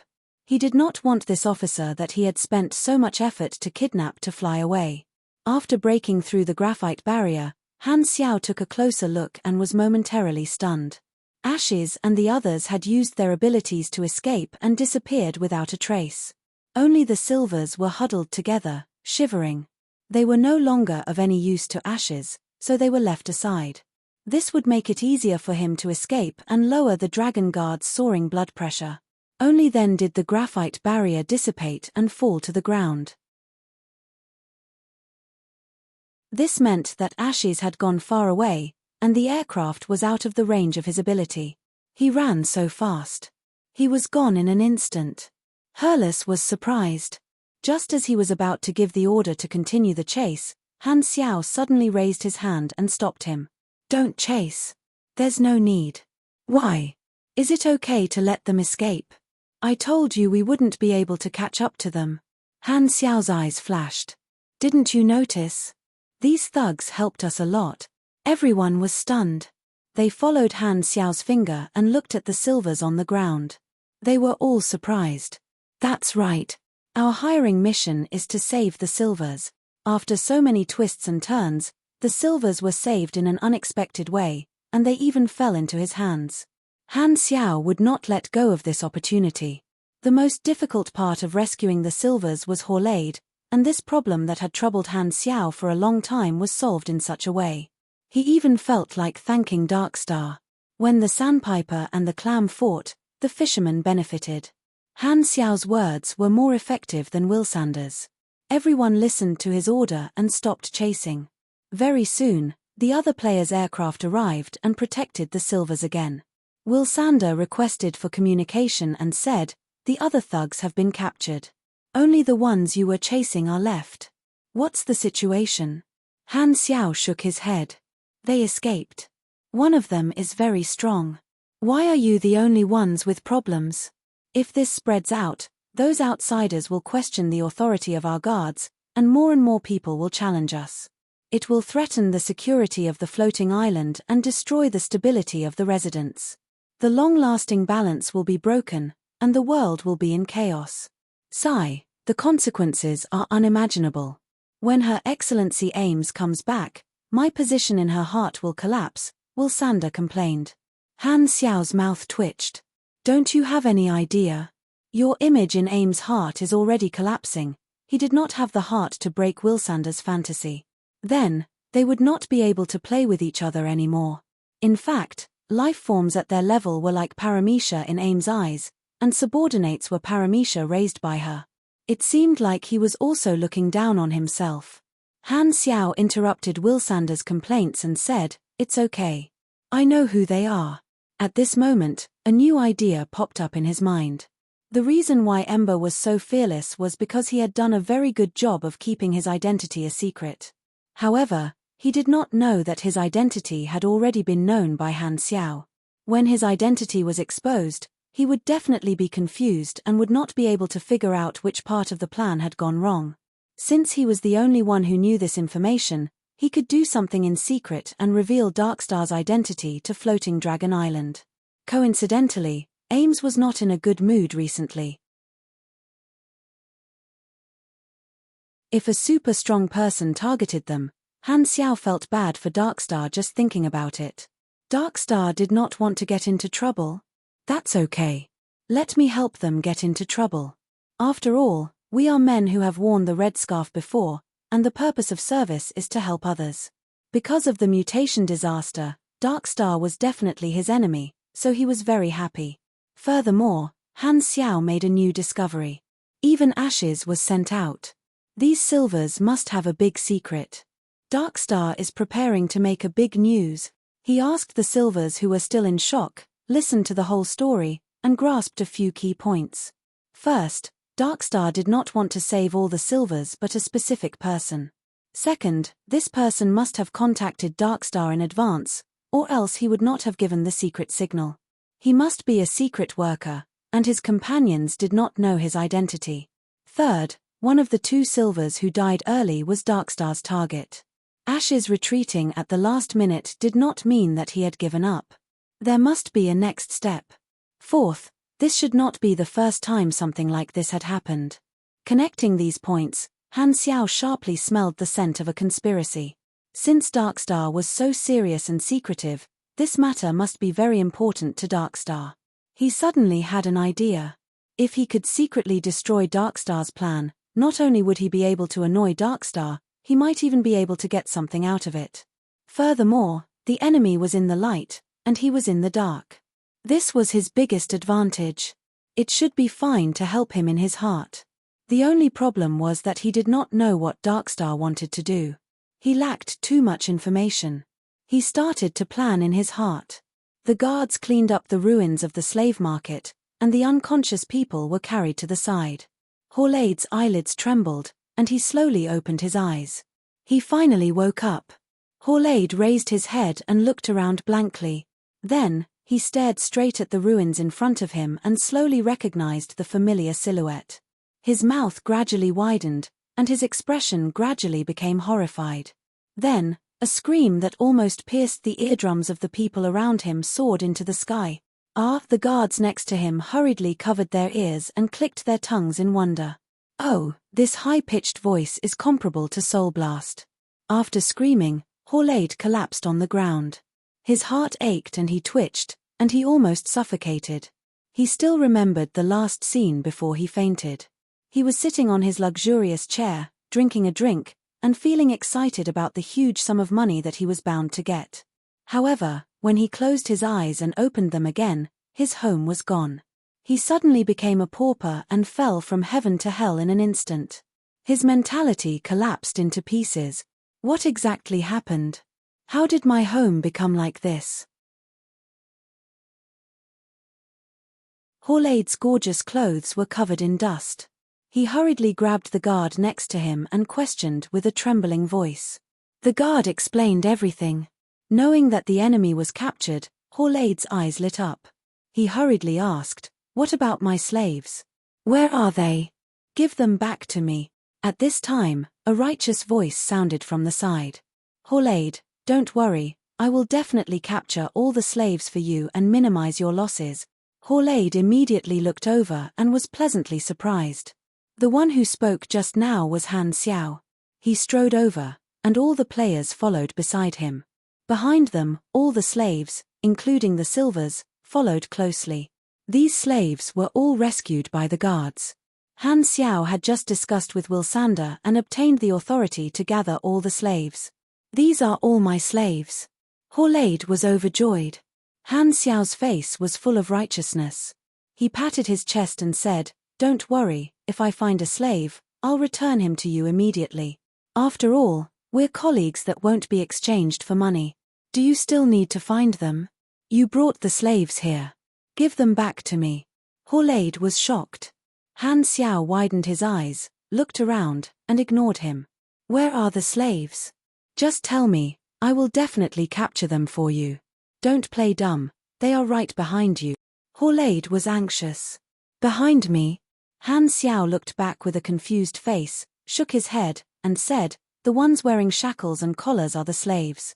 I only see a group of free people. Where are the slaves you mentioned? Horlaid finally understood Han Xiao's intention. His face changed, and he almost exploded in anger.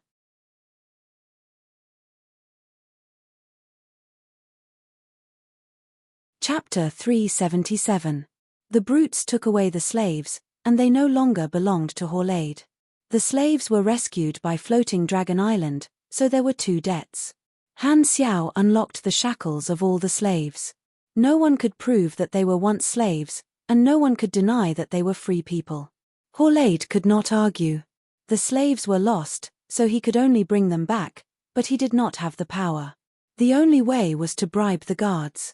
However, Guard Captain Wilsander was right beside him and had no intention of interfering. Obviously, he supported Han Xiao's position. With the guard captain's approval, who would dare to do anything? Horlaid saw Theon among the guards. Theon trembled and hurriedly retreated to the back of the crowd. Seeing this, Horlaid knew that he could not count on Theon. This guy was already scared by Black Star's people. Looking at Han Xiao's calm expression, Horlaid was furious, but for the slaves, he could only suppress his anger. He could not be proud anymore. He walked in front of Han Xiao and said angrily in a voice that only the 2 of them could hear, "All right, you win. You only need the silvers, right? I'll give you the silvers, and the other slaves have nothing to do with you. I can buy them back, name a price." Han Xiao had the upper hand, so Horlaid could only give up the silvers and prepare to pay a huge price for the other slaves. Otherwise, his business would be ruined. I just said, there are only free people here. Han Xiao shrugged. Horlaid misunderstood. His face darkened, and he said angrily, "Don't go overboard. You want to take all the slaves for yourself? The head butler will not let you succeed. Take all? Hehe, don't you understand? They are not slaves anymore," Han Xiao said calmly. Are you crazy? Horlaid's tone was shocked. He thought that Han Xiao wanted more money. Only then did he understand that Han Xiao was planning to let all the slaves go and really let them regain their freedom. It was too wasteful. He could not understand. Why would Han Xiao save these slaves who had nothing to do with him for free? At this moment, an aircraft landed, and the chief butler, Jenny, rushed to the scene with her men. Horlaid's eyes lit up as if he had found someone to rely on. He glared at Han Xiao and hurried to Jenny. "Chief butler, I hope I can get my slave back." Horlaid recounted what had happened and complained to his superior. "The new Black Star wants to let my slave go. How can that be? He's looking down on you." "I understand." Jenny nodded and walked towards Han Xiao. Horlaid was immediately emboldened. He followed behind and stared at Han Xiao with a sneer. Jenny walked in front of Han Xiao and said, "Black Star, you did well.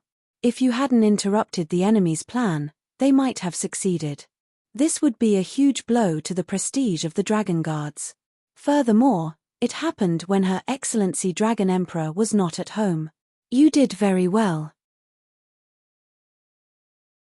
I will record this in your file and increase your trust authority. Those who make contributions will receive material rewards. You can ask for monetary rewards or other things." She paused and added, "Although this sentence is a bit late, welcome to Floating Dragon Island. Plus 300 Floating Dragon favorability. Current relationship, neutral, 701,000. Han Xiao nodded. He was not surprised by Jenny's attitude at all. When he was chatting with Wilsander earlier, Jenny had also joined the communication channel. Han Xiao had told her what had happened. He had contacted Jenny privately long ago and reached a consensus. Only Horlaid was in the dark and thought that he had found a life-saving straw. The more Horlaid listened, the more he felt that something was not right.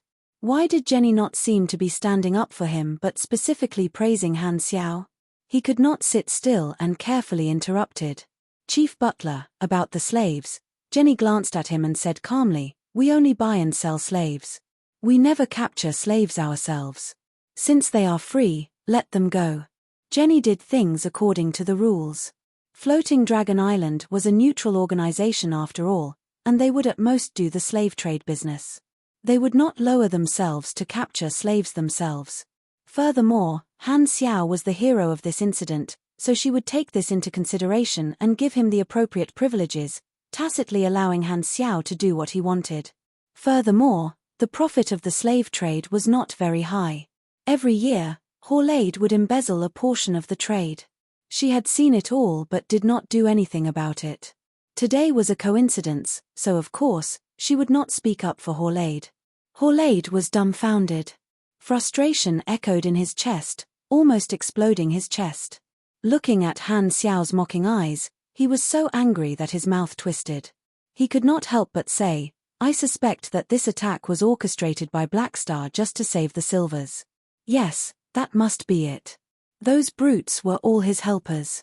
Oh right, he also let a group of people escape. Those people must be his companions. Horlade got more and more excited as he spoke. Although it was just a flash of inspiration, he felt that his guess made sense.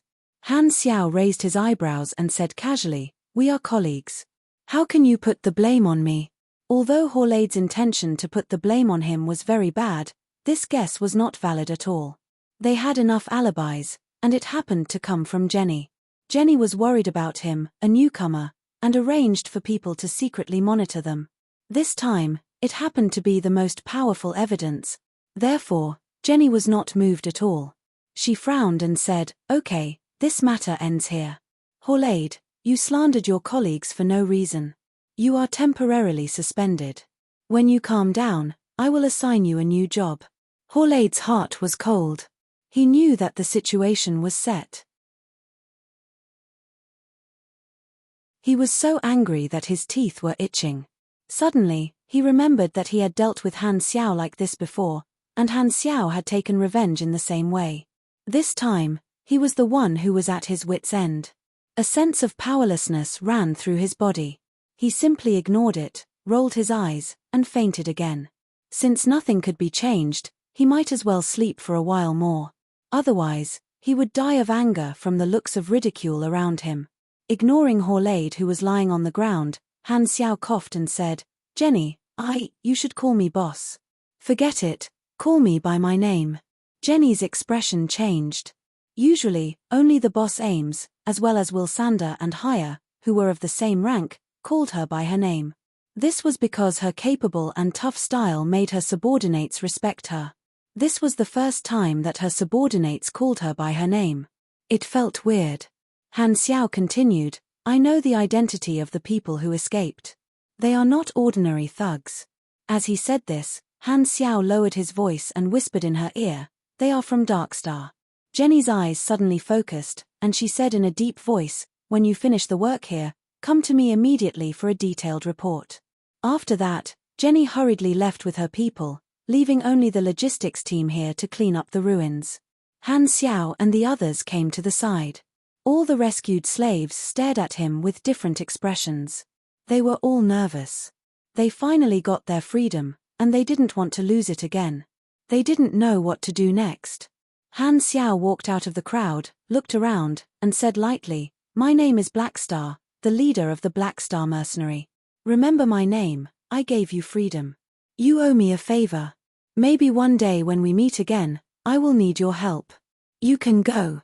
All the slaves were stunned, and one of them asked in a trembling voice, Can we really leave?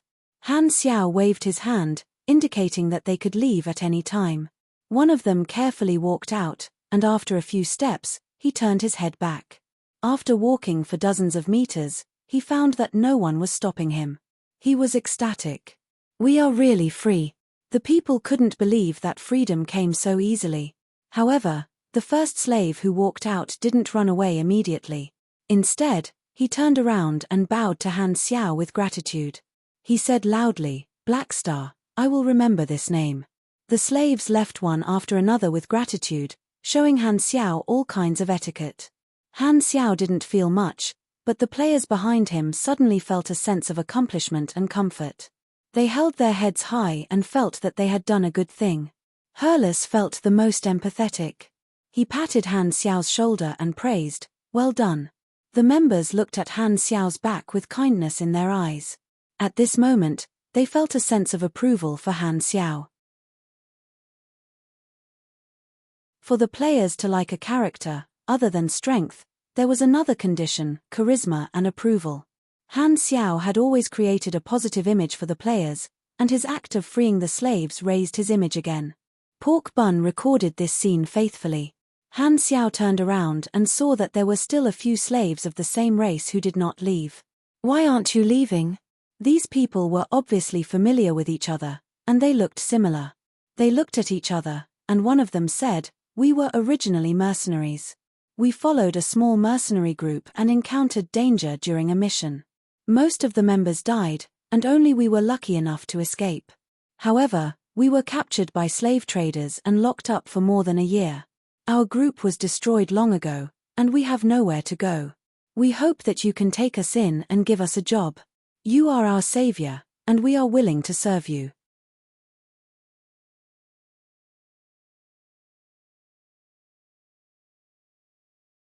Chapter 378. Han Xiao was a little surprised. He had only planned to let the slaves go and thought that the slaves would be eager to return home. He did not expect that there would be people willing to stay. He asked them in detail and decided to take in the three of them. The three Volga brothers were from the Tamiharantines. This was a small civilization in the Shattered Star Ring. Their civilization level was equivalent to Sunil before the disaster, and they had a certain level of space travel ability. They were a magic-type civilization that focused on the psychic branch. Their race's specialty was telepathy, and they could complete the exchange of information by looking at each other. To a certain extent, they did not need to speak, and telepathy was the strongest between close relatives. The technological foundation of their civilization was the first demon mineral vein, and they developed a technological tree based on materials that contained magic as the energy source. They had a religion and a high fertility rate. They would mate, reproduce, and give birth to animals. The incubation time was about a year. Normal humans would give birth to one child at a time, but the Tamiharantines would give birth a few times in their lifetime. They had always been troubled by the problem of population expansion. The Tamiharantines looked similar to humans, but they were shorter, with an average height of 1.6 meters. They had white skin and natural runes on their bodies. The more eye-catching feature was their pure white eyes, which were like a whole piece of white crystal. The Tamiharantines had very high psychic talents. If they awakened, most of them would become psychics. The eldest and second of the three Volga brothers were both psychics, and the youngest was a mage. They were all grade C supers, around LV70. Although their strength was average, they made up for the lack of classes in the mercenary group. This way, the mercenary group finally had 5 superclasses, making up for the lack of abilities. Mags can perform blessings and enchantments to add new abilities to machines, which can indirectly increase my combat strength. Han Xiaoxin was very happy. The Black Star mercenary had 3 new officers, which increased the faction reward limit by almost 10,000 points.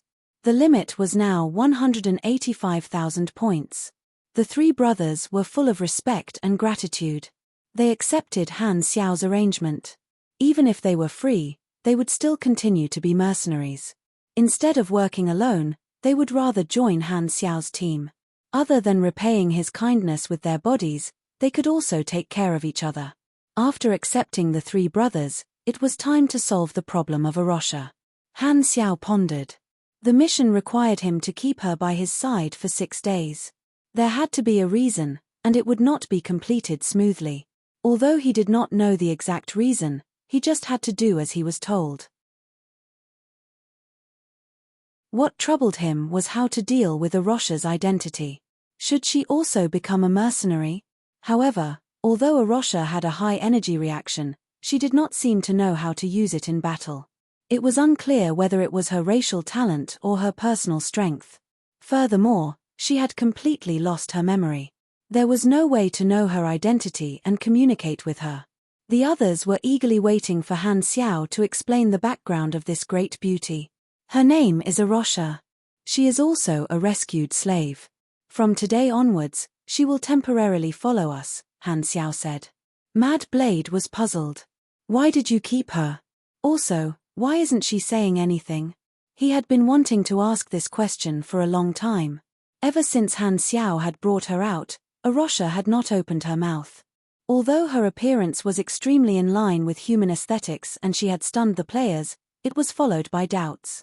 What was wrong with this beautiful girl? Amnesia. Han Xiao pointed at his head and thought of an explanation. That's why I was worried about her running around, so I took her with me. She has no place to go anyway. Such a beautiful girl is actually sick in the head. What a pity. Second Prince shook his head. What do you know? This is called taking advantage of the situation. Pork Bun gave Han Xiao a wretched look, as if to say, "Brother, I understand you." Maple Moon and Rainy Kim immediately glared at him.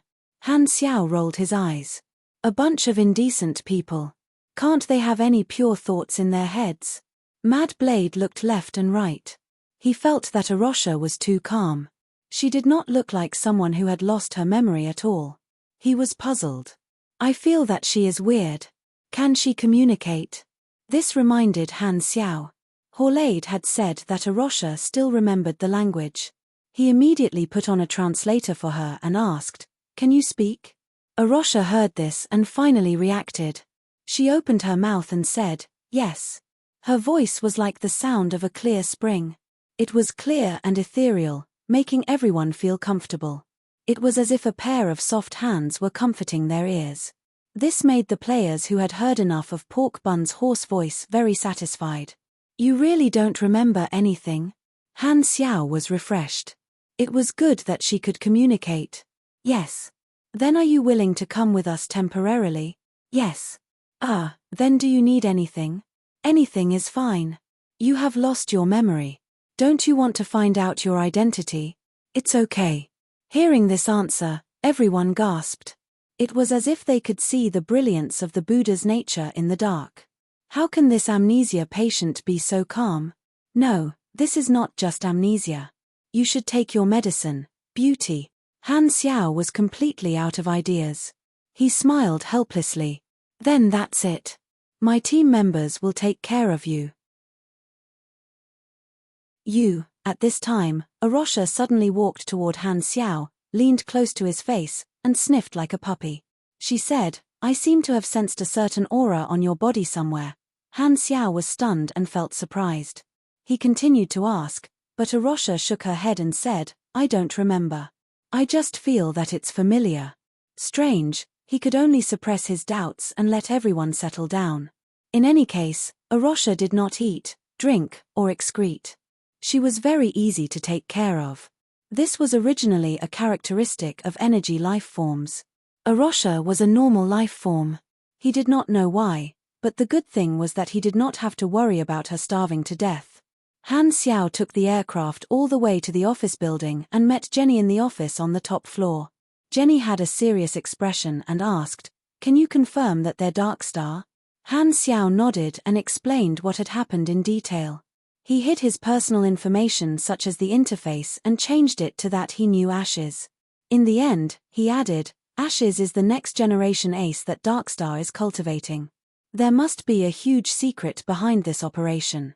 Although we're a neutral organization, and the conflict between Darkstar and Godora has nothing to do with us, they have to pay a corresponding price for daring to cause trouble on Floating Dragon Island." Jenny nodded, pushed her glasses, and said with a frown, "Darkstar has always been peaceful with us. There must be a reason for this, but I'm not interested in understanding their intentions. I only want to find out who is responsible." Luckily, you recognized their background. Otherwise, Darkstar would have really escaped. When Her Excellency Ames returns, Darkstar will pay the price for this provocation. Successfully causing trouble for Darkstar, Han Xiao nodded in his mind. To deal with a large organization, using someone else to do the dirty work was naturally the best way. Darkstar was very secretive and powerful. If he did not wait for the storyline to start, Han Xiao would not be able to do anything to them. However, Darkstar had personally given him an opportunity, so how could he not make use of it? With Aim's personality and her recent bad mood, Darkstar could be said to have bumped into the muzzle of a gun. It was a pity that Ames was not on Floating Dragon Island at the moment. Otherwise, she would have directly killed Darkstar's future ace while he was still growing. That would have been a huge blow to Darkstar. Floating Dragon would not reveal any information and let Darkstar think that they were safe. They would then deal with them when the time came. Because Han Xiao had joined Floating Dragon Island, he was able to borrow the power of one of the largest organizations in the Shattered Star Ring. All along, Han Xiao had been using his advantage very well. At this moment, he finally flapped his wings in the galaxy. The complicated relationship between the various civilizations was hundreds of times more complicated than that of Blue Star. Even if he caused a small ripple, it could lead to a huge tsunami after being catalyzed by many parties. You're tuning in to the Celestial War YouTube channel. Don't forget to subscribe and join us on this journey to catch the most captivating stories,